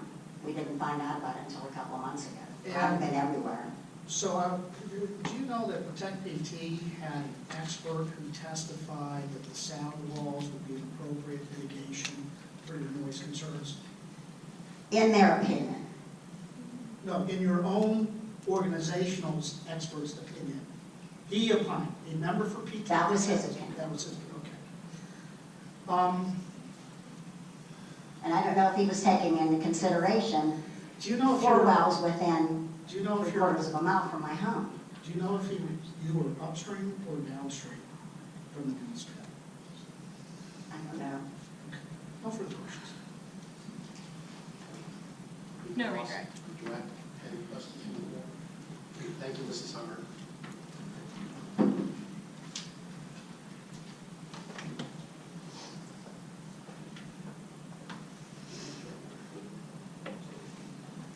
Our next standing witness will be John Mock.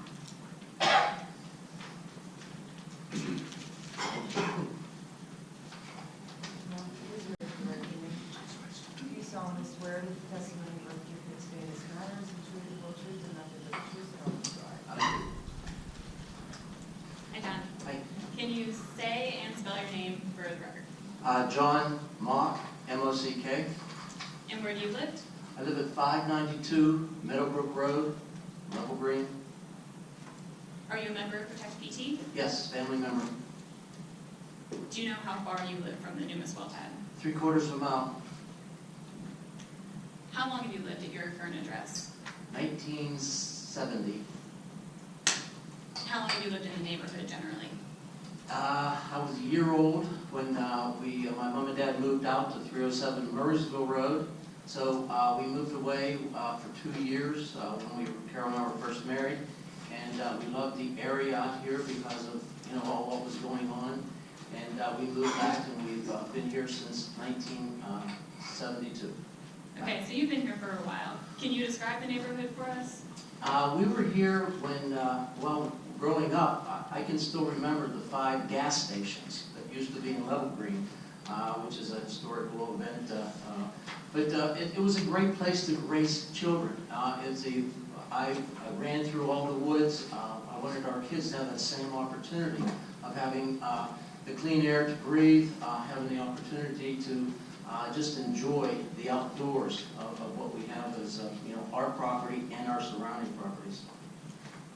Do you think that the neighborhood might change during construction and operation of the Numis well pad? Oh, without a doubt. And what kind of changes do you think might happen? Well, it's everything what's been being said. It's going to be the traffic. It's going to be the noise. It's going to be the disruption of family life, as we know it here in Little Green for a period of what we're not really used to. And can you tell the board how you would personally be impacted by those changes? Well, as of all the sites that are not just the newest, but I'm in the epicenter. I'm right in the middle of all of those sites that are coming up. So looking at all of the studies that are being done of what's going on, I hear nothing about long-term effects of what it's going to be, to health. Everything that I've read, I haven't been in any of these studies, but I've read a lot about it, and I understand that there are a lot of issues that are being presented of health issues and things ongoing that I'm just really not interested in being able to be part of that study. Right. So you've touched on health, and today we've talked about possible air emissions from the pad. Do you have any concerns about air emissions? Oh, without a doubt. I mean, I have a 14-year-old granddaughter that I want her to experience us out here. They live in Forest Hills, but I want her to be able to come out and to enjoy our environment. Our kids grew up, and we still talk about the fun and the enjoyment of getting out and going through the woods, and that ability to breathe fresh air, clean air, to come up and have them understand what it's truly about to be a person of the community and your environment. So bringing up a daughter or a granddaughter in an environment that is, potentially going to be, hazardous, so it's put a lot of undesirable situations in my mind for our granddaughter. Do you think, based on those concerns, that you might end up spending less time outside once the well pad is constructed and in operation? I would, yes, I would have to say that I would. I mean, the fear of, going out there and breathing the toxins and stuff like that, what they're doing is they're taking surveys and stuff right at the well site. I have nothing about what's going on in the surrounding areas. And have the opportunity to hear of what is the potential for what could go on outside of that area. Do you have any other concerns that you want to mention to the board today? Well, yeah, I kind of do. I have concern with Apex coming in as a strong arm entity. We have a call into us. It was on the phone. I think my wife tried to save it, wanting to offer us money to accept whatever happens with this situation with Apex and the well drag. That they're going out and trying to buy out residents and not speak up of what's going on or to get the issues. Also have, there are people that have the mineral rights on their properties which are adjacent to this piece of property. And they have, I just talked to one today, I asked them, You can't tell us what somebody else told you. I'm sorry? You can't tell us what somebody else told you. Okay, well, there's properties I particularly own, my mineral rights down at 307 Murraysville Road from my parents' past place that I maintained. What's going on, with the areas of people that do own their mineral rights that are up against this property. This is an opportunity to, they've paid for those or they own them, and it doesn't seem like anything's been being addressed in there. I'm quite sure it will be addressed here in a little bit. I see no benefit to my property. I bought out here because I wanted to have an investment. And that's what everybody buys a property for, an investment. I see no opportunities for this to either increase my property value or my investment in there, but I see a great potential for decreasing that property value. And I think that that's what you fellows are here about, or the board members, fellows in the room, are here to do, is to protect my and the citizens of the township's investment in their properties. And this doesn't seem to be, heading along those lines of being able to protect that investment. Thanks, John. I don't have any further questions, but. Mr. Wilhelm?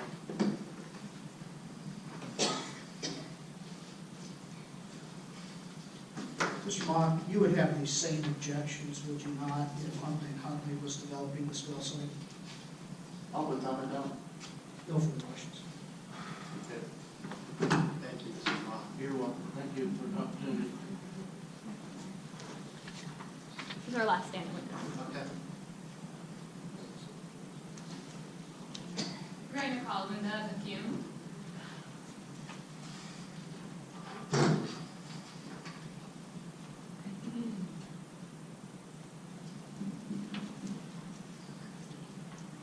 Please raise your hand. Do you solemnly swear that the testimony you're about to give today in this matter is the truth, the whole truth, and nothing but the truth? I do.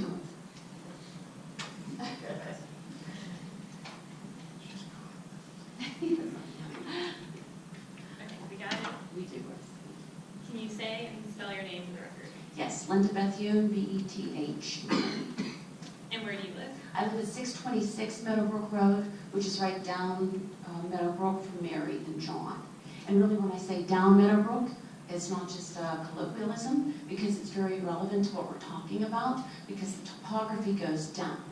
And therefore, as I see it, the water pollution, air pollution, noise pollution goes down Meadowbrook. Sure, we're going to get to all that, but Okay. let's go through a couple more just preliminary things.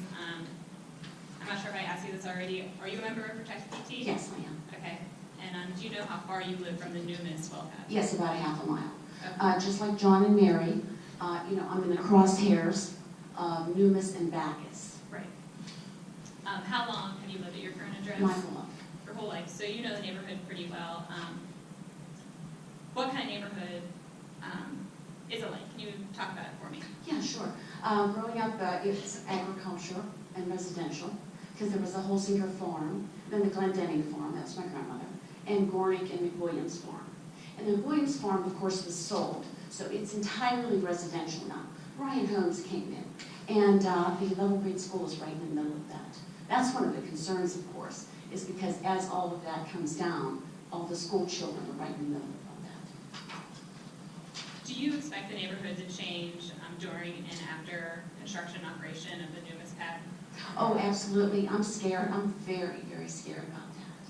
Well, why don't you tell us about some of your concerns? Well, my concern is about the drilling, of course, but short-term and long-term consequences. I want to tell you, I worked for 20 years at Westinghouse Advanced Energy Systems. I also have an MBA from the University of Pittsburgh, Executive MBA program. And I will tell you from my experience at Westinghouse, separate redundant systems was our mantra. And unequivocally and emphatically, we would prove without a doubt safety, reliability, effectiveness. Whenever I hear some of the things that are talked about today, I really sit back and question some of that in terms of the drilling operation. Can you talk a little more specifically about that? What are some of the things you've heard that have given you pause? Well, based on that and also my MBA, of course, risk assessment, impact, probability. Are you trying to qualify her as an expert? No, I just want to tell you my background. Just a minute, Ms. Bethune. Yes. Just tell us your thoughts and your opinion. Okay, I will. They said that they would respond within 30 minutes if there was an emergency. I live a half a mile from Numis. There's a lot of things that could happen within 30 minutes. Also, in terms of the risk assessment, the standalone risk assessments are done. And they said, well, wells were additive. But whenever you think about where I am, between Numis and Bacchus, how do we do a risk assessment whenever there are two different well pads, 2 and 5 wells being proposed? What's the risk on me? Because I'm talking about quality of life I have identical twin sons. One of them has asthma. They like to go down in the woods with their friends. They like to be outside. I'm talking about quality of life. How much are we going to be outside? We love being outside. I grew up on this farm, and I will tell you that the values that were instilled in me was that of stewardship. That we have a responsibility to be good stewards of the land and of the environment. We owe it to God, we owe it to each other, we owe it to our families. So why would we willingly and knowingly put that at risk for this fracking, for this drilling? Again, when every study that I have read has not attested to the long-term or short-term consequences. Again, you can't tell us about studies you've read. The people that prepare the studies have to tell us about that. As, for example, Dr. Sadhu was here last time for Protect PT. You can tell us your opinions, your concerns, your fears, those kinds of things you can share. Okay, then, Mr. Sweetie, I do want to say that I have very deep-seated concerns. My opinion is I have deep-seated concerns about short-term and long-term consequences of what's going to happen to the environment, what's going to happen to the wildlife, what's going to happen to my family and my neighbors and the school children. I'll redirect a little bit here. Linda, you mentioned one of your sons has asthma, and you Yes. mentioned concerns about the environment. So would I be right to say that your concerns are concern on air emissions and air quality?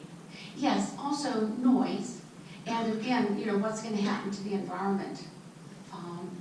Again, I think it's simply not fair that Apex gets the gas, a few property owners get the remuneration for it, and all of the people in Penn Township get to suffer from the consequences of the drilling.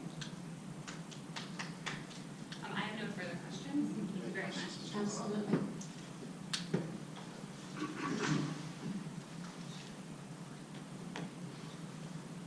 And you would share these concerns regardless of whether any company was drilling an unconventional well there, correct? Well, my house is right in the middle of all of that, so... So the answer is yes, is that right? Well, no, the answer isn't yes, because Huntley & Huntley said that they have never drilled an unconventional well previously. I believe that's what they said. Okay, so you'd be more concerned about What his question was, Mrs. Coutinho, was if it was Apex or ABC company or XYZ drilling company, your objections would remain what they are. Is that a fair statement? Yes, sir. Based on the fact that we talked about whether they were able to conduct the drilling and not about what the long-term consequences of that drilling was. Okay, thank you. Anything else? Any questions from the board? Thank you, Mrs. Coutinho. Thank you. Take that back in the spot. Okay.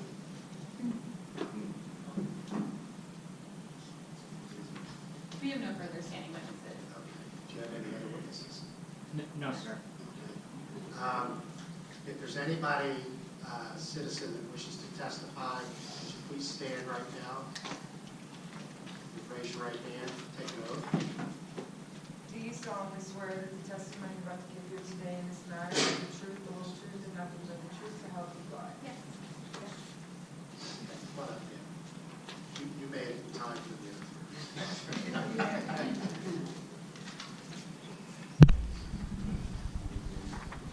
Would you tell us your name? Christine Snyder, Spell the last name, please. SNYDER.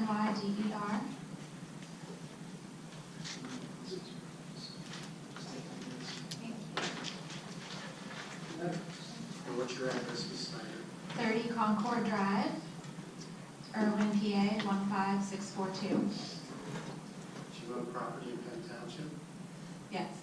And where's the property? Is that the address of the Yes. property? How far are you from the Numis well? I don't know. My main concern is that my son attends school only about a mile away. Level Green? Sunrise is also very close. He's at Sunrise. Okay, go ahead, please.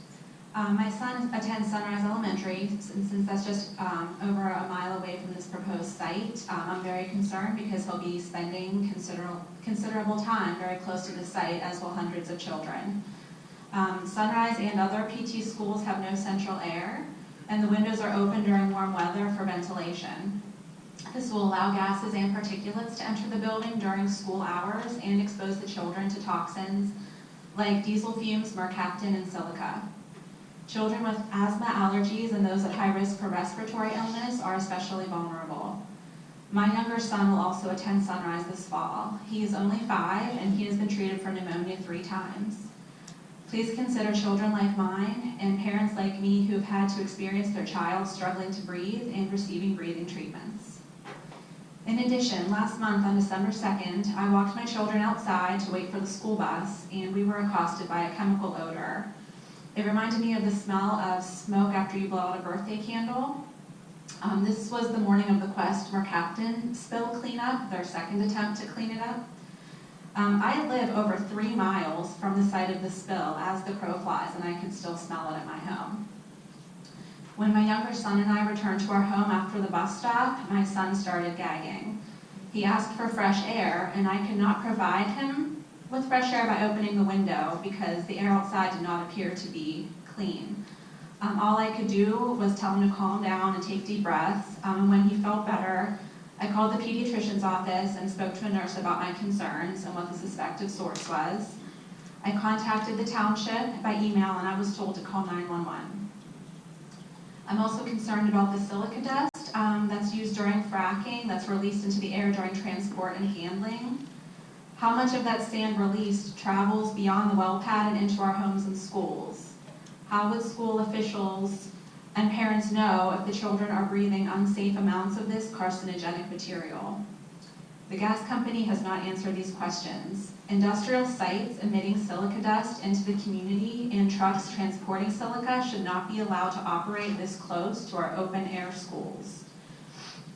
Also, the PPC plan that I read for this site does not list complete addresses, it is not site specific, and doesn't specify evacuation zones or how the community or schools will be notified if there is a life-threatening emergency. Why should we trust this company if they can't submit a complete plan? What is the radius that would need to be evacuated? Where do people go? Who pays for the relocations? The EPA just acknowledged that fracking contaminates drinking water. The website for the Municipal Authority of Westmoreland County says that source water can contain radioactive contaminants, which can be the result of oil and gas production. Who is going to test the water in our homes and schools? Who do we go to if our water is contaminated? What is the emergency plan if a truck carrying residual waste collides with a vehicle and people come in contact with this waste? There is no plan for any of this. Until these questions are addressed and the PPC plans are complete, these sites should not be approved. Thank you. Do you have any questions, Mr. Wilhelm? Is she testifying? Under oath, yeah. Is she testifying as a party? I was told this was public comment, and since I live here, I was allowed to speak about my concerns. Well, I'm trying to understand whether she's trying to get standing for as a party or if she's just making a public comment. Because I understood from the prior rulings that I couldn't question somebody who was doing public comment. I'm just having my same objection. Okay, that's fine. Thank you. Sorry. Gentleman in the ball cap.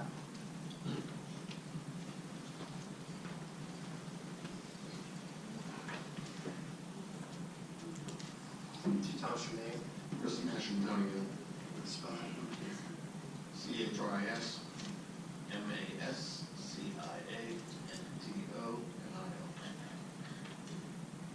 What's your address, Mr. Massachusetts? 1153 Claire Jelly Road, Geneseo. How far do you live from the Numis site? Not sure from Numis, I live about half a mile away. Okay, what's your comment? I'm here to express support for the Apex application. I have a small business that I own and operate in Penn Township. It's a horse farm, over our group stables. We keep about 20 horses on the property. There is a stream that runs through the property. We use to water the horses. It is downstream of the white well pad. I have no concerns whatsoever with the drilling operations because I studied the issue extensively. I know that this operation was done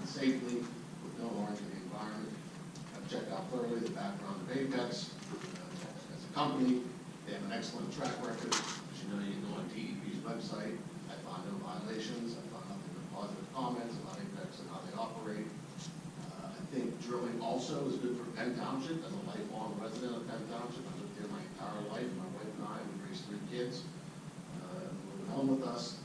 I think for Penn Township taxpayers, the benefits are significant. I looked on your site this morning and I saw the impact fees we generated already over the last few years.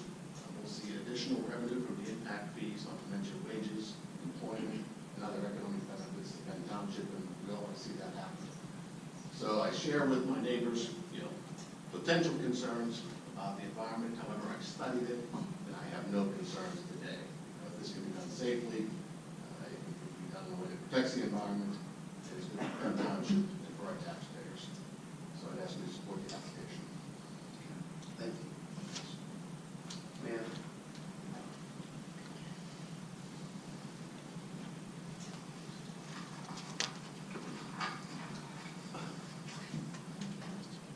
Could you tell us your name, please? Tracy, T-R-A-C-E-Y, Mason, M-A-S-O-N.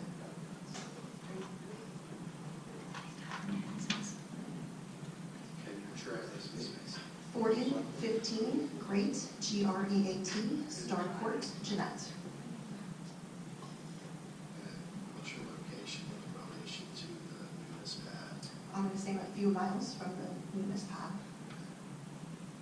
Go ahead. Just to remind everybody, I'm here as a resident of Protect PT, just so there's no confusion. I know there can be, because I am a member of Protect PT, but right now I'm here as a resident, and wanted to tell you a little bit about my experience with the Mercaptan spill over at Quest, because I do live a half mile from Quest, as well as just let you know the concerns I have on the PPC plans and the ER plans for Numis.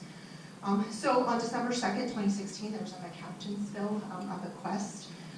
And the DEP has issued a violation, which I believe Mr. Wilhelm submitted a copy of the violation. In that violation, it says that the operator failed to prepare and develop. Just a little bit. Sure. Speak really fast. Sure. In the PPC plan, it is stated that the operator failed to prepare and develop a site-specific PPC plan prior to storing, using, or generating regulated substances on a well site from the drilling, alteration, production, plugging, or other activity associated with the gas well, or transporting these regulated substances to, on, or from a well site. In addition, on SkyTruth, their alerts note that the ER plan for Quest did not include safety data sheets for the odorant, which was the Mercaptan. So even though the odorant is not the responsibility of Apex, I believe they said that it's related to Peoples and not them, as Apex, they still have a responsibility for making sure that any chemicals stored on site is noted in both their PPC plan and their emergency response plan. Again, this was not noted in Quest. If it wasn't planned and changes were made at Quest to store Mercaptan, I don't understand why then Apex didn't change their PPC and ER plans to make them site-specific to note the chemicals that were being stored on Quest. If this is the example they set for their first well pad in Penn Township, and their PPC plans and ER plans for new sites after Quest are not site-specific, how can we say that their current PPC plan and ER plan for Numis is complete?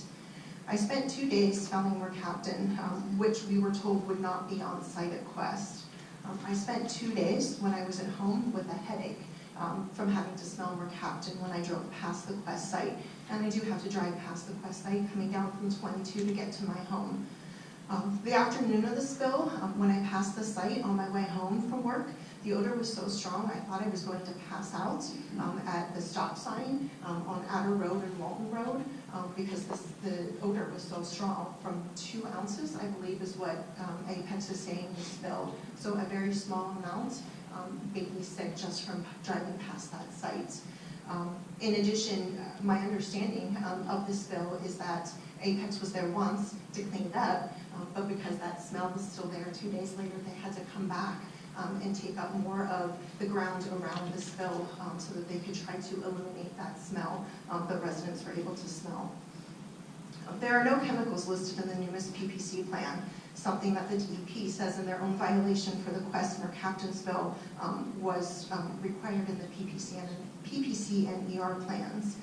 It seems pretty clear to me If you're responsible for listing chemicals in a PPC and an ER plan, then you should be listing those chemicals. You shouldn't be listing in a roundabout way what chemicals would be used on site for unconventional drilling, nor should a response be when a question is asked what chemicals will be on site.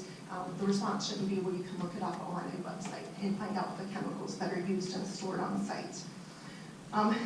Finally, how can complete risk assessments to air and water for Numis even be completed if ABEX is not listing the chemicals that will be on site, whether it's during construction or the production phase?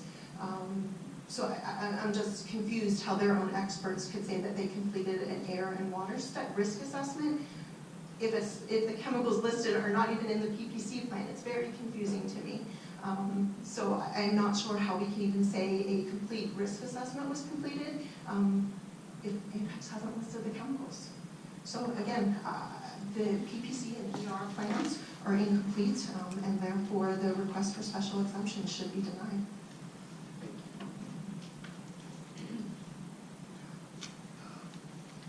Anybody else wish to testify or comment?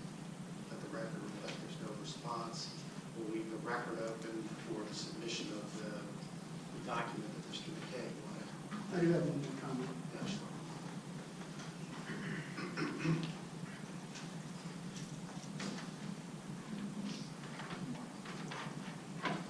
I believe that Ms. Mason just referenced the DEP violation. I would like to point out on page 2 of that on December 2nd, 2016 at 11 o'clock, the DEP appeared on the site. This is what the report says. The department did not detect any odors until within 6 to 10 feet of the impacted area. An Altair 5x gas meter was used to conduct gas monitoring. VOCs, H2S, CO, and combustibles of the air in the vicinity of the unexcavated impact area. The meters did not indicate the presence of VOCs, H2S, CO, or combustible gas at the time of the inspection. Do you have anything else, Mr. Hamilton? No, sir. Okay, we're going to take 5 minutes to exchange binders.